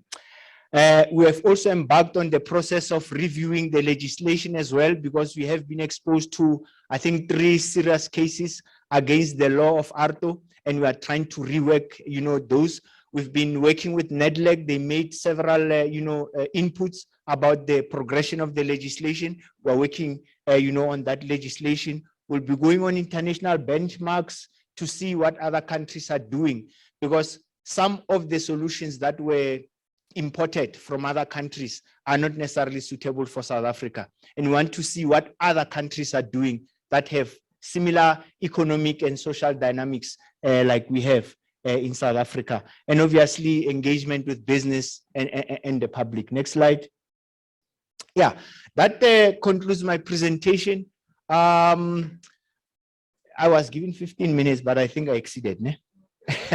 But look, ARTO is a very complex and thorny conversation, as the program director has indicated. And I believe that it is important that we converse in order for us to end up with a progressive product. I don't think that for us to sit and hold our hands in the air is going to assist. As a country, we have a problem where people are dying, where when people die, business is affected. When people die, money that government is supposed to pay into the subsidies is actually going to paying for people who are dying. I mean, if you go and look at what's happening at RAF, then government is paying a hell of a lot of money to people who are victims of road accidents. And it is our firm belief that that money can go into other economic and social, progressive, interventions that governments can make. Thank you very much, Program Director. Thanks, ladies and gentlemen. Thank you very much, Dr. M. Last round of applause. Thank you very much. I'm noting your hand, Sir. We've said we'll have discussions after all the presentations. Please jot down all your concerns and your questions. Tim, it was a short-lived celebration. Arto is back. And I think also as operators, we have to go back and review our DC codes and revive them and make them active. I think as an association, through our PECs, we got to go again on this workshop of ACTO because we thought it's been thrown out the window, say, it's back. We realized that you have to do it all over again.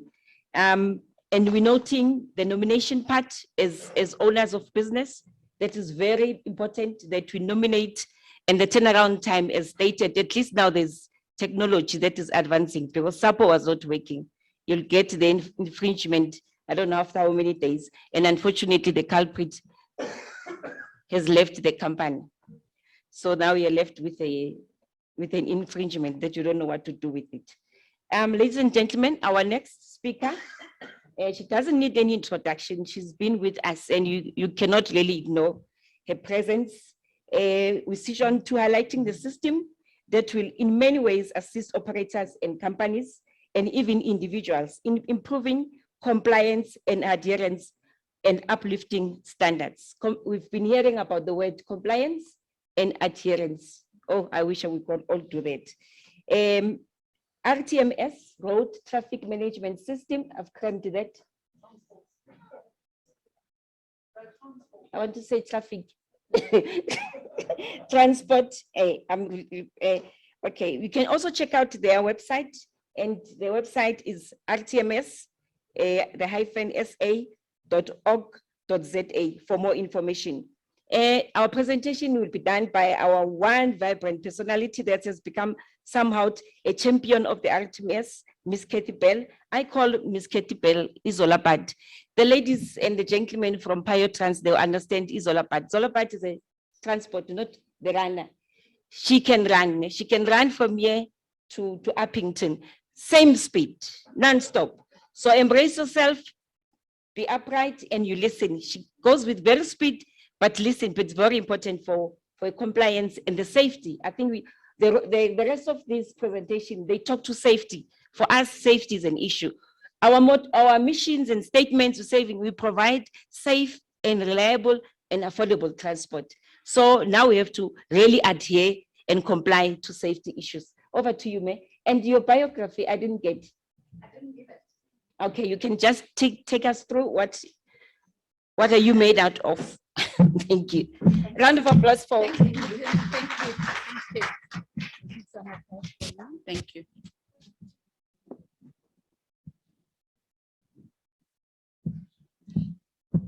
Oh, this is so intimidating. Oh, Harry, I moved it. Okay, there we go. Now I can see you. So thank you very much for the opportunity. I would like my presentation to come up, young Mr. Harry van Huisteen. So this is a fantastic, awesome opportunity. And I must say, what's very exciting for me is that we haven't been doing this for quite a number of years. Where's young Basil? Since 2019 was the last time, hey? So this is great. And we're in 2022. Imogen, this is fantastic. So the short version is it doesn't matter who I am and what I is and my bio, none of that actually matters. What matters is, are we effective? Do we get it right? Do we make it happen? And is it possible? And can we prove it? That's what matters. Am I right? It's not about me. No, it's not about me. So how about I do the following? How about I put up a case study from a customer, Standard Bank customer, an SMME that went from 6 skoras to 66 beautiful trucks in 6 years. Is that a case study worth listening to? So it's not me talking about me or how fantastic our bank is, which it is. And some of you at the dinner last night met our big boss, Nelisiwe Baloyi, and she did a fantastic presentation around the fact that, we are committed to the industry. We want to make a difference. We want to add value. And this is how we do it. So Africa Link Transport, so they happen to be a freight operator. But we've taken the same case study for another operator who only ran trucks and trailing equipment. And he actually then tendered for a bus contract, commercial bus contract with a mine with very high standards, very high requirements, and boom, he could take RTMS and he could implement it in his business and comply. Why is it important in a mining operation? It's because you can get a Section 54 notice if there's a fatality or injury and the whole mine shuts down. Okay, so Africa Link, it's owned by a chap called Mr. Sunshine Bennett. So Sunshine's history is quite interesting. He was an orphan many moons ago, and he was living in Milliefields, just camping in Milliefields, and a farmer saw him and said to him, kom werk in my werkswinkel, as jy wil. Sunshine said, ja. So off he went into the workshop, did some cleaning first, and from cleaning he became a driver, young Eugene. He became a very good driver, yes, Mr. Master Trucker. And out of that particular process, he then also became a logistics specialist in the organization, and he got to know the business. He understood how to negotiate contracts, etc. He started his own business. So he bought himself 6 old trucks. He also learned to do a bit of mechanical fix and repairs, and he knew what a slack adjuster is and what a hub reduction is. And he also knew how to make sure that the 5th wheel is securely linked. So I know we're talking freight, but there's an important lesson here because it is the same. Because it is about road safety, it's about compliance, and it's about drivers, and it's about driver health and wellness, and it's about making sure that you run sustainably, efficiently. So young Mr. Sunshine Bennett wanted to get some more financing from the bank. And I can quote you this because this is the customer quoting and saying that he then wanted to buy some more trucks, but his trucks were old and his financials didn't look too great, and his maintenance costs were doing this. His cost recovery was doing this. It's like negative jaws, ne? So we went and visited him at his operation in Bronkhorstspruit on a Saturday morning because we were a bit busy. And he was running for Palesa Mines, coal. He was running coal. So I took one look at his fleet. I'm not going to say what they are, the brand, because the state of his fleet didn't represent the quality of the brand, if I might be so bold. So he said, okay, well, what we'll do a deal, Mr. Sunshine Bennett. We'll take those 6 scorers, we'll bundle them together, sell them as scrap, and then we'll get you 2 new, beautiful. At the time, it was UDs. So that's what we did. So if you look at the presentation, Harry, you can move on. You must pay attention, young man, watch. So you can see that's his operation. I find it very difficult to stand still. So I'm going to, and I'll try not to get all tense because I prefer to walk around, as anybody knows. Nee, Leon, I normally walk around. So this is really difficult for me, but I'm doing it out of respect because there's a camera there, there's online viewers, welcome. So as you can see from the presentation, and I have to tell you this presentation is from Africa Link. They didn't have a big marketing team. The operational team who was supposed to look after the drivers and the blah, blah, blah, blah, they put this presentation together. So we must appreciate this presentation comes from the heart. This presentation comes from their experience. So you can see the fleet, it's made up of a number of tautliners and tippers and all sorts of things. And they have, at this stage, they went from, in 6 years, to 60 trucks. He now has over 80 trucks, different combinations, tautliners, different contracts, from torties, flat decks, etc. And he runs sugar, and he runs coal, and he runs cement, and he runs food, and all sorts of wonderful things. So he's a diversified operator. They also do cross-border. Where's our cross-border gentleman? Did he leave? Did he go? Where? Oh, there's a hand. Fantastic. So he uses RTMS, sir, to make sure that he complies. So his vehicles are roadworthy, his drivers are healthy, the loads are very secure, and as they enter the road system, they are contributing to sharing the roads in harmony. We're a big believer in that. Right here, so they're based out in Delmas. Young Harry, next one. This is actually quite easy here. Talk here, see there, lekker. So this is their mission and vision. Short version, I won't spend too much time, but it's important that the team are very focused. And it's been tough. Trust me, it's not easy. It's not easy. They started as SMME, small business, and now they're medium business. And he wanted to build an empire. And this is, the lady who did the presentation is Safira. Where's young Oliver? You'll remember this, Mr. JC Auditors. He actually knows the company very well because he did the audit. So you can see that their business needs to do the right thing for the right reasons to get the right results. That's important. Next slide. So First of all, they didn't have systems and guidelines and things like that. And the business although they've got some trucks in place, the business was growing. They had some crashes, fuel consumption wasn't too great, etc. So they had some challenges in the business. I'm not going to spend too much time on this, other than to quote that they call me Kathy Bells, because I think I'm too loud for one bell. I must be Kathy Bells. Anyway, so next slide. Yeah. So this is what I want to show you. Is this, Munia, must you go back one? Go back one. Yeah, that's it. Okay. So next slide. Just testing. So in their business, they've also created a tire bay, which is fully functional. They make sure that they can check the tires. They make sure the tread, the tip, the pressure, alles is all 100%. They also adhere to the National Road Traffic Act and the minimum tire tread depths, because it's part of the standard. So everything I'm touching on now is part of the Road Transport Management System standard, uniquely designed.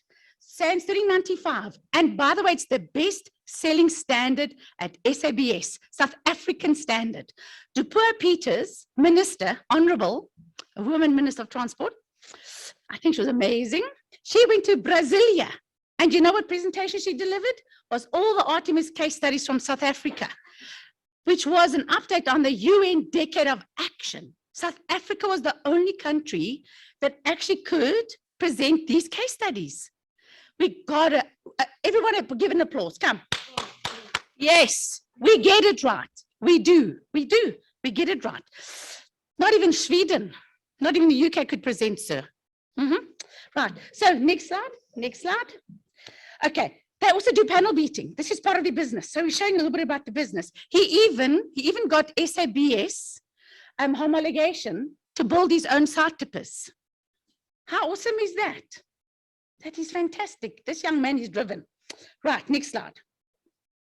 You can see there's the wash bay. So everything about the business is to keep it clean, to keep it functional, to keep it roadworthy.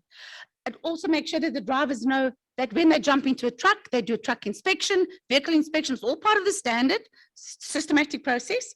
And they make sure that the fleet is also clean. They also move food for RCL, sugar, I think I said so. So it's food grade stuff. So the trucks have to be clean, the trailers have to be great, and everything has to be roadworthy. Next slide. That's the service center. He's actually created a service center, and they've got mechanics on standby, and they make sure everything runs smoothly, particularly the vehicles that are the trailing equipment that are not under maintenance plans, because that still goes to the OEM. Next slide. So this is one of the processes where in their business, they had to understand that to make the business run well, we can't underload or overload, because if you underload, you don't do a fixed cost recovery. If you overload, well, then you're going to be trouble with the RTIA, and that's what we don't want. So this is how they also made sure that part of the process of identifying what they need to improve is how they were managing their way bridges at Palesa Coal. So this was an example of that. Once they pick up that the vehicles are overloaded or any of those things, they would go to the way bridge, and they started finding a methodology to make sure that when it's loaded, that the trailers are not overloaded and that the truck combination is not overloaded. Next slide. So I want to show you this. So this is his overloads comparison. So he did a bit of and I want to show you the progression. So they started with RTMS from 2017 to 2018. That's when they got the RTMS certification. And this is part of the process of making sure that the business runs well. So these are the key areas of the business where there was the most maximum change, the most maximum improvement. This is where the biggest changes took place, because once you've implemented RTMS and you maintain the standard, you will not have that big incremental change because you're on standard, you're on point, your business is running smoothly. You must just maintain and make sure that everybody else does what they need to do. So you can see overloads in Jan 2019, overloads were 23 underloads, and there were 35 overloads. Within a period of 3 months, you can see it change significantly. So the whole focus on the business is to manage, to be efficient, to be productive, not to overload or underload, because either way you're in trouble, there's safety issues, and the other one is you're never going to be able to be sustainable. And that was just a comparison. Next slide. So I will not speak too much. I will just speak quickly.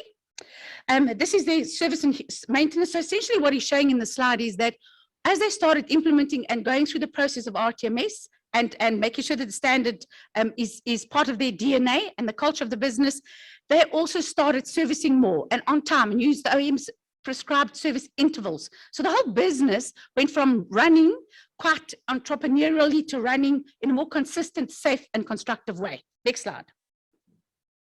And then also incidents and accidents. As I said, this is a dynamic process. The team have put the slide together. This from the customer, and this is the team who's doing multiple things. So this is an amazing slide.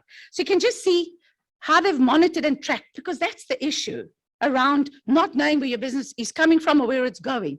This gives an idea of between 2016 and 2019, what the number of minor crashes were and major crashes and fatalities. So you can see from 2016, 15, that 15 crashes right down to 2019. And that is the benefit in every single one of our Artemis case studies. Since 2012, we've got, how many do we have now, Ollie? How many Artemis certified operators?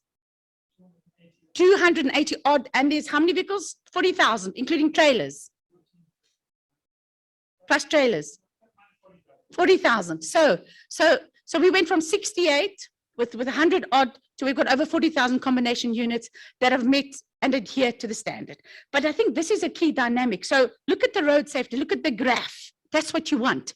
This is a real live operator that started as an SMME. He's grown his business. He's sustainable. It's not easy to do business. There's all sorts of challenges in the business. You could arrive at an operator and the mine's closed. It happened to them in COVID. You could arrive and want to go load product and they're doing a safety or cleaning or a maintenance program, and that operation is down for 2 weeks. So the dynamics of transport, it isn't as easy as just saying, okay, well, Kathy Bell or Dina McConey, who is my colleague, the head of CAF, sitting here, we want money. RONS on its own doesn't ensure success. There's a lot more that goes into it, and this is part of that. And once you have the RONS, and once you have the fleet, it takes that much harder. And you have to see with one eye closed, one eye open to make sure the business is sustainable. Right, that's in terms of road safety. You can see a significant improvement. These are facts. This is from an operator, and we have a whole lot of them, many others. They have a speed policy to make sure, speed regulations, and they were speeding the drivers, and the drivers would be coaching and blah, blah, blah. And then the next slide will show you that once you implemented the speed policy, yeah, next one slowly, Harry, that's it. Okay, once they implement the speed policy and the speed came down, so did fuel consumption, so did crashes, you know. So it's always kind of like a hand in glove process, you know. Is the business well managed? How do you prove it's well managed? Are there improvements in the business, Harry? Those are the things that matter, right? So you can look at this. And this was the period 2018 and 2019. And you can see, look at the lovely little pie chart there. How amazing is it? This is what Artemis requires. Manage your business, measure your business, and make sure that everybody around risk is mitigated. How do you do that? You can't do that if you just guess. You have to have a systematic, consistent approach to managing the business. Mitigate risk, identify, mitigate, manage constantly, you know, review. Right, okay. And you can see that revenue also increased because they had better control around underloads and overloads, and they will also have a fantastic track record with customers. I'll show you the customer base now. So you can see them, that was some of the challenges, and a combination of improving on the business, reducing speed, talking to the drivers, coaching, constant training, etc. The business has improved. Wonderful. You got to love those benefits of RTMS. This is from the customer. I just love the presentation. It's not Kathy Bell telling the story. She's simply relaying it. Right, next one. Next one, Harry. Live tracking. So they use Digit and mixed telematics and Volvo down a fleet. My colleague from C-Track. That's okay. You're welcome to, you know, engage them. So this moral of the story is they do track. Moral of the story is they measure and they manage every single thing in the business. The drivers, where the loads are. This business is on fire. Right, next one. There's a whole focus on driver wellness. It's part of the standard. The whole big thing. We look at Artemis as almost like a wheel, and your pivot is the driver. Everything around the driver, having a roadworthy vehicle, being comfortable, having a load, good customers, fatigue management, health. Very important. You know, not about your 2-year medical certificate for PRDP. No. 3 monthly assessment, 3 monthly driver wellness. A focus on that. Do they have I've got customers who are Artemis certified, and every Monday, you know, there's a whole session with the drivers, they debrief, and the drivers get apples and oranges and water and all sorts of healthy things, just as part of demonstrating that drivers tend to have. We know the biggest challenge for drivers at the moment is they cannot see. Why can't they see? Type 2 diabetes. Why is that? They don't exercise enough and they have too many Cokes and KFC, I think. Anyway, short version, driver upliftment, big focus. It's all about the drivers, it's all about the company, it's all about best practice. Make the business better. You know, have one common thread, one common focus. It's not ops on the one side, HR down here, management up there. No, one common focus. And it's everything about the road transport management system. See, not traffic, transport, Imogen. Yeah, next one. So this is just a bit of the track record, some of the customers. So I think it's important. So if you look at who they are, I mean, it's SAB, it's Canyon Coal, Mamba Cement, Quality Sugars. So I think for me, what the most important part about this business is that they went from an SMME, and there's a lot of focus over how do you grow, how do you empower, how do you transition, how do you transform? But he had a passion for the business and he wanted to get it done. And along the way, he paid some school fees. But I think his commitment to the industry, commitment to making sure that he does things right, I think is very important. So I think, Harry, that's my last slide. Just go to the next one. I think it's just a thank you. I'll say you got to love that. So I think the short version is that with RTMS, the lessons in the freight sector can also be awesome in the bus industry. In the bus industry, we have a number. So Buscor was the first subsidized bus operators to get their RTMS, and then they've moved on to bigger and better things. Now they now run bi-articulated buses. I think you can have payload of 137 persons on the new bi-articulated buses. That's on a PBS. So it means that if you can meet standards, you can improve and innovate. So you've got vehicles running on the roads that have got higher capacity, but because they are spread across bigger axles, they have a 33% road wear reduction. And because you're doing less trips with higher payload, you reduce your carbon footprint. It all speaks to the ESG. We have a huge big focus on our environmental, societal, and government processes. So RTMS opens the doors for improvement and innovation. But aside from that, the benefits that accrue to operators is directly linked to fuel consumption. Harry, you missed a slide. I know you did. There was one on fuel consumption. 33% Axeia. So there, just as a matter of interest, the direct correlation between improved driver training, Harry, I'm watching you, and fuel consumption, it had actually reduced. They were more efficient, more sustainable, and they actually used less fuel. And they had better trained drivers. So it's all combination. It's not just one thing. And that's what the standard does. The South African standard developed, and we have fantastic case studies. Right, so I think that's me done, but just one last little thing. So Standard Bank's philosophy is we want to partner with the industry. So we get involved. We're very supportive of SABOA. We're involved with RTMS. We're on the TC24 committee. We get involved in all sorts of other initiatives. We support Nikki Scott with the CTA and the UZ program where they're going to train 900 women, of which 300 are going to be drivers in the industry. So I think we would like to say we want to drive Africa's growth because she's our home, but you're also very close to the industry, want to understand the industry, engage the industry, and add value along the way. I'm done. Thank you. Thank you. Thank you very much.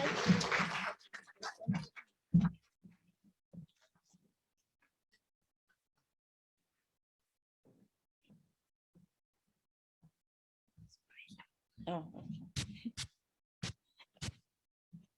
Okay, thank you very much, Ms. Kay, for the case study and the presentation and your energy. Mr. B was saying that he's getting his energy from the fumes. And I'm not sure the guy who was presenting the e-mobility would really like to hear that, because now we're talking about less fumes. I think my advice is that it does sound like a big elephant. I think as operators, especially our small bus operators, we can start biting a little bit. We can start with one. You know, we know all of us, we manage our business. I think the next thing was we can maybe like your focus or whatever that you want to do, say, let me know how I measure my business and identify risk and mitigate risk. Just do one policy at a time, because it does sound, when the last presentation that Kathy did, I had to go as far as Devon to go to the presentation. When you listen to the all the presentation, what is required for you to be RMTS compliant. For us, it looks like, whew, this is unattainable. As a small bus operator, I won't be able to do so, but you can start a little bit. You have your standard operation procedures, little bit, not too much, driver wellness, at least you'll get there, because what is more important is the safety of both our drivers and the road users. And Mr. B, are we going to have break or we just go through? Because we late already. We're supposed to have taken it a little break and then a discussion thereafter. Do remember to jot down your questions so that when we have the discussion session, we do ask questions. Then our next speaker, still keeping with the road safety and RTMS, is Mr. Oliver Naidu, the CEO of JC Auditors. And you can see, thank you for your nice thing there. For some of us don't understand all the ISOs, those international standard, we see them, we don't understand them. And will give us a further overview of road safety, incorporating elements of RTMS. Mr. Oliver has 25 years experience in risk management and compliance system, especially within the heavy vehicle and road transport sector. Mr. Oliver has conducted in excess of 200 audits on the RTMS national standards and as well as the major ISO standards. He manages a team of auditors actively assessing safety and compliance in South Africa and neighboring SADC states. He is a former chairperson of SABS Technical Committee for Road Transport and Safety Management System, and also a member of the ISO Road Traffic Safety Technical Committee. Let's welcome Mr. Oliver.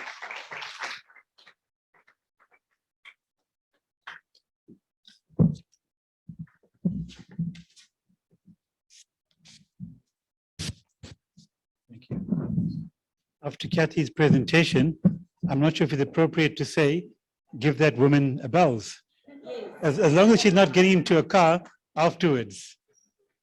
Yeah, so thanks very much, firstly to Basil and the team for organizing this event. I think it's great to be together. I mean, I enjoyed the chats over coffee. I had the most engaging discussion with Cabello during lunch, inspiring it was. So great to be here. And my presentation is very much following on the thread of Kathy, just reinforcing the whole issue of road safety. Road safety, sadly, has become a prosaic term. It's something which doesn't really excite people.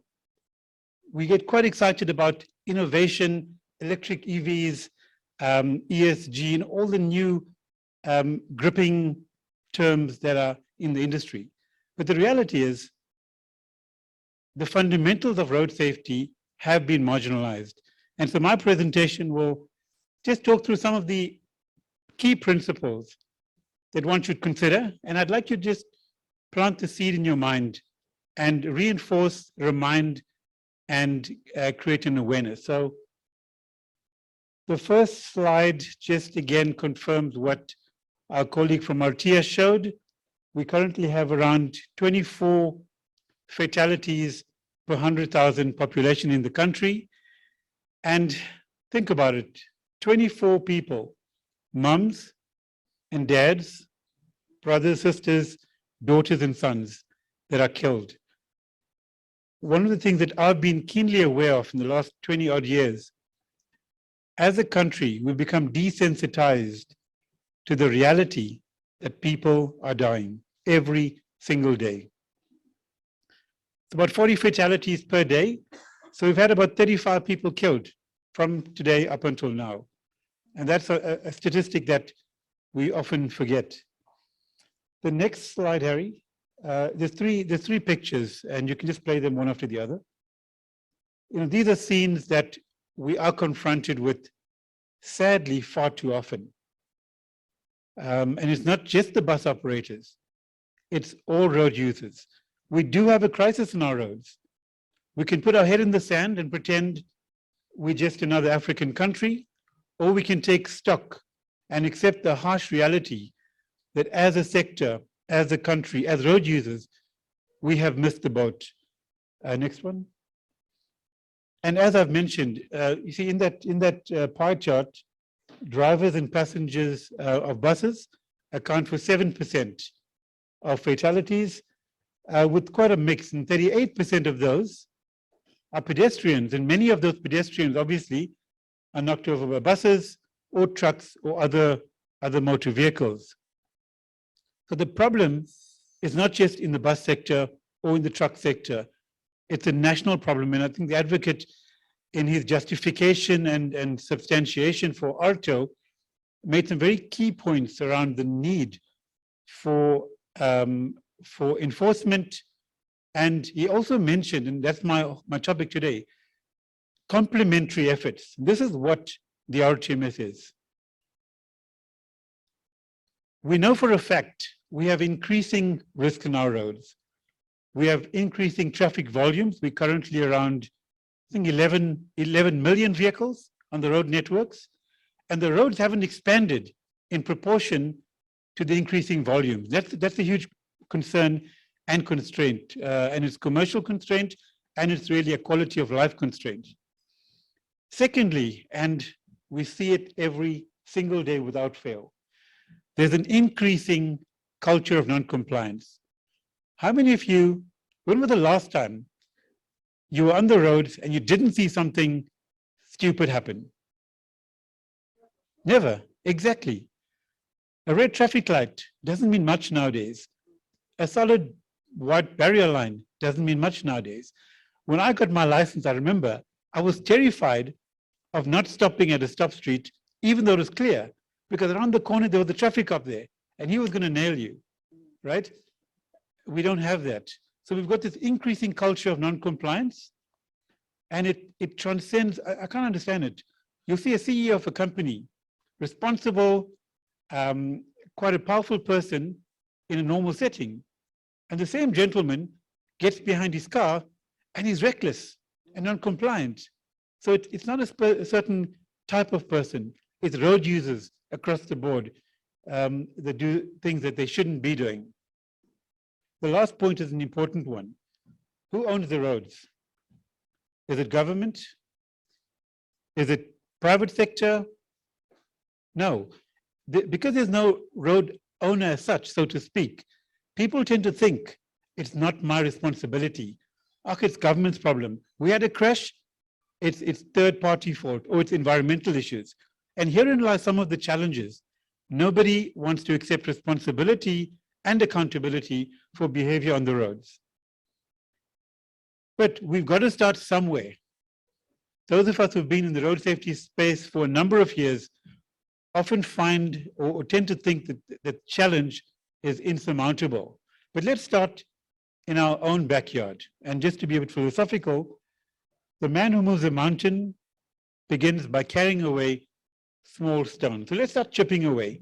In your specific area, in your little bus company with 10 buses or 200 or 500, start doing something and then progressively incorporate various other road safety and risk mitigating tools that will help your business grow and grow sustainably. There is no silver bullet. As human beings, we tend to have this unrealistic expectation of there being a silver bullet to fix a problem or problems. There isn't.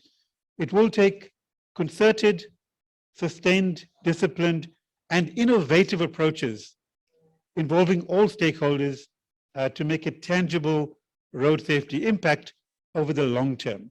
We're tired of knee-jerk responses. We're tired of people just getting all excited when there's a crash or collision and going back to business as usual a week later or two. Let's take a long-term view. Let's build sustainability into our bus companies so that we create an environment for our kids and grandkids that can be better for us on the roads. So coming then to the A tool. So one tool that has been used quite effectively, and Kathy mentioned that earlier, is the RTMS national standard. I should say the principles in the standard are really not that, it's not rocket science. It really is the basic good governance elements that any responsible transporter should consider to implement. So there's a national committee, I'm a member of the national TC, that determines the content of the RTMS standard and also promotes the use of the standard amongst various industries, the bus industry being one. There are four main pillars to the standard: loading criteria, passenger loading in our context here today, safety of the vehicles, technical management of the vehicles, and of course, safe operation of those vehicles. So you can have the best vehicles with the best technology, but if you neglect to operate them safely, you do have a risk on your hands. Driver wellness is something that we must admit has been neglected to our detriment. And of course, training and development or skills development, empowering the drivers with the knowledge they need to make the right decisions when they're on the road. So the concept of self-regulation, it's about saying, listen, this is our business. We can't rely on law enforcement to tell us what we're doing wrong. Let's develop or plan, develop policies, procedures, and other systems that we need to manage the business. And I'll give you an idea of a few key ones just now. One needs to implement it and take active or put in place active processes that manage these requirements within your business. And then monitoring. You cannot improve what you don't monitor. So things like speeding, your loading, vehicle maintenance, all of the key criteria must be monitored rather, so that if there are anomalies or if there are deviations, you can take action before that deviation becomes a crash, a collision, or an unsafe incident. There are 13 elements in the standard, and I'm not going to go into them in any detail, but I'd like to just summarize the four key pillars, which the first one is loading control. When you're loading passengers, I always use the example of freight. If there's a crash with the truck, we lose goods. Goods are replaceable. Human lives are not. So the standard here requires for there to be a system in place where you define what is the carrying capacity of each bus with the intention that you will manage or control the number of passengers that enter to prevent overloading. And so your systems must be aligned to that end. We spoke about innovation, I think, throughout the course of today. And at my lunchtime discussion with Kabelo, you want to give us a wave there? Are you still there? Oh, Kabelo, I think he stepped out. So he was telling me a very innovative way that he uses in his business. He's got 143 buses, quite a big fleet. And every now and then, he gets onto a trip. The passenger doesn't know who he is. He says to the drivers, to keep quiet and not let them know he's the owner of the company. And he listens to the passengers. He said recently he overheard passengers speaking, and the one guy said, "Hey, what's wrong with the driver? He's stopping at the stop street today." Now that tells him that driver isn't usually stopping at the stop street. And that's quite an innovative way. And okay, he's not here now, but he actually did a diesel mechanics course. He did a bookkeeping course. He empowered himself as the owner of the business so he can manage that business effectively and in a hands-on way. Thanks, Harry. So keep going. So overload prevention is key, and the idea is to prevent and minimize overloading. We know in the R2 Act, there are various demerit points and fines, and we want to avoid that as well. Keep going, Harry. Road speed. Road speed is a leading contributor to crashes worldwide. So it's obvious that one needs to mitigate this main risk, or major risk rather, adequately. So the RTMS advocates promoting at a safe speed. Now, what's the difference between the safe speed and the speed limit?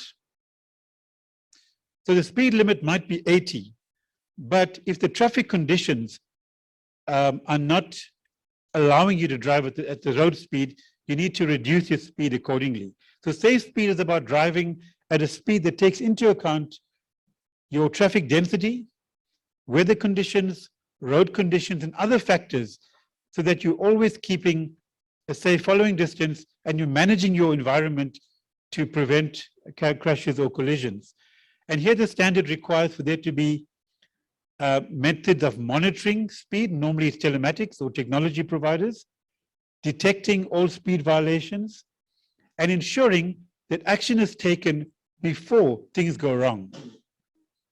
You'll find often a bus driver or any driver, he will exceed the speed limit once, twice, 10 times, and he'll say, you know what, I've done this a few times and there's been no impact on me. So it becomes, oh, I've done this, no impact, I can keep doing it.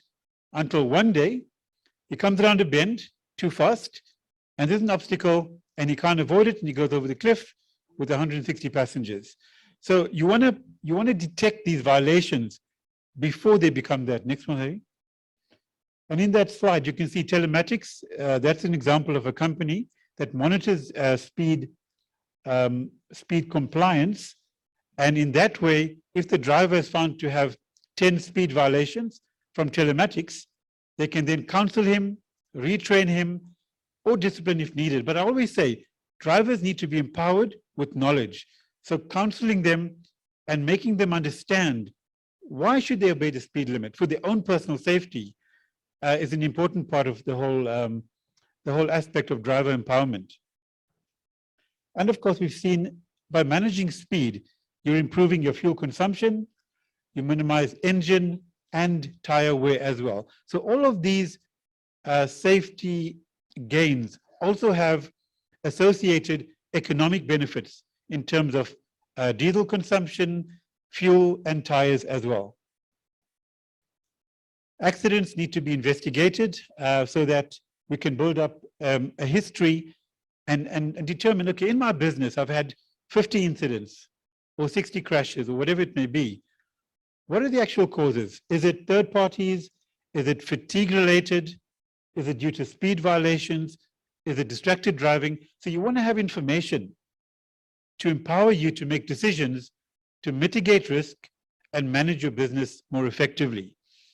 And often we find most companies nowadays have telematics or technology in the vehicles. But what is often lacking is using the data from technology to make decisions. I was in a company last week and they had a phenomenal telematics system, probably best in class, I would say. But no one's looked at it for a few months. There were 180 speed violations on average per day, but nobody looked at it. So if you've got technology, use it. Data without action means nothing. Next one, Harry. Traffic fines. The RTMS standard actively requires for all traffic fines or infringements to be recorded, for there to be a spreadsheet and then a subsequent analysis saying, what are the major reasons for traffic fines? Who are the drivers responsible? Is it in a specific road network?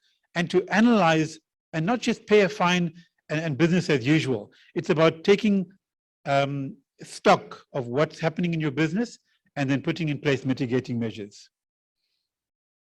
Vehicle maintenance, critical requirement. And you'll see in the RTMS presentation, it's advocating a holistic management.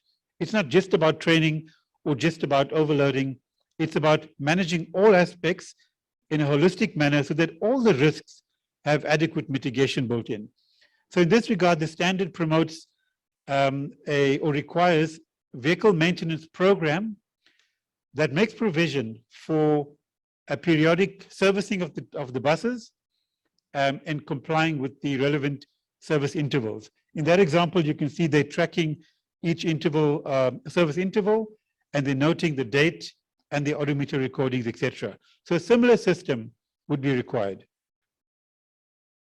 I keep going. So these are just examples of service records that one would need to keep if you are going to go for an RTMS audit. So the audit will require for there to be demonstrated evidence of compliance. Now, my view is that one should start with implementing the requirements as a means of self-regulation. The decision to go for certification, that should come later.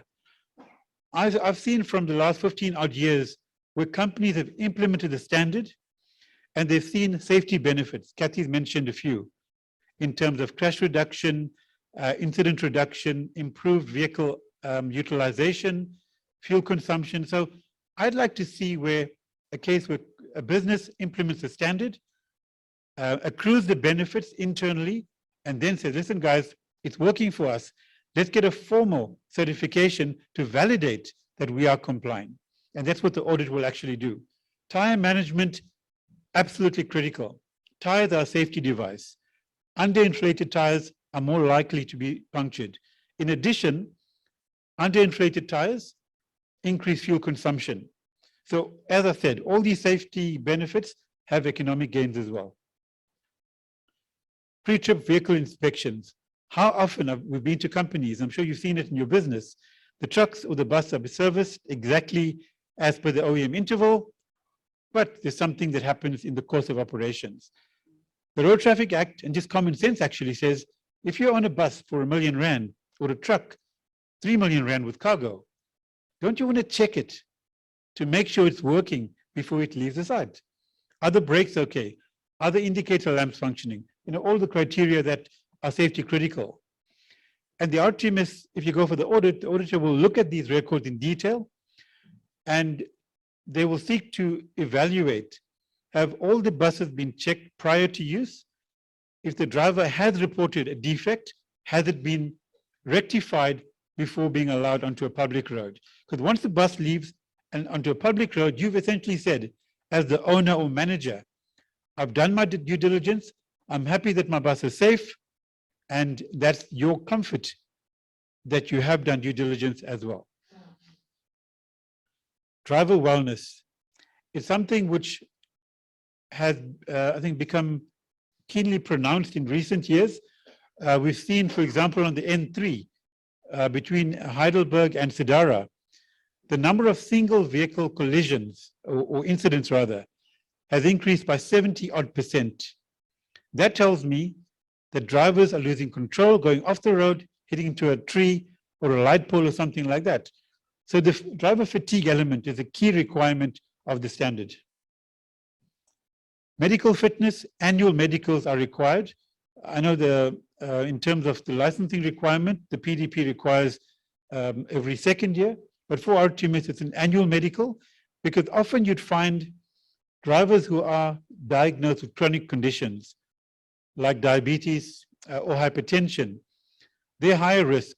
So they might need a closer management so that these higher risk drivers are not allowed to go onto the roads unless they can, there's some validation in place to ensure they've been, or their health has not been compromised.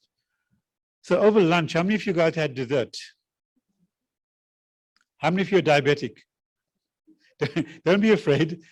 Yeah, it's something we all, we're guilty of. So drivers who are diabetic, if they don't know it, it's a massive risk.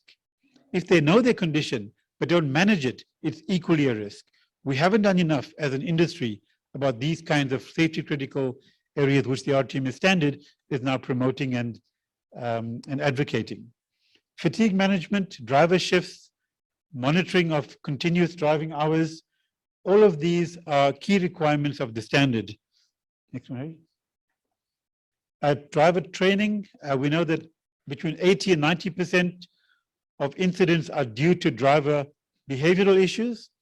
And here the RTMS standard requires there to be a structured plan in place showing that you are training your drivers. It doesn't need to be, and in fact, it shouldn't be a once-off academic exercise.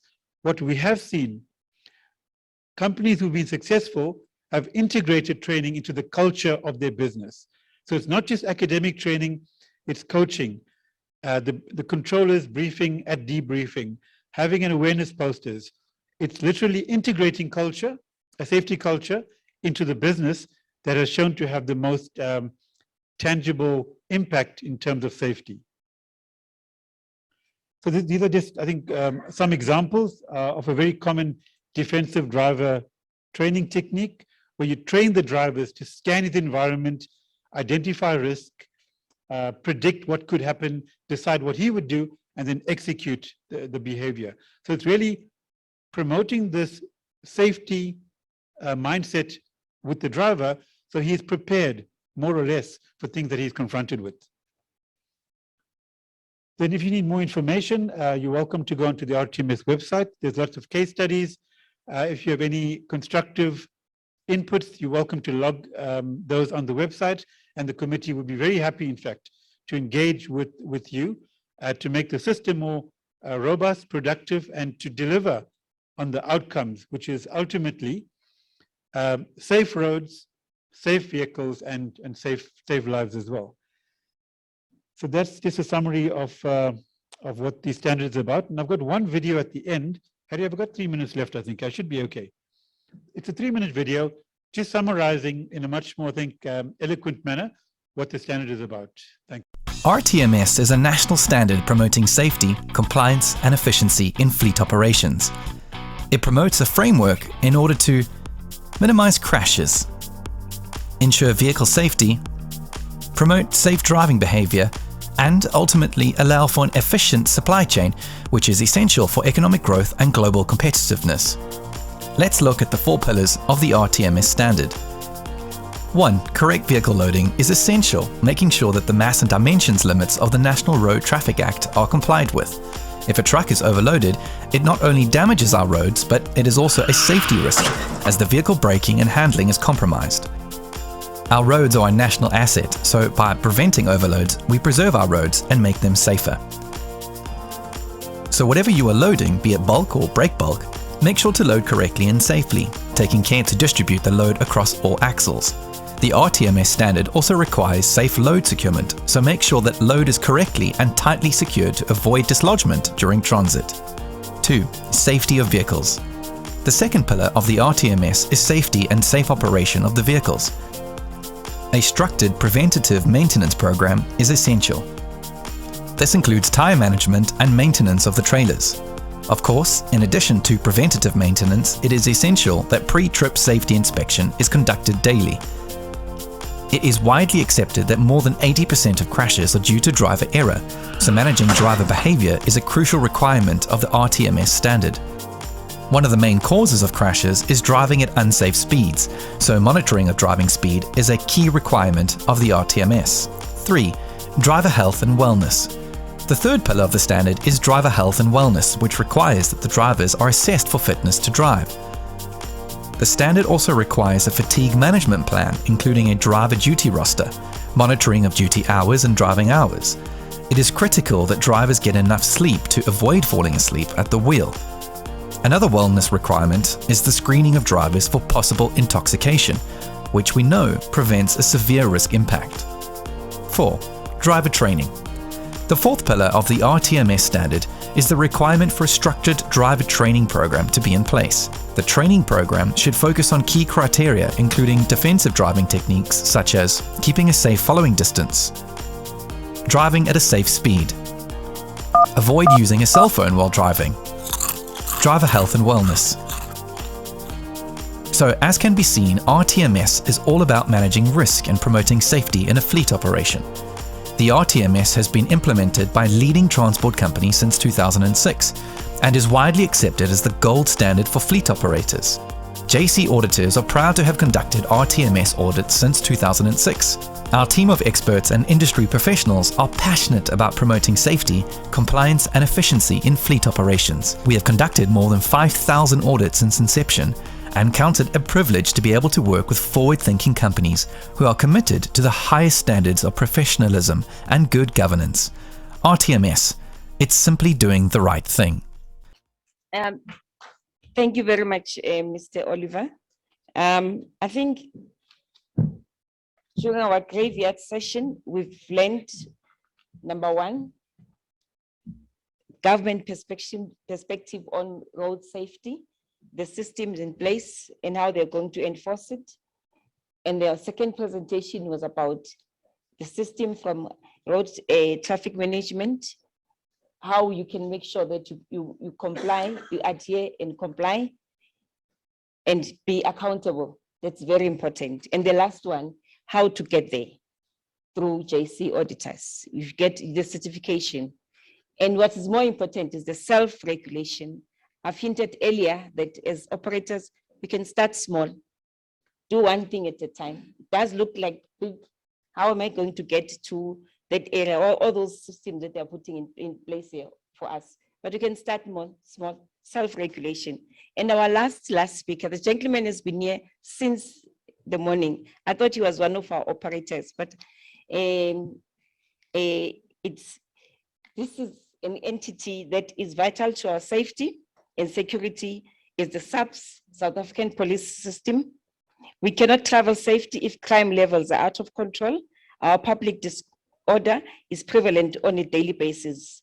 Banning of buses and infrastructure and intermodal violence and intimidation is growing. We've seen on TV where buses have been banned and intermodal violence happening within different types of modes of transport. The many disciplines and the tiers of SAP are crucial to the crafting of if you can listen to this one carefully, violence avoidance strategy. That is Mr. B's project. He's calling it violence avoidance strategy, something that SABOA and industry are advocating for. Initial engagements have been set to the platform for continued discussion around crafting the strategy. The industry views SEPS as a key partner and stakeholder.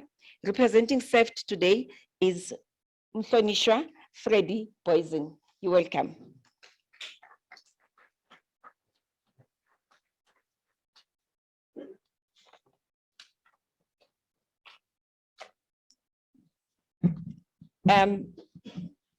Mhlonishwa Poison is a police officer in the South African Police Services with a 33 years experience, service based at the National Head Office, Division Visible Policing and Operation.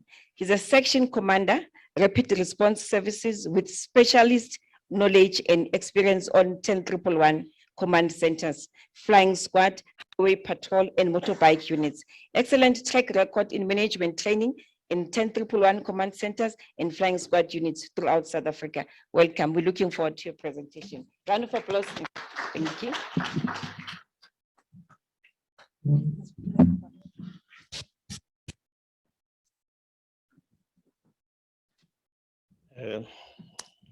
Thank you, Program Director. Thanks for the organizers of this conference. Good afternoon, ladies and gentlemen, all protocol observed. I think first and foremost, it's really an honor and privilege for me. I'm actually here by default, but still it remains an honor and I'm looking forward to this session. In as much as the program director said that, you know, in the graveyard session, we have dealt with this and dealt with that and dealt. So let me not be the undertaker with the last presentation. And I've seen all the previous speakers have heavily relied and depend on Harry to be the driver. So do the similar honors as the last speaker of this conference.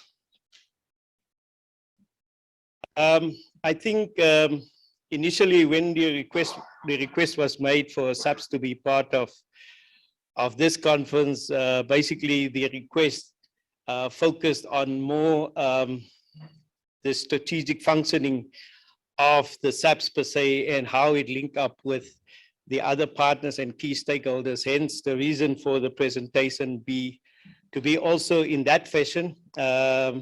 However, I think the challenge would be, how do we operationalize what all the functions and activities that the SAPS are doing and executing and performing, and also the partners and stakeholders that SAPS are engaging with? How do we operationalize that in order to ensure that we do have safety on our roads and also the prevention and the combating of crimes on our roads.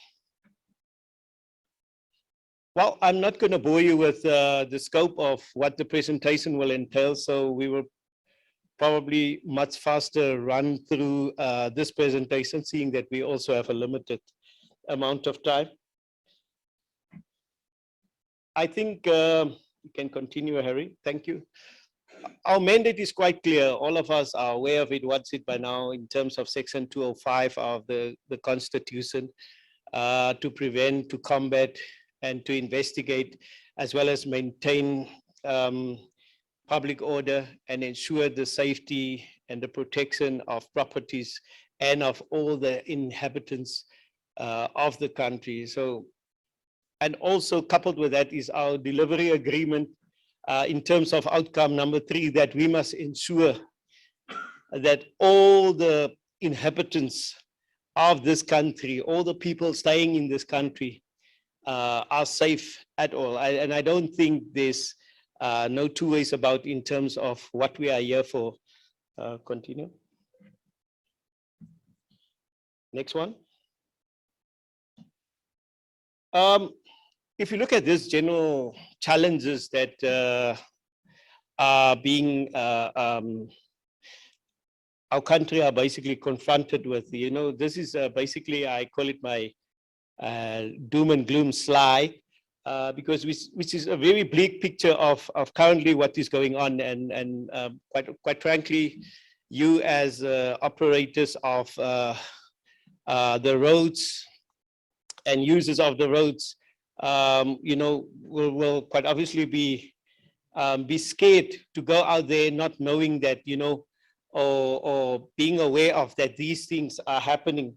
And, we find that, and we have seen some of the previous speakers also have come up with some sort of interventions to ensure that we mitigate or do away with or intervene in terms of the lawlessness that we are currently experiencing on our roads, as well as the intolerance and also the disregard of our current laws in the country. And which also leads me, and it's prevalent in some of the activities that I've listed there, but not to bore you with all of them, but I'm just going to maybe touch on some of the ones that is related to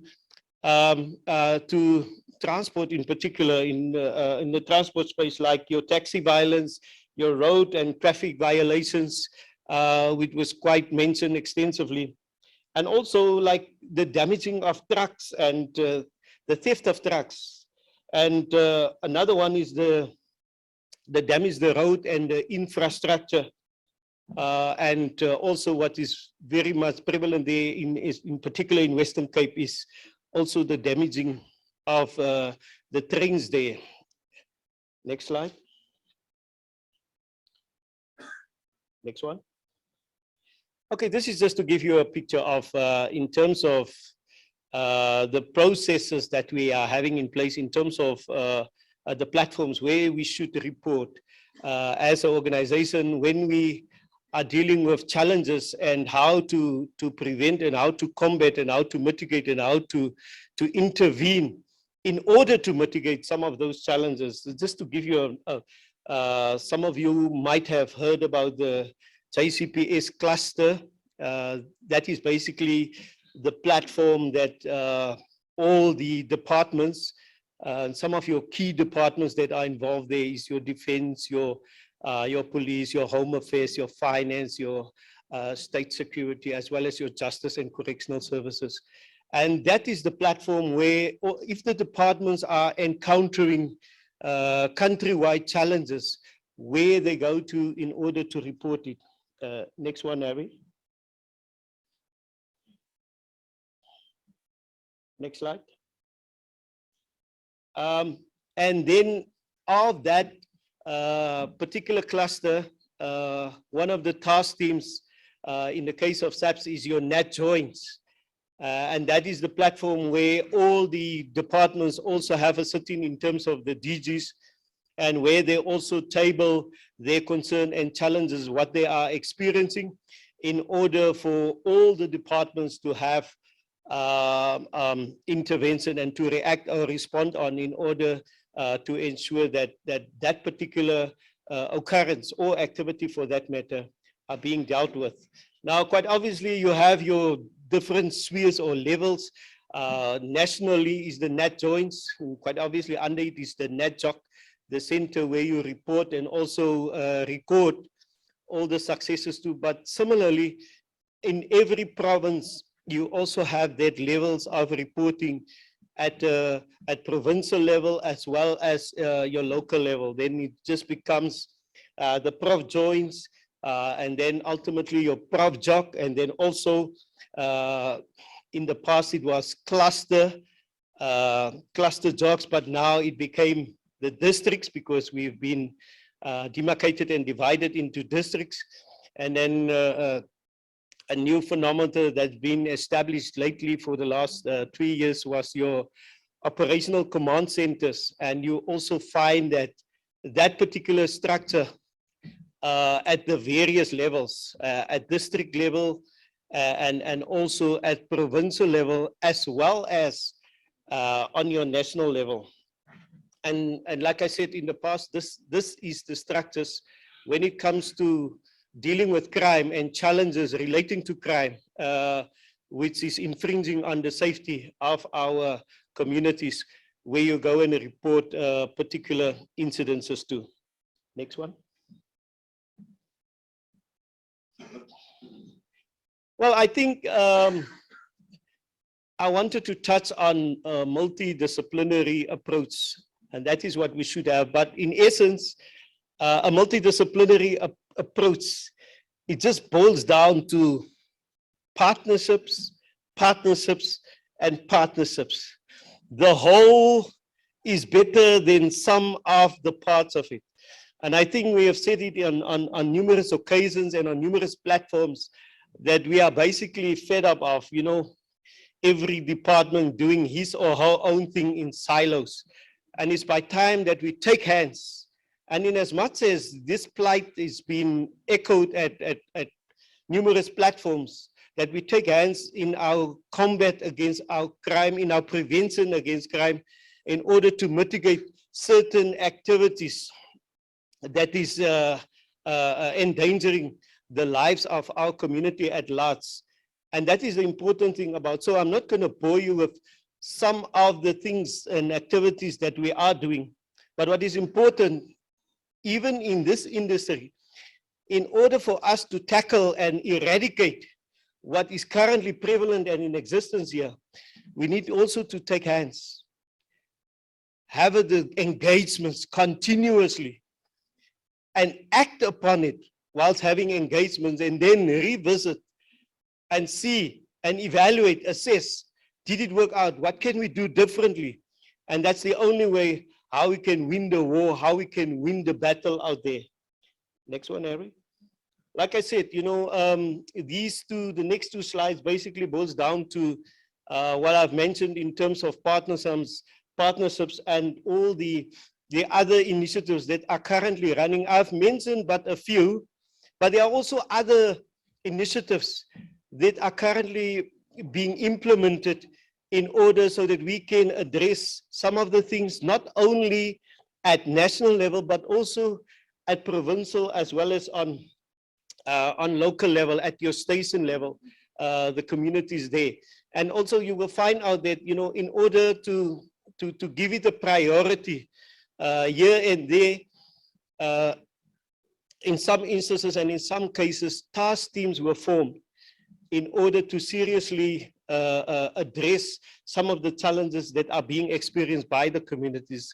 That's why you will always hear that when there's a crisis or something happening in a particular community, then immediately a 72-hour action plan are being activated so that task teams can go out there and ensure that maybe, especially if it's a murder within a community, to bring that particular perpetrator to book within that space of time. So that is the importance of joining forces, of joining hands, of working together as a team, because teamwork makes the dream work. Next one, Harry. can continue. Well, of importance is this, basically the last two slides, and this one in particular also, the way forward. How are we going to tackle what we are experiencing? How are we going to eradicate that which is currently prevalent within our industry, within our communities, within the transport space? One of the things, and so I can list them all, is well-planned combating initiatives, effective communication with stakeholders, and so I can go on and on, because most of the activities that needs to be done and that we should implement are most of the things that you guys are familiar with. Also, awareness campaigns. We have seen previous speakers have touched on it. The previous speaker, as well as Dr. Manyapau, also touched on the issue of, awareness campaigns. Multidisciplinary approach. I've said it and I will say it again. If we don't have partnerships, then we can't do combating of crime and prevention of crime all by our own assets. Engaging with stakeholders. We need to have consultative processes so that you can find out what are the core issues that is hampering that particular community to live in such a way that there's no peace at all, and that they are not safe and doesn't feel safe at all. And also, the issue with, this is a standing arrangement that normally when you report a case and you will receive your SMS of your case number, but also feedback on your case, and that is also embedded within the Batupele principles, the issue of feedback. But what we are currently busy with, and myself as being in the flying squad environment for quite some time now, you have realized and probably noticed, and if not, yeah, you're more than welcome to give me a call so that I can rectify that.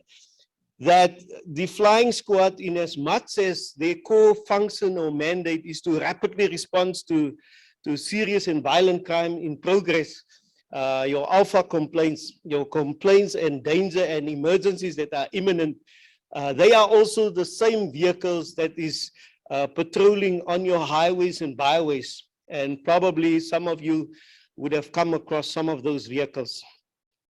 But now, this is the initiative before the new National Commissioner was appointed, where he wants to establish highway patrol and motorbike units to fulfill that same role and function. So we are just, myself, I'm part of a team that we are just in the advanced stage of engaging with SANRAL. So we have went through, there's only a few provinces that is still outstanding that we need to engage with so that we can sort out the logistics in terms of, where will the vehicles be parked, turnaround points and so on, and in terms of having a hub to at least, if they have, when nature calls to make a turn and all of that. We are just busy ironing out the last few things with the last few provinces, and then hopefully within the next couple of months, we will implement and introduce your highway patrols and your motorbike units in close cooperation with SANRAL. And the purpose of that is once again to step up the visibility. For the last couple of years, you have also noticed on the roads in particular that during nighttime, during sunset, from the evening 6 till 6 in the morning, the vehicles is supposed to have their blue lights on, because we know for a fact that, our community only feels safe if they see the blue. And if you are a stranger in a new town, the first thing that you will look for, where's the board that says where to go to when it comes to the police station?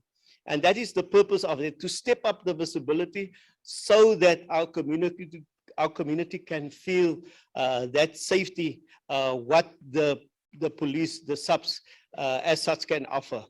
And also from a 1 perspective, I've added a few of the emergency numbers so that people must know, not all of, I think the thing that some of the community members do not know is that not all the numbers will end up at a call center.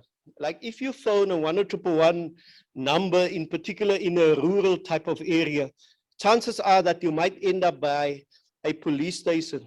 But that also does not prohibit you to phone the other emergency numbers in terms of your 112. 112 is also a number that's been utilized by your ambulances nowadays frequently compared to the old 10177. So if at any given time you are experiencing, well, that's not only permitted that, you know, you get a signal and so on, especially you guys that is traveling long distances. But in most instances, I would highly encourage you to call that number the emergency number. I do understand that there's a myth when it comes to emergency numbers. But let me assure you, you know, if you are in danger and you need a response, especially from emergency response, 10111 is your number to dial. And our mobile network do provide emergency numbers. 112 is one of that. But in essence, those numbers, it will only end up at a call center. And from there, they will conference the caller in any event with the police in order to respond and ensure that there's a response in terms of whatever your safety or need might be. Thank you, Harry. I think in conclusion, this is a statement that was made by our Honorable Minister of Police, Becky Cele, during the budget speech in March. He was saying that for SAPS to seeks to renew the trust and confidence amongst the people of South Africa through enhanced service and performance. So once again, you know, we know that we need to step up our game and we want to deliver and provide the service that is needed so that, and not only providing the service, but also so that the community out there get the impression that the police, the SAPS, in doing this, they are performing. However, he was saying in order to achieve, we need to start with a rebuilding project with 4 pillars forming the cornerstone thereof. And I think this is also not new phenomena and new needs in terms of what was said this year, but even some of the other years, you will find similarities in terms of to increase the amount of people or members that we are currently having, to bolster the police response times and police visibility, as well as adequate and increased funding for gender-based violence and femicide investigations and programs. The third cornerstone he was saying is to capacitate and resource the critical and specialized units within the SAPS. And lastly, to strengthen the community organizations and partnership with law enforcement to join the fight against crimes. Here, once more, the outcry is, if we want to win the war or the battle out there, it is important that we take hands in going forward. Now, myself and Mr. Governor, we had a discussion prior to this conference, and then in as much as that strategy that he wants to see, that we have realized that, you know, in order for us to also get there, we need to take hands. So we will embark from now onwards on serious discussions and meetings and work out a strategy as to how we can make this industry, or how can we mitigate some of the challenges that are being experienced by this particular industry. Thank you, Harry, and that concludes my presentation. Thank you.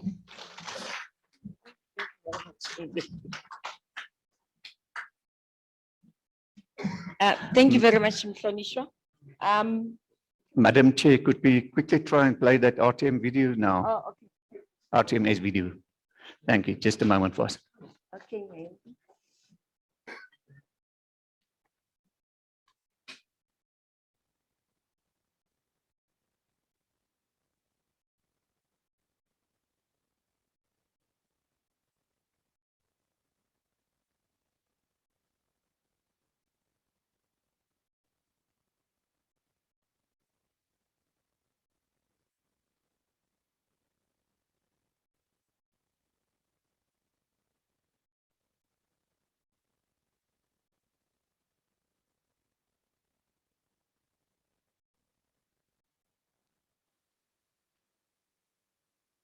RTMS is a national standard promoting safety, compliance, and efficiency in fleet operations.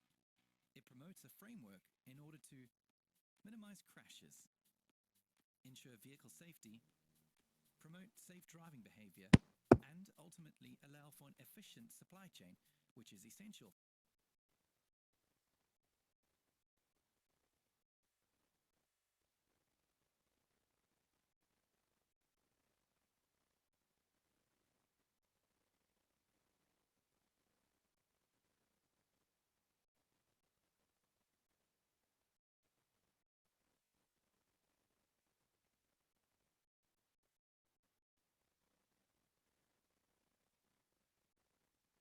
RTMS is a national standard promoting safety, compliance, and efficiency in fleet operations. It promotes a framework in order to minimize crashes, ensure vehicle safety, promote safe driving behavior, and ultimately allow for an efficient supply chain, which is essential for economic growth and global competitiveness. Let's look at the 4 pillars of the RTMS standard. 1. Correct vehicle loading is essential, making sure that the mass and dimensions limits of the National Road Traffic Act are complied with. If a truck is overloaded, it not only damages our roads, but it is also a safety risk, as the vehicle braking and handling is compromised. Our roads are a national asset, so by preventing overloads, we preserve our roads and make them safer.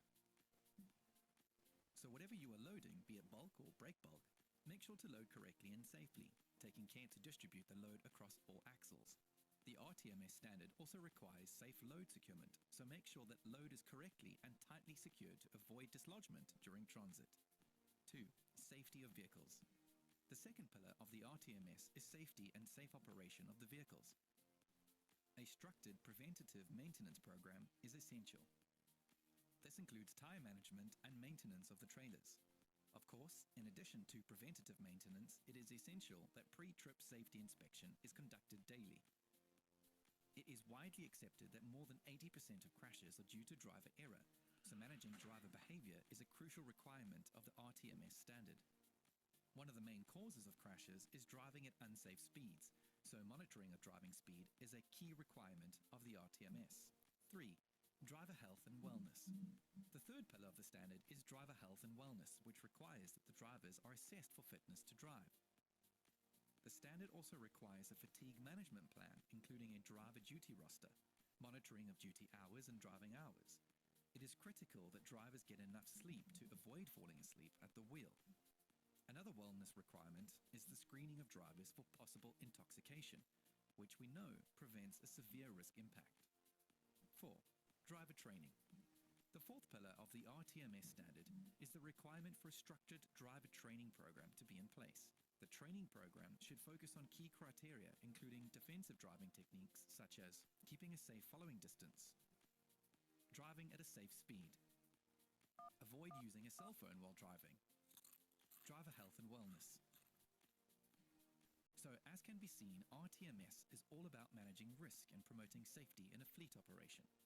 The RTMS has been implemented by leading transport companies since 2006 and is widely accepted as the gold standard for fleet operators.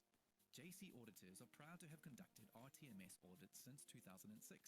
Our team of experts and industry professionals are passionate about promoting safety, compliance, and efficiency in fleet operations. We have conducted more than 5,000 audits since inception and count it a privilege to be able to work with forward-thinking companies who are committed to the highest standards of professionalism and good governance. RTMS, it's simply doing the right thing.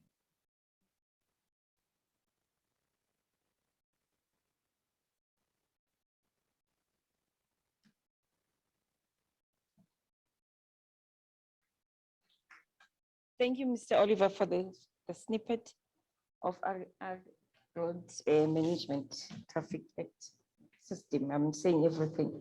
Mr. B, are we going for break or? No, the question for you. Okay, so I think we'll start with questions directed to our doctor, number one. Maybe let's have 3.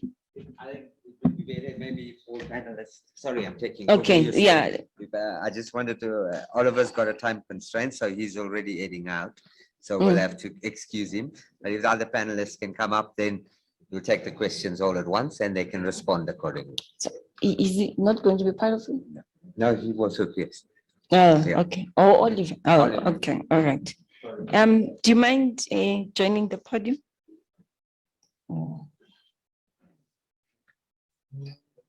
Let's see our revolving mics. Maybe if you can just have another person helping Uma. Got one mic. Can we have another one just to be fast?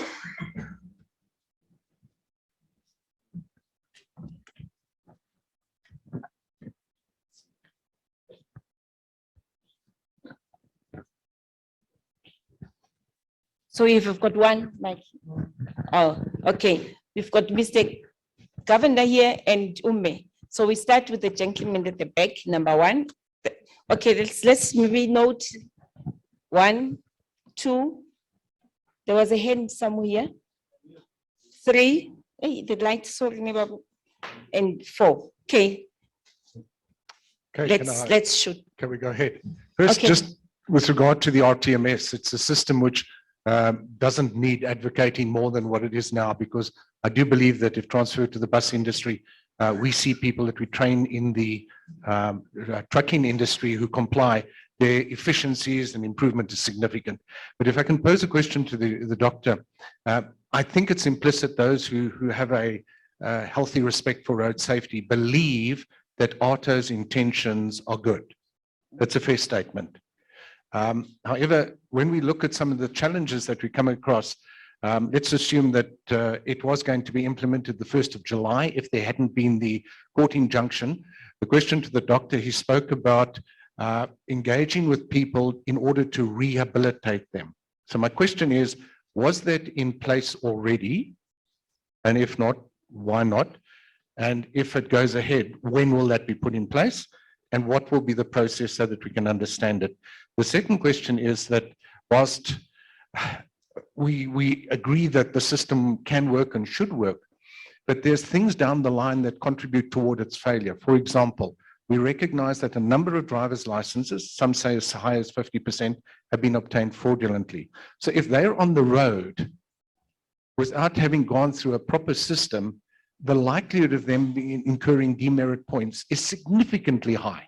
Now, how or what has been done to ensure that those drivers' entry into the road usage system ensures that they're competent and can comply and understand ARTA? The second thing is then, how do we make sure that the significant number of those drivers who will lose their license can be brought back in at some stage or other when the system has difficulty coping at the moment? Thank you. Thank you. Thank you. Second. Yeah.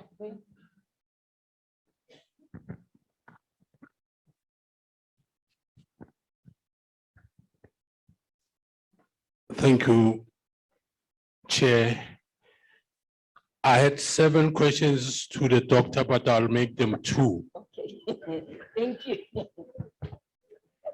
The first question is, Doctor, you are welcome, because I want to believe you come from the 3 spheres of law enforcement: SAPS, RTMC, now it's RTIA.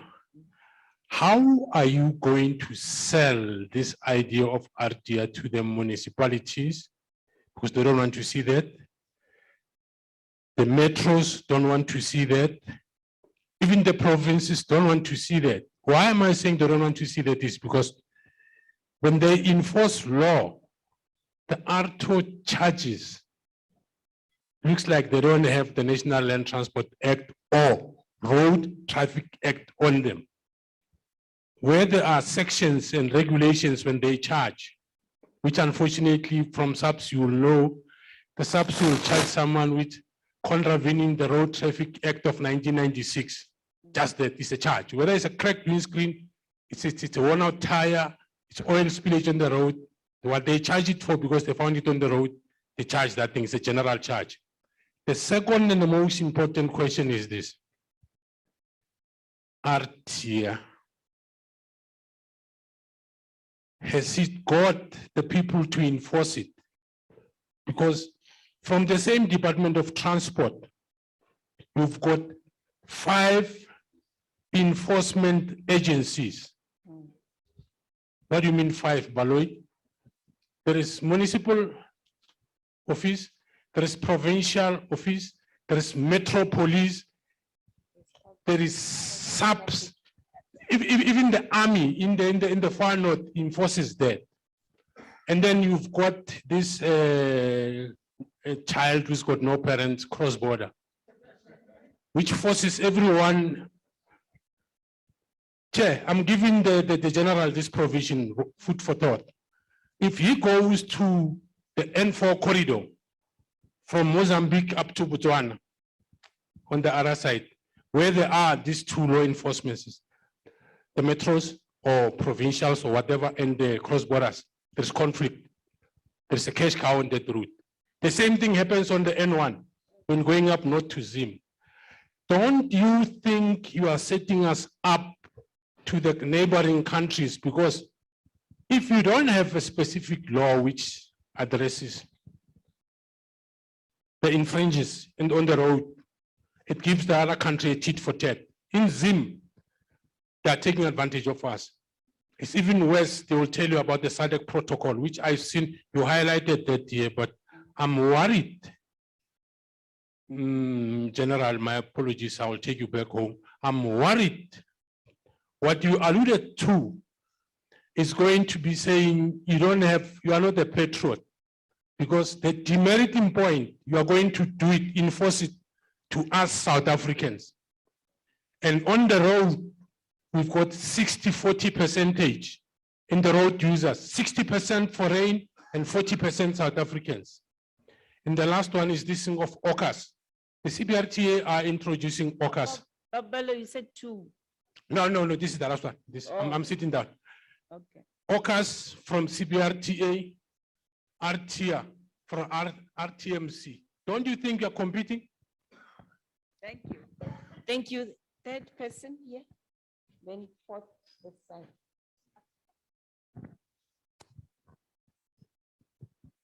Thank you. My question is directed to RTIA. I heard the doctor mentioning the fact that there is challenges, from SAPO in terms of sending the notices. And then he cited that there is an alternative, which is vehicle fleet management notification system, whereby we can download the traffic fines. I just want to indicate that we have got a challenge with that system, but we are unable to access it. We do go through the website, go to the ARTO process, then it will take you to query my fines. After that, then you are unable to access those traffic fines. And then what we did was to engage the offices. And then we were told that we must go to the satellite where they will be able to print those traffic fines. Indeed, they are managing to print them. However, there is a challenge with those print out in the sense that you don't have the picture of a bus.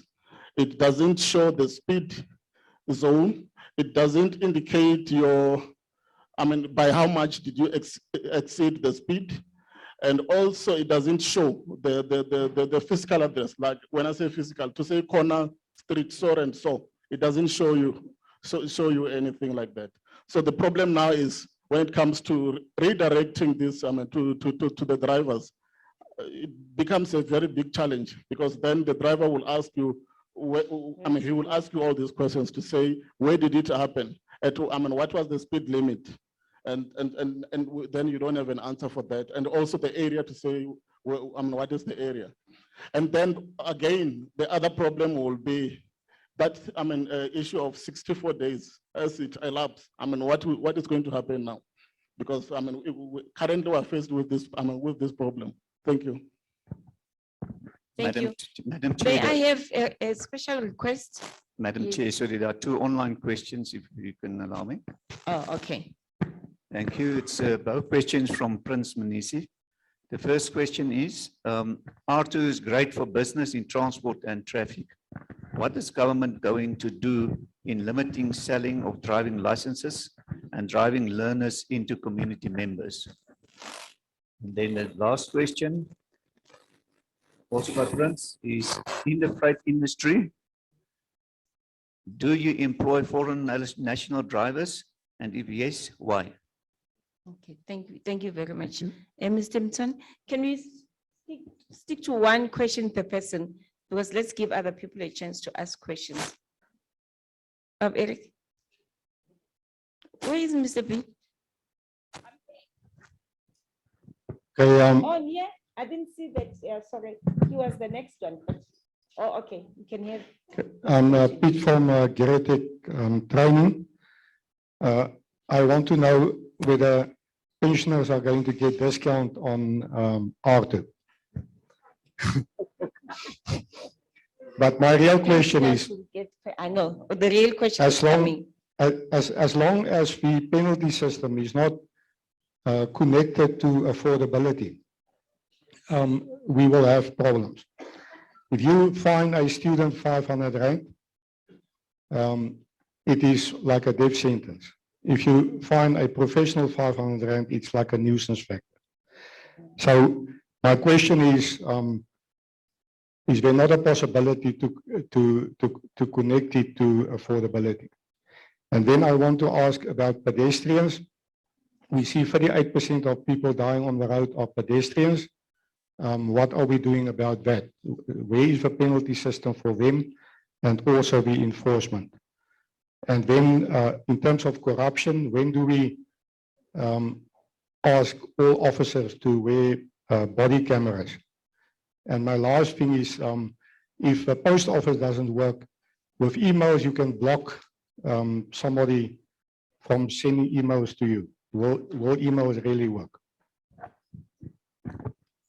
Tough questions. Mabumtwan. She's coming. No, the last one. Okay. Thanks, Chair. My question is directed to the doctor, and I think I have another one just for Mr. Poison. Chairman, I want to understand here that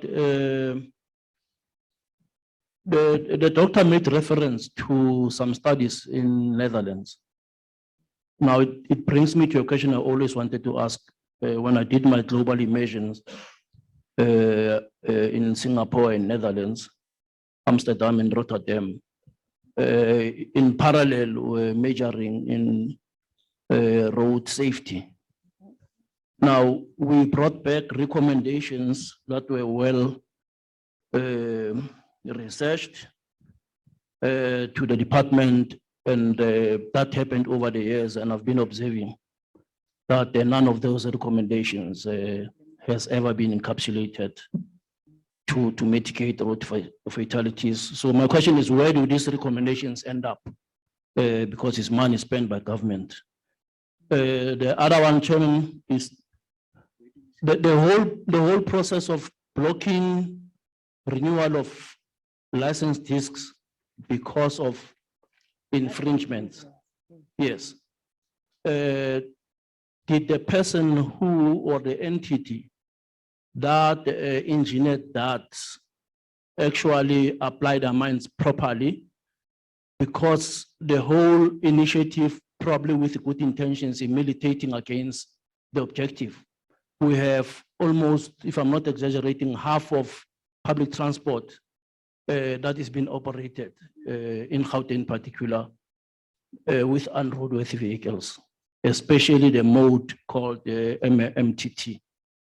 So now, in those public transport systems, there's passengers, there's also insurance. Poor passengers are caught in the crossfire, being transported in vehicles that are not roadworthy because the owners cannot afford to renew the licenses. It has now created a new economy for law enforcement as revenue.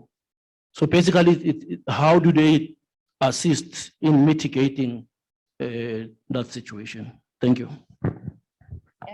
Over to you, Doctor.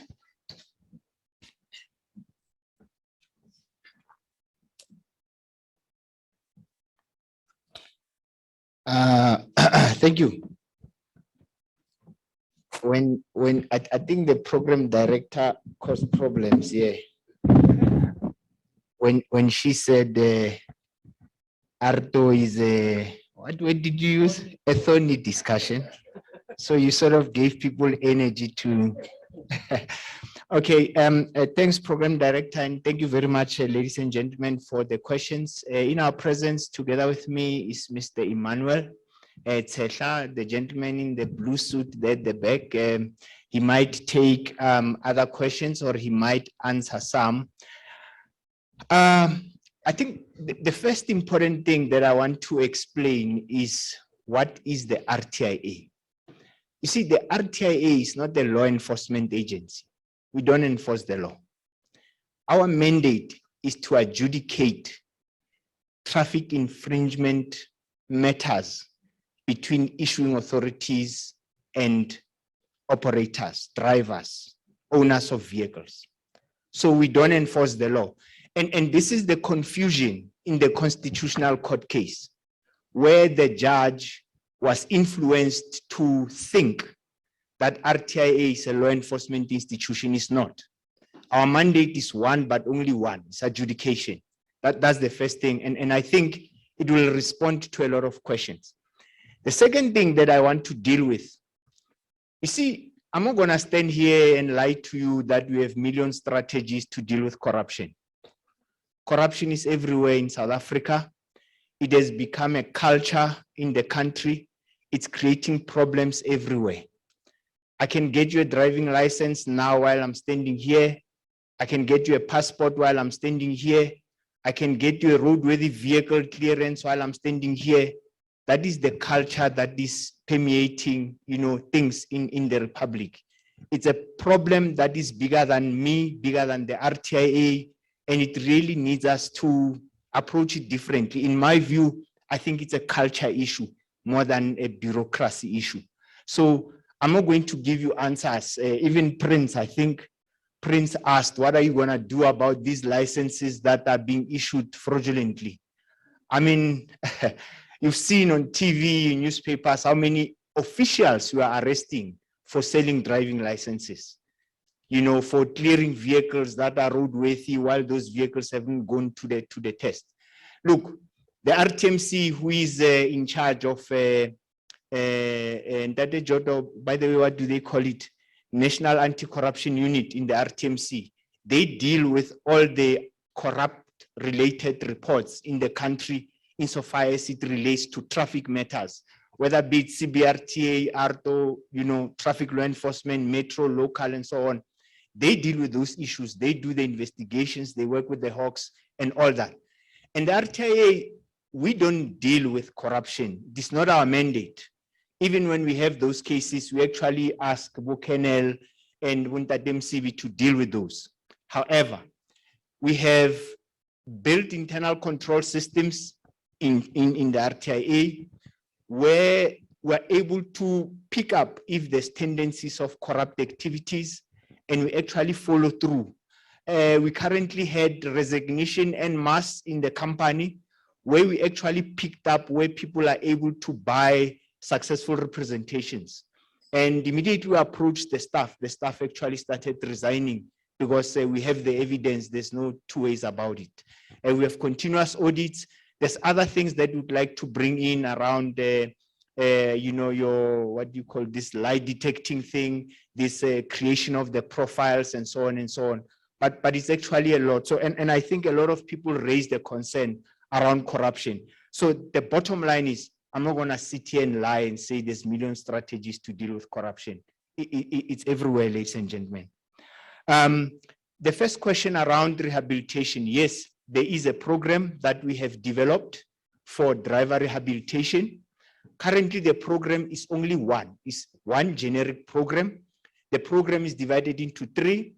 The first thing that we do, we have driver instructions where you have a government driving instructor taking the driver through a program, a driving program, to try and sort of assist this person to get back to where we want them. The second part of the program consists of psychosocial interventions where you have occupational therapists, you have psychologists, you have social workers who are going to deal with whatever problem that may be creating the driver behavior. For example, you may find that a person has got eye problems. You have an occupational therapist to deal with that. You might find that you have a problem who's got an alcohol problem. You've got a psychologist that will deal with it. You might find a person who's got stress and all that. You have social workers and so on. And then the last one is what we refer to as driver simulation. So what we have planned to do, and we have the money to do that, we are going to procure electronic driver simulations. So you will have a simulator. It will be like a car, but it's a computer. You'll sit in this computer. We'll have a category of a vehicle, a heavy vehicle, a truck or a bus, whatever the case may be. It will have a motorbike and so on. And we'll put you on this driver simulator and will assist you to change your driver behavior. It will be a program. And if you are successful in completing the program, then we'll engage in reinstating your status as a driver. But obviously, there's going to be a process. The reason why we went for a generic one is because we had very little time and we wanted to start. But going forward, we want to deal with driver peculiar offenses. For example, the rehabilitation program for a drunk driver will not be the same as a rehabilitation program for a person who overspeeds. And those are some of the future innovations that we are engaging in. I presume that I've answered the question. We're ready to roll as soon as we get an indication of the Constitutional Court. Systems are in place to actually start engaging in this. Part of the discussions that we're having is that, when we did our social responsibility and investment programs, we're actually thinking of having this rehabilitation program for free for now, as a way of sort of piloting to what extent they will work and how we can improve and so on. The plan is to have all provinces having those particular interventions. I presume that I've answered the first question. Absolutely. Thank you very much. So basically, the process of getting people back into the road, remember during my presentation, I said, if we cancel your license, you'll have to start all over again. And part of starting all over again, including successfully completing the driver rehabilitation program. And there is a glitch in the law that we are trying to sort of work, in rectifying so that we don't have issues around payments, around who's responsible to pay for this driver rehabilitation, and making it compulsory in law that you cannot get your license until such time you've actually completed this rehabilitation program. Mr. Baloyi, how am I going to sell the RTIA? I think Emmanuel is the one who must sell the RTIA. I don't have intentions of selling the RTIA. But I think as a country, we have a problem of resolving the road carnages. I don't think it's an RTIA problem. I don't think it's a DOT problem. It's our problem. And I think the presenter who was dealing with the RTMS dealt with it. I also don't think that it is advisable for the RTIA or for the DOT to come and impose solutions. We are of the view that this needs to be a bilateral engagement where we as government will come with solutions, but you will say, listen here, we've been in the industry for 30 years. We don't think this will work. We think this is what will actually, work. For your information, ladies and gentlemen, in the Act, the Amendment Act, the ARTO Amendment Act, there is a section that requires that before the RTIA can implement the actual ARTO rollout, they need to get or obtain concurrence from all MECs in the country. We have received 8 concurrence submissions from all MECs except in the Western Cape. And part of the reason why we did not implement last year in July before the court judgment went out was because we wanted to persuade the MEC of the Western Cape to give us concurrence. We do not want to impose these provisions on government at the lower level, but we want buy-in. And the Western Cape was actually saying to us, listen here, we appreciate ARTO, we support ARTO, but we are just not happy with 1, 2, 3, 4. If you can fix these 3 things, then we are on board. So the issue in the Western Cape, they are not necessarily saying, no, we are not on board. They are saying, let's rectify 1, 2, 3, 4. And on the same issue, if I'm not mistaken, I think about 398 municipalities had actually concurred. We trained all their traffic officers. We gave them systems, we connected them to the natives in their respective municipalities because we wanted to make sure that all municipalities are ready to roll out ARTO. Look, should we roll out ARTO tomorrow, it's not going to be successful immediately. It will be like we'll be fixing the aeroplane in the air because it is a new system. Yes, we've implemented it in Johannesburg and Tshwane. They've got all the nice network connections and everything, but there are rural areas in South Africa. We may have challenges with regards to the connection. We have different levels of education. We might need to have more education drives, in the localities. So in regards to whether municipalities are on board or not, I think I've responded, and it is our view that municipalities are on board. There are people who are not necessarily satisfied with all the provisions of the law. And in every law, not everybody is happy. I mean, in Parliament, they pass a lot of laws, but not all political parties are in support of those laws. And we have to live, with what the majority of the legislators are giving us. You mentioned that that ARTO is not premised on national land transport, it's not premised on the CBRTA, it's not premised on the National Road Traffic Act. I respectively would like to differ with you. If you go and read the ARTO Act has got schedules. Schedule 1, 2, 3, we had Schedule 4 that dealt with the SAPS coming onto the fold, but we had to remove it because of legal advice from the state law advisor. Schedule 3 of the ARTO Act is basically transposing the NRTA. What we've done there, you have about 2,600 offenses, which are in the NRTA, which we just pasted there, put a fine and put a points demerit. So a traffic officer cannot give you a fine and say the charge is in the ARTO Act. The officer must say, I charge you with a provision in the NRTA, National Road Traffic Act, or in the National Land Transport Act, or in the Cross-Border Road Transport Act. Currently in Johannesburg, ARTO is implemented only in terms of the National Road Traffic Act because it was a pilot. Now, in the Amendment Act, what we've done, we've incorporated the National Land Transport Act, where we deal with your domestic permits and your routes and so on. And we've also incorporated the CBRTA Act provisions. So all those offenses in the CBRTA that are listed in the Act are also going to be found in the ARTO Schedule 2. So the schedule is not really creating any law. It's simply taking the law in those acts and put it there because we are not law enforcement. We simply take what law enforcement does and we adjudicate on whether the state is wrong or whether the driver is wrong.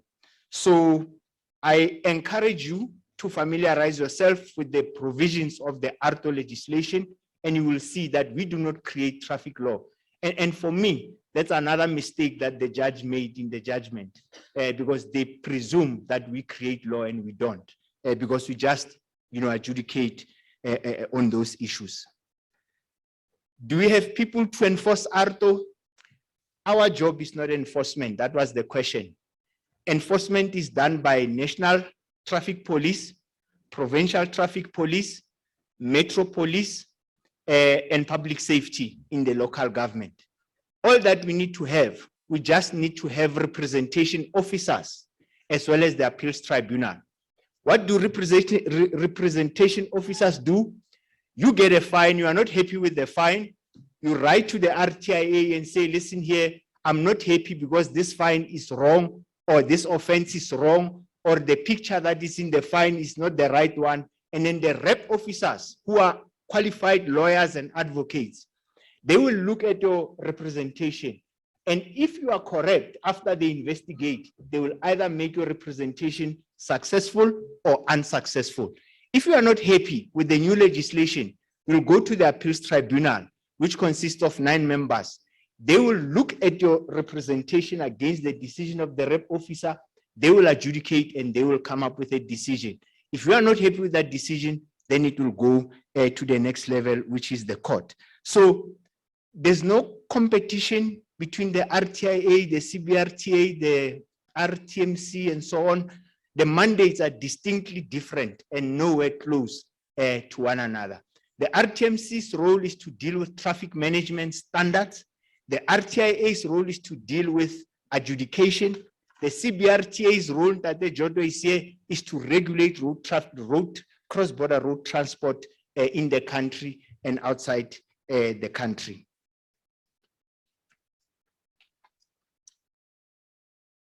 So I beg to differ that there is conflict.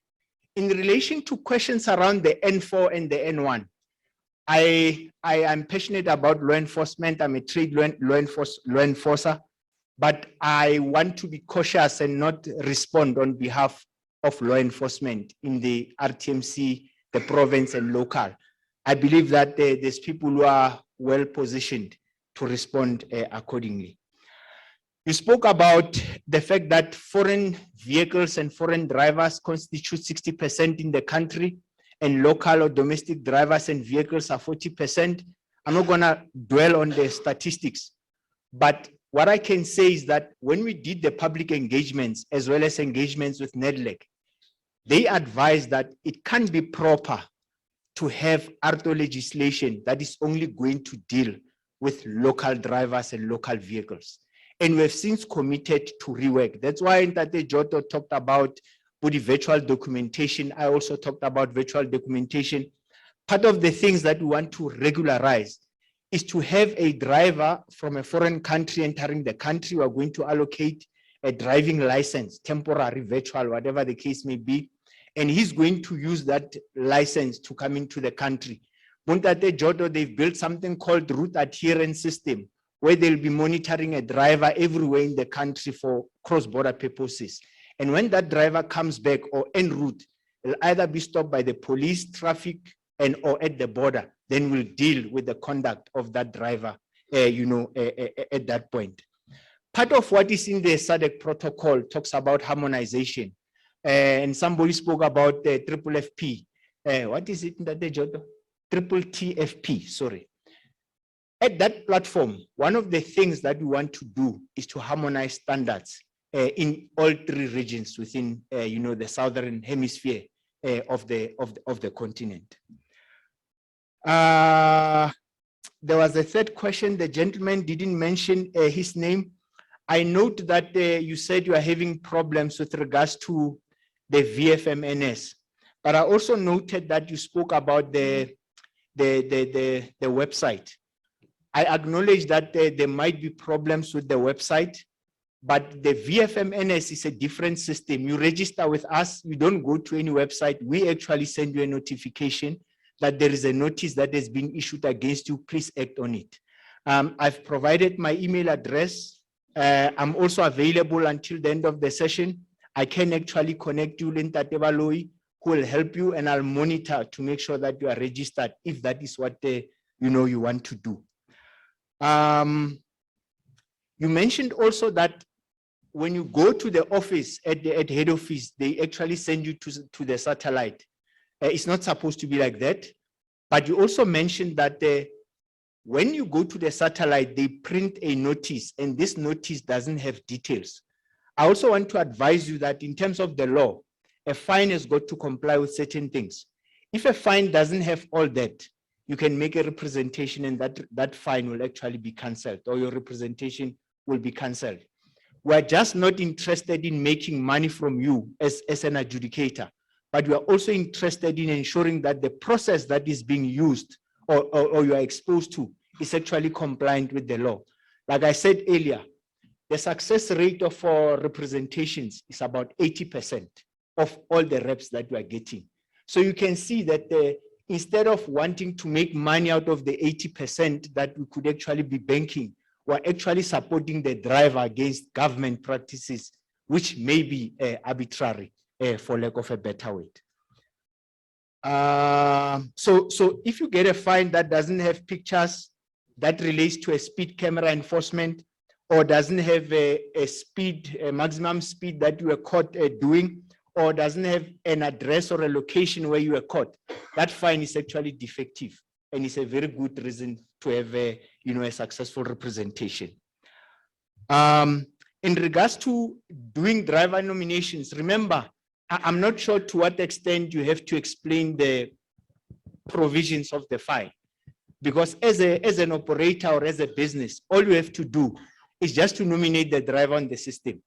There's a form on the system that you fill in. So you'll say, who was actually driving the vehicle, and the RTIA will be the one doing the explanation to the driver. So you shouldn't really bother yourself with that part, because I believe as business, you also expect your drivers to comply with the law as well.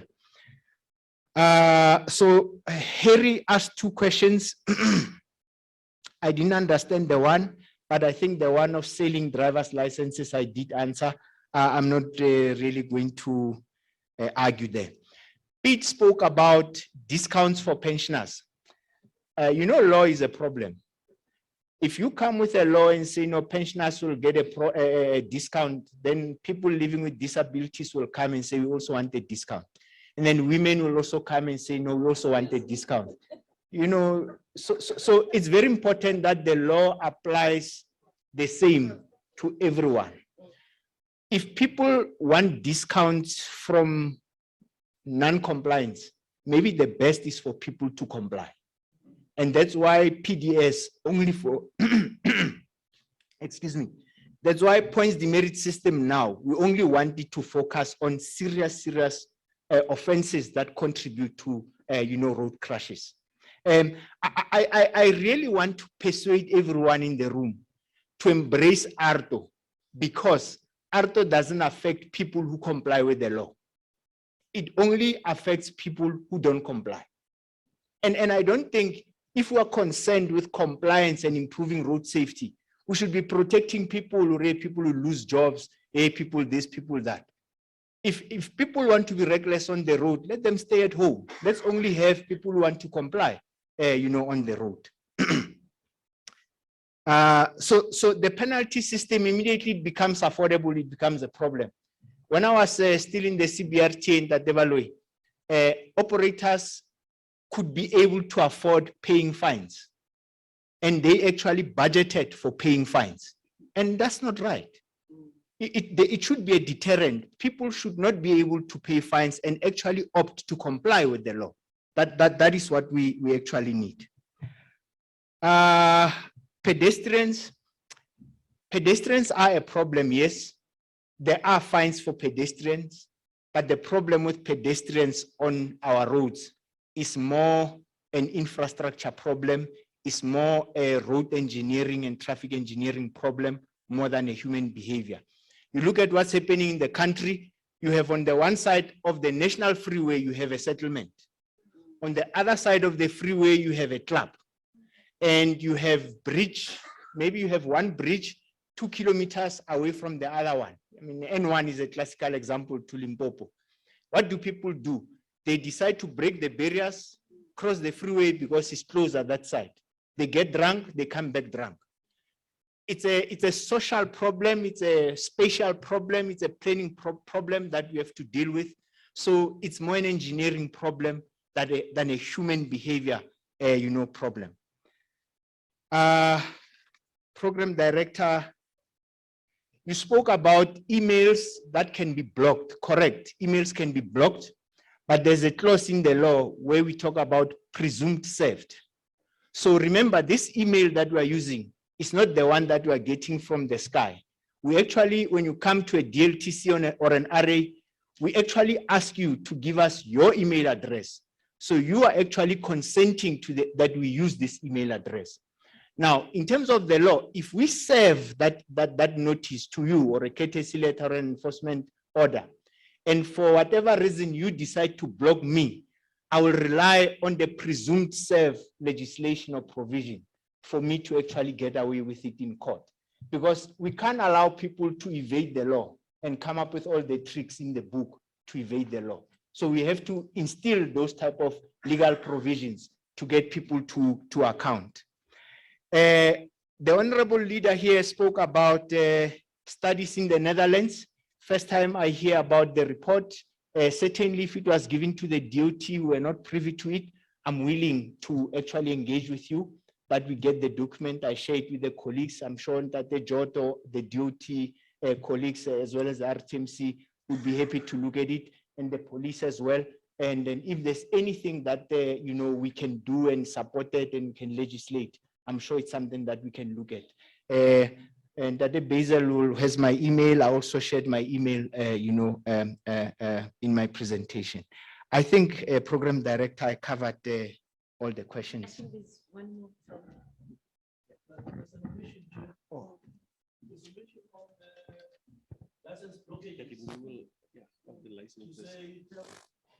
Public transport operators cannot renew because they have infringements and they cannot renew their licenses because they are blocked.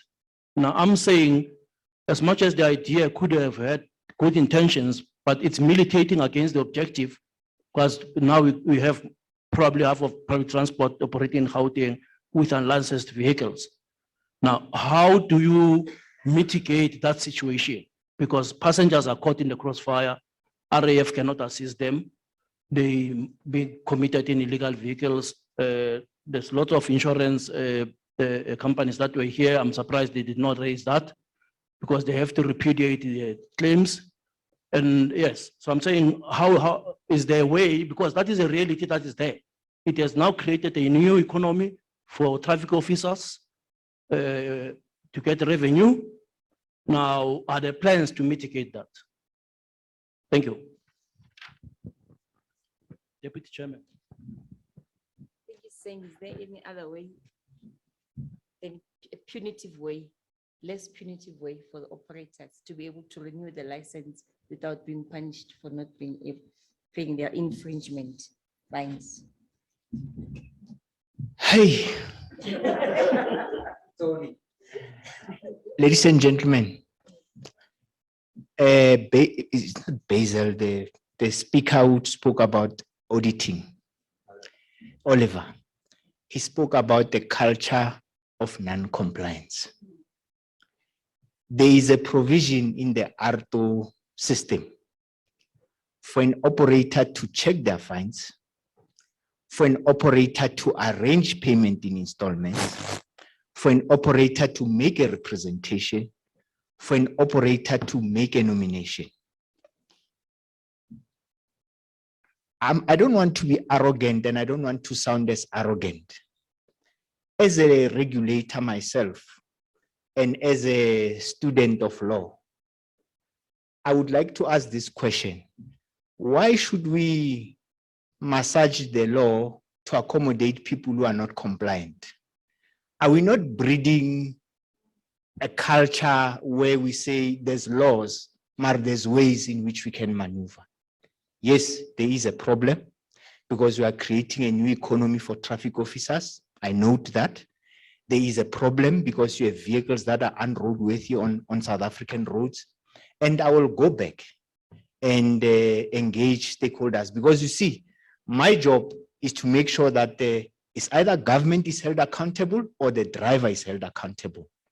But the questions that are being asked are more in the enforcement part. And I'm in no way divorcing myself from the problem because there should be something that we can build in law to accommodate this situation. But humbly, we should not accommodate people who break the law. In actual fact, people who are using public transport vehicles which are unlicensed, it is only in order that we repudiate their licenses. Because if you go and look at the back of a permit, there are conditions there. And one of the conditions is that the vehicle must be roadworthy, it must have this and that and that.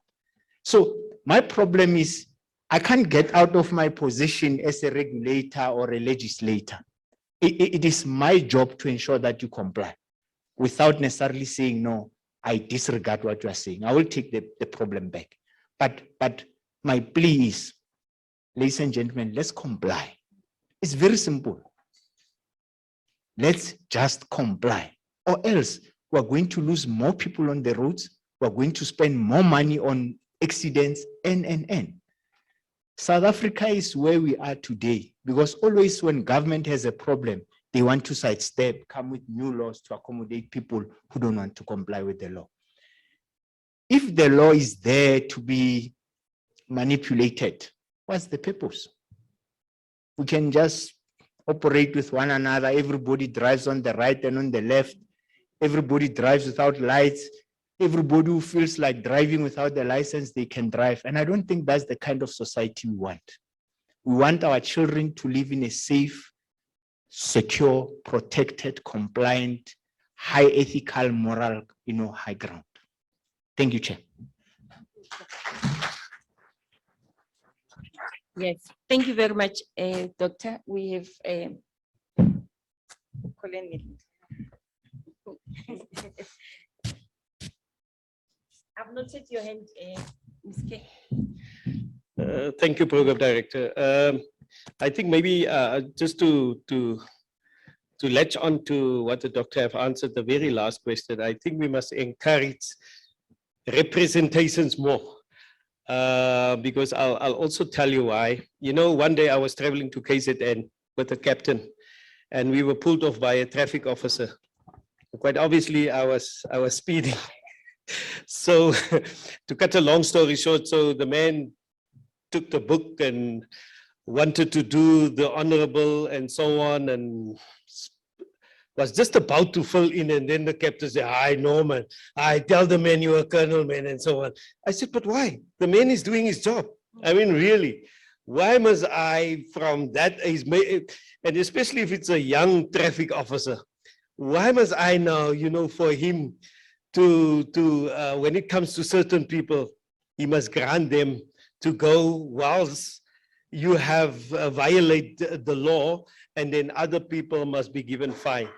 So, and it's as simple as that. And, and it boils down to integrity. I know it's an issue that we are also struggling with, but surely we'll get there because, and that is in essence the thing. In another instance, I was busy with the general on the phone and I was also pulled off, and the poor gentleman gave me a fine. And then they after said, "But why didn't you say you're police?" I said, "But why?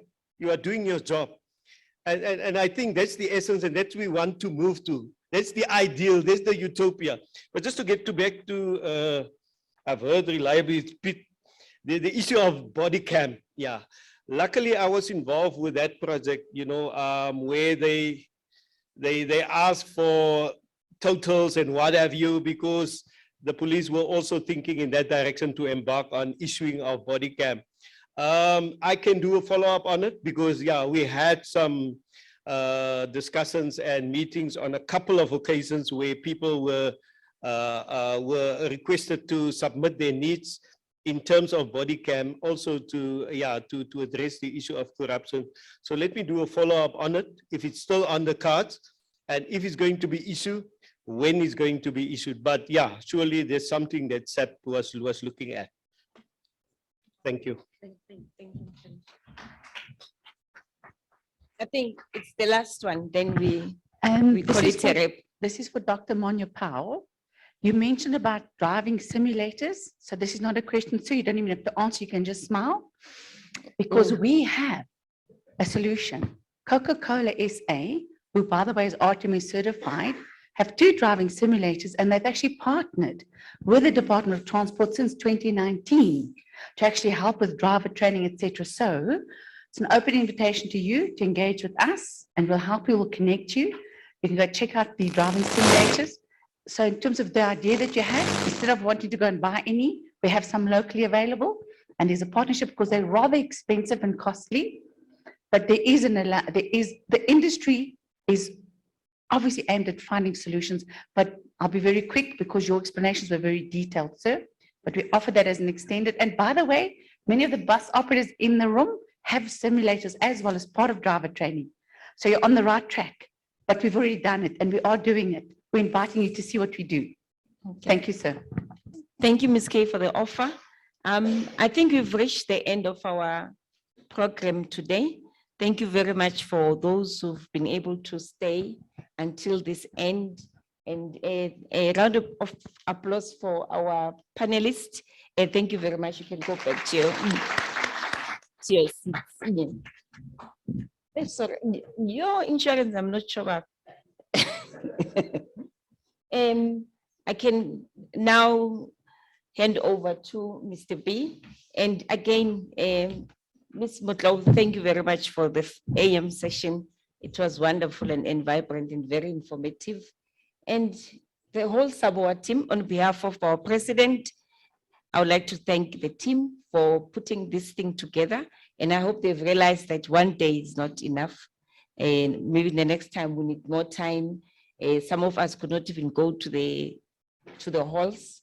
And I think there's so much, and there was a lull for 2 years. So, and there's so much going on, and some acts are being revived, and we're being overtaken by events, Mr. B. So let's try and see how we can engage the industry further. You were talking about common things that are affecting the industry. I think this segment was addressing those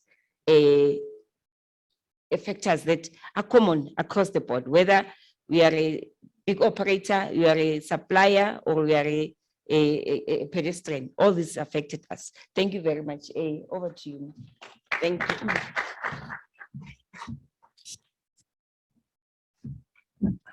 Hello again. Another historic day for SABOA.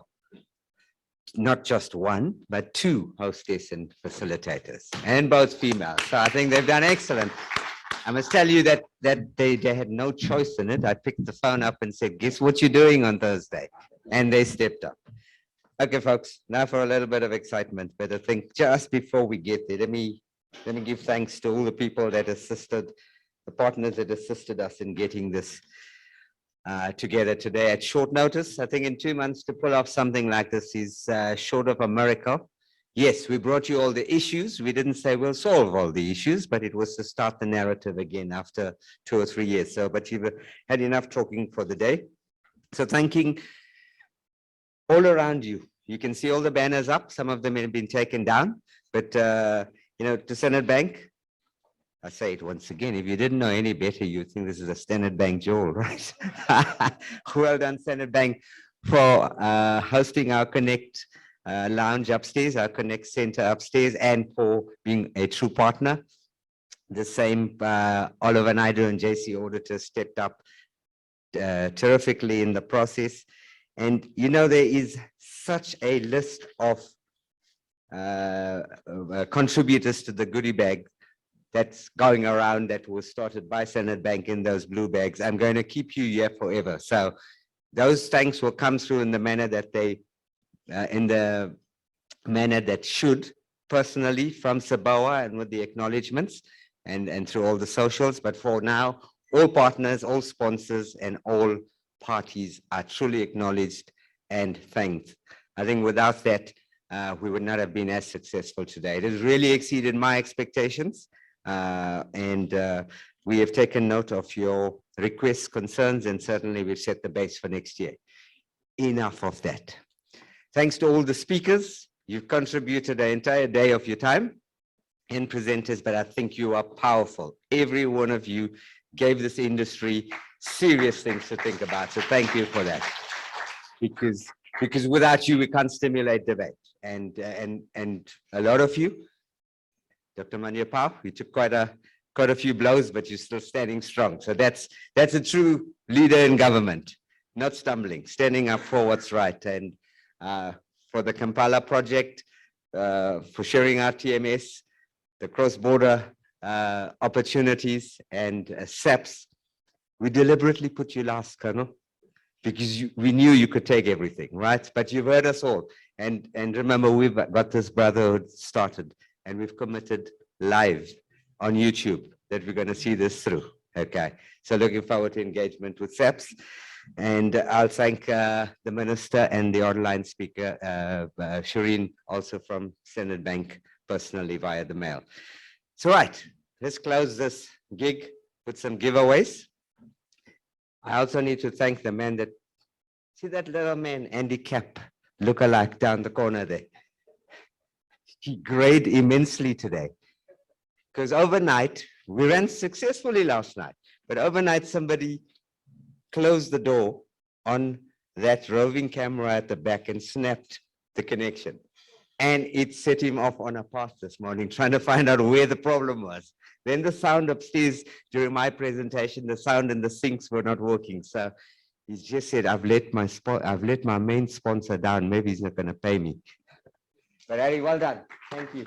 Thank you, Harry and team. All right, now officially, and because he likes you all so much, he's brought his own giveaway today. So Harry, step up. Those of you that put your names and business cards in, you are now up for some excitement. I'm going to ask the two MCs to come up and help us with some draws. You don't have to get right up.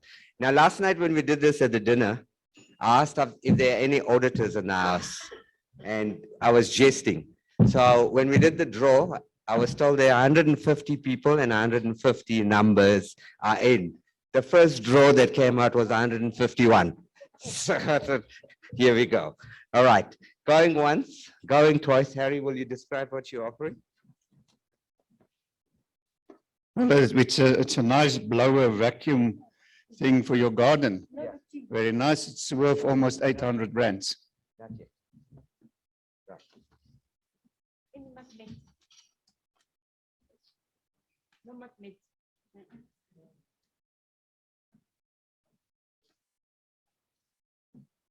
And that prize gift goes to Sahil Datta from Transrev.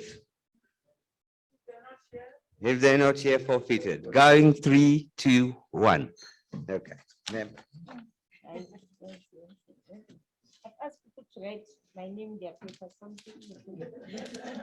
As you can see, we're doing it transparently. And next up would be Liberty S. Mazumba, Fortune Bus. Ah, well done, well done, well done. We have a winner. Well done. Liberty, come through and pose for your photo with Harry.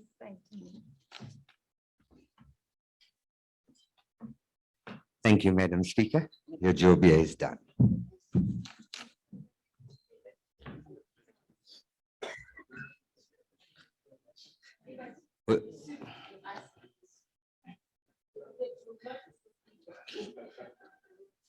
So, Mr. Herbert, he of the Master Drive fame, will you step up, because you've kindly given us 8 giveaways, which are fabulous prizes, but I think you need to really, thanks. No. Maybe you can tell them really what the essence of that is to get an appreciation. Okay, guys, you know, we talk about road safety. We know driver behavior accounts for 95% of crashes or thereabouts. How do we change that? And we believe training is one of the tools to address that. And it's evidenced by what the good doctor's doing. It's evidenced by what RTMS is all about. Here's an opportunity for us to say thank you to individual participants and reward them with a driving course that will improve their skills for on-road driving. It will help them prevent a crash and even prevent being in a situation where somebody else could ride into them. So it's our way of saying thank you and making a difference and creating an ambassador for road safety on the road. And I still want to engage with a good doctor there. Thank you very much. And by the way, your explanations were brilliant. So you would look that way and just cast your hand anywhere and do a little. And if I win it? Your name's not Okay. Oh. So we have.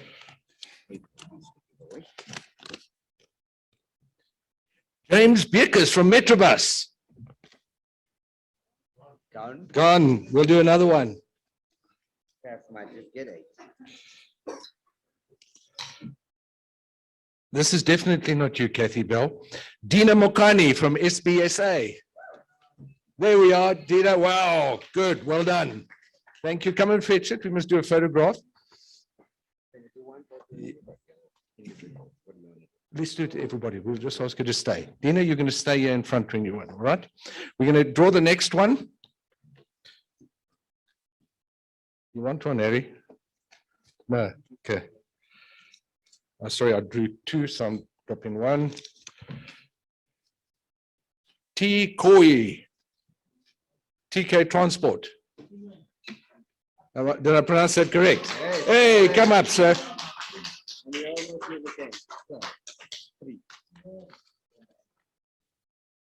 Yes, come. We want to see you. Take one photo with all 8 minutes. Hey, I love this one. Sir Lancelot Malinga. We're just giving you a title, all right? Are you here? No. No, we get rid of you and we'll do another one. There's plenty business. Okay. And here we have Sidwell Nkalo in chair. Sidwell, where are you? Here comes Sidwell. Hey, well done.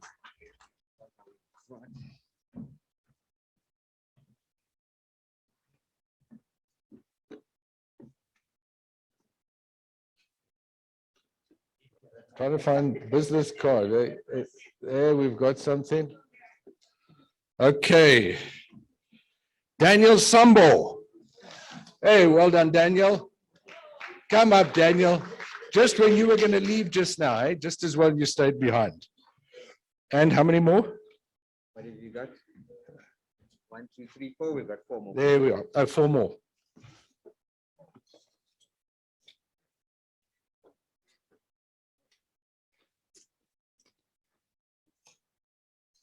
From Basco in Mpumalanga, we have Oscar. There we are, Oscar. Good man.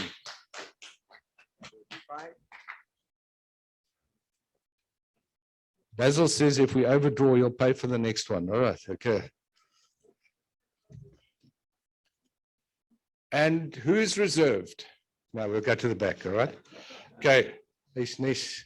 Kathy Bell, you can't have it because I'll give it to you in any case. So somebody else must draw, all right?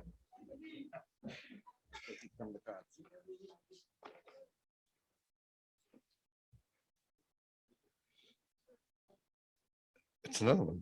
Is that the same? Yeah, you've already added. Sambo, you had 2, eh? Okay, so out of the question.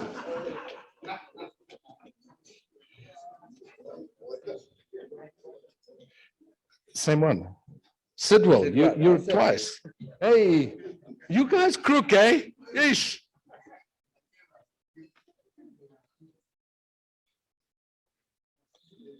Taki Mabidi. Where's Taki? Not yet? Not yet.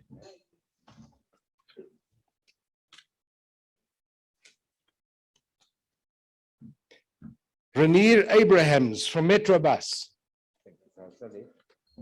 Hey, his bosses are going to know about this.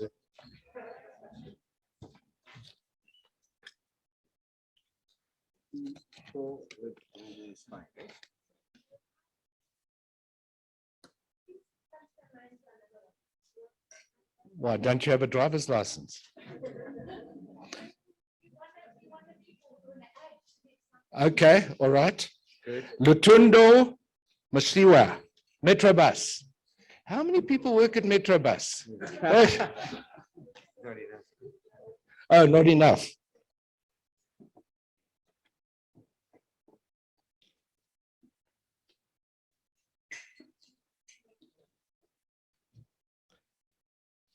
No, Sidwell, how many times did you enter? Yes. I believe he had 100 printed just so that he could put them in the cards here. All right. And there we have from Chongo Express. There's no name. Oh, there we are. Come, sir. And how many more we got? 3, 4. Number 6, we've got 2 to go. Hold your breath. Hold your breath. We're almost there. Listen, I didn't see any brown envelopes anywhere. Eh? And there we have from Larimer and no name. Norma, hey, there's my favorite DJ with the mic, and you notice how well she cleaned it, eh? 3, 4, 6, 7, and going once. Hold on, let's do this. Really good. Going last. All right. Okay. This is an essay. Doctor, it's the only person I know that probably wrote more than you, eh? Mr. SN Gomisi from J Coaches. No. God.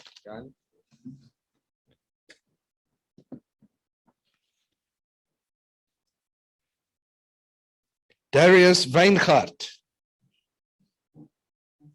There we go. Hey, Darius, well done. And you thought you were going to be bored today. Hey. So guys, thank you. Congratulations. Please, we love giving away things like this because if you can drive better, you become an example, not only to yourself, but to other road users and your family. You remember that? Huh? Okay, good. Thank you. Let's get everybody up front here. Yep. And then you do your thing. Okay. Yeah. Just in front of the stage. You stand on the step there. Thank you. Thank you. This is like playing poker. Take your chances. Here we are. And thank you. So we've got extras there. Just close in.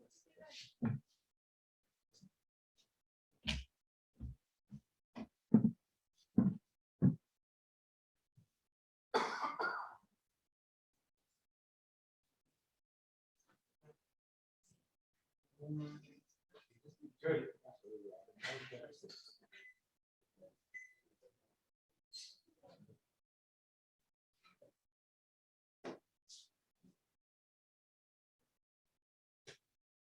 And lastly, a big hand for Basil.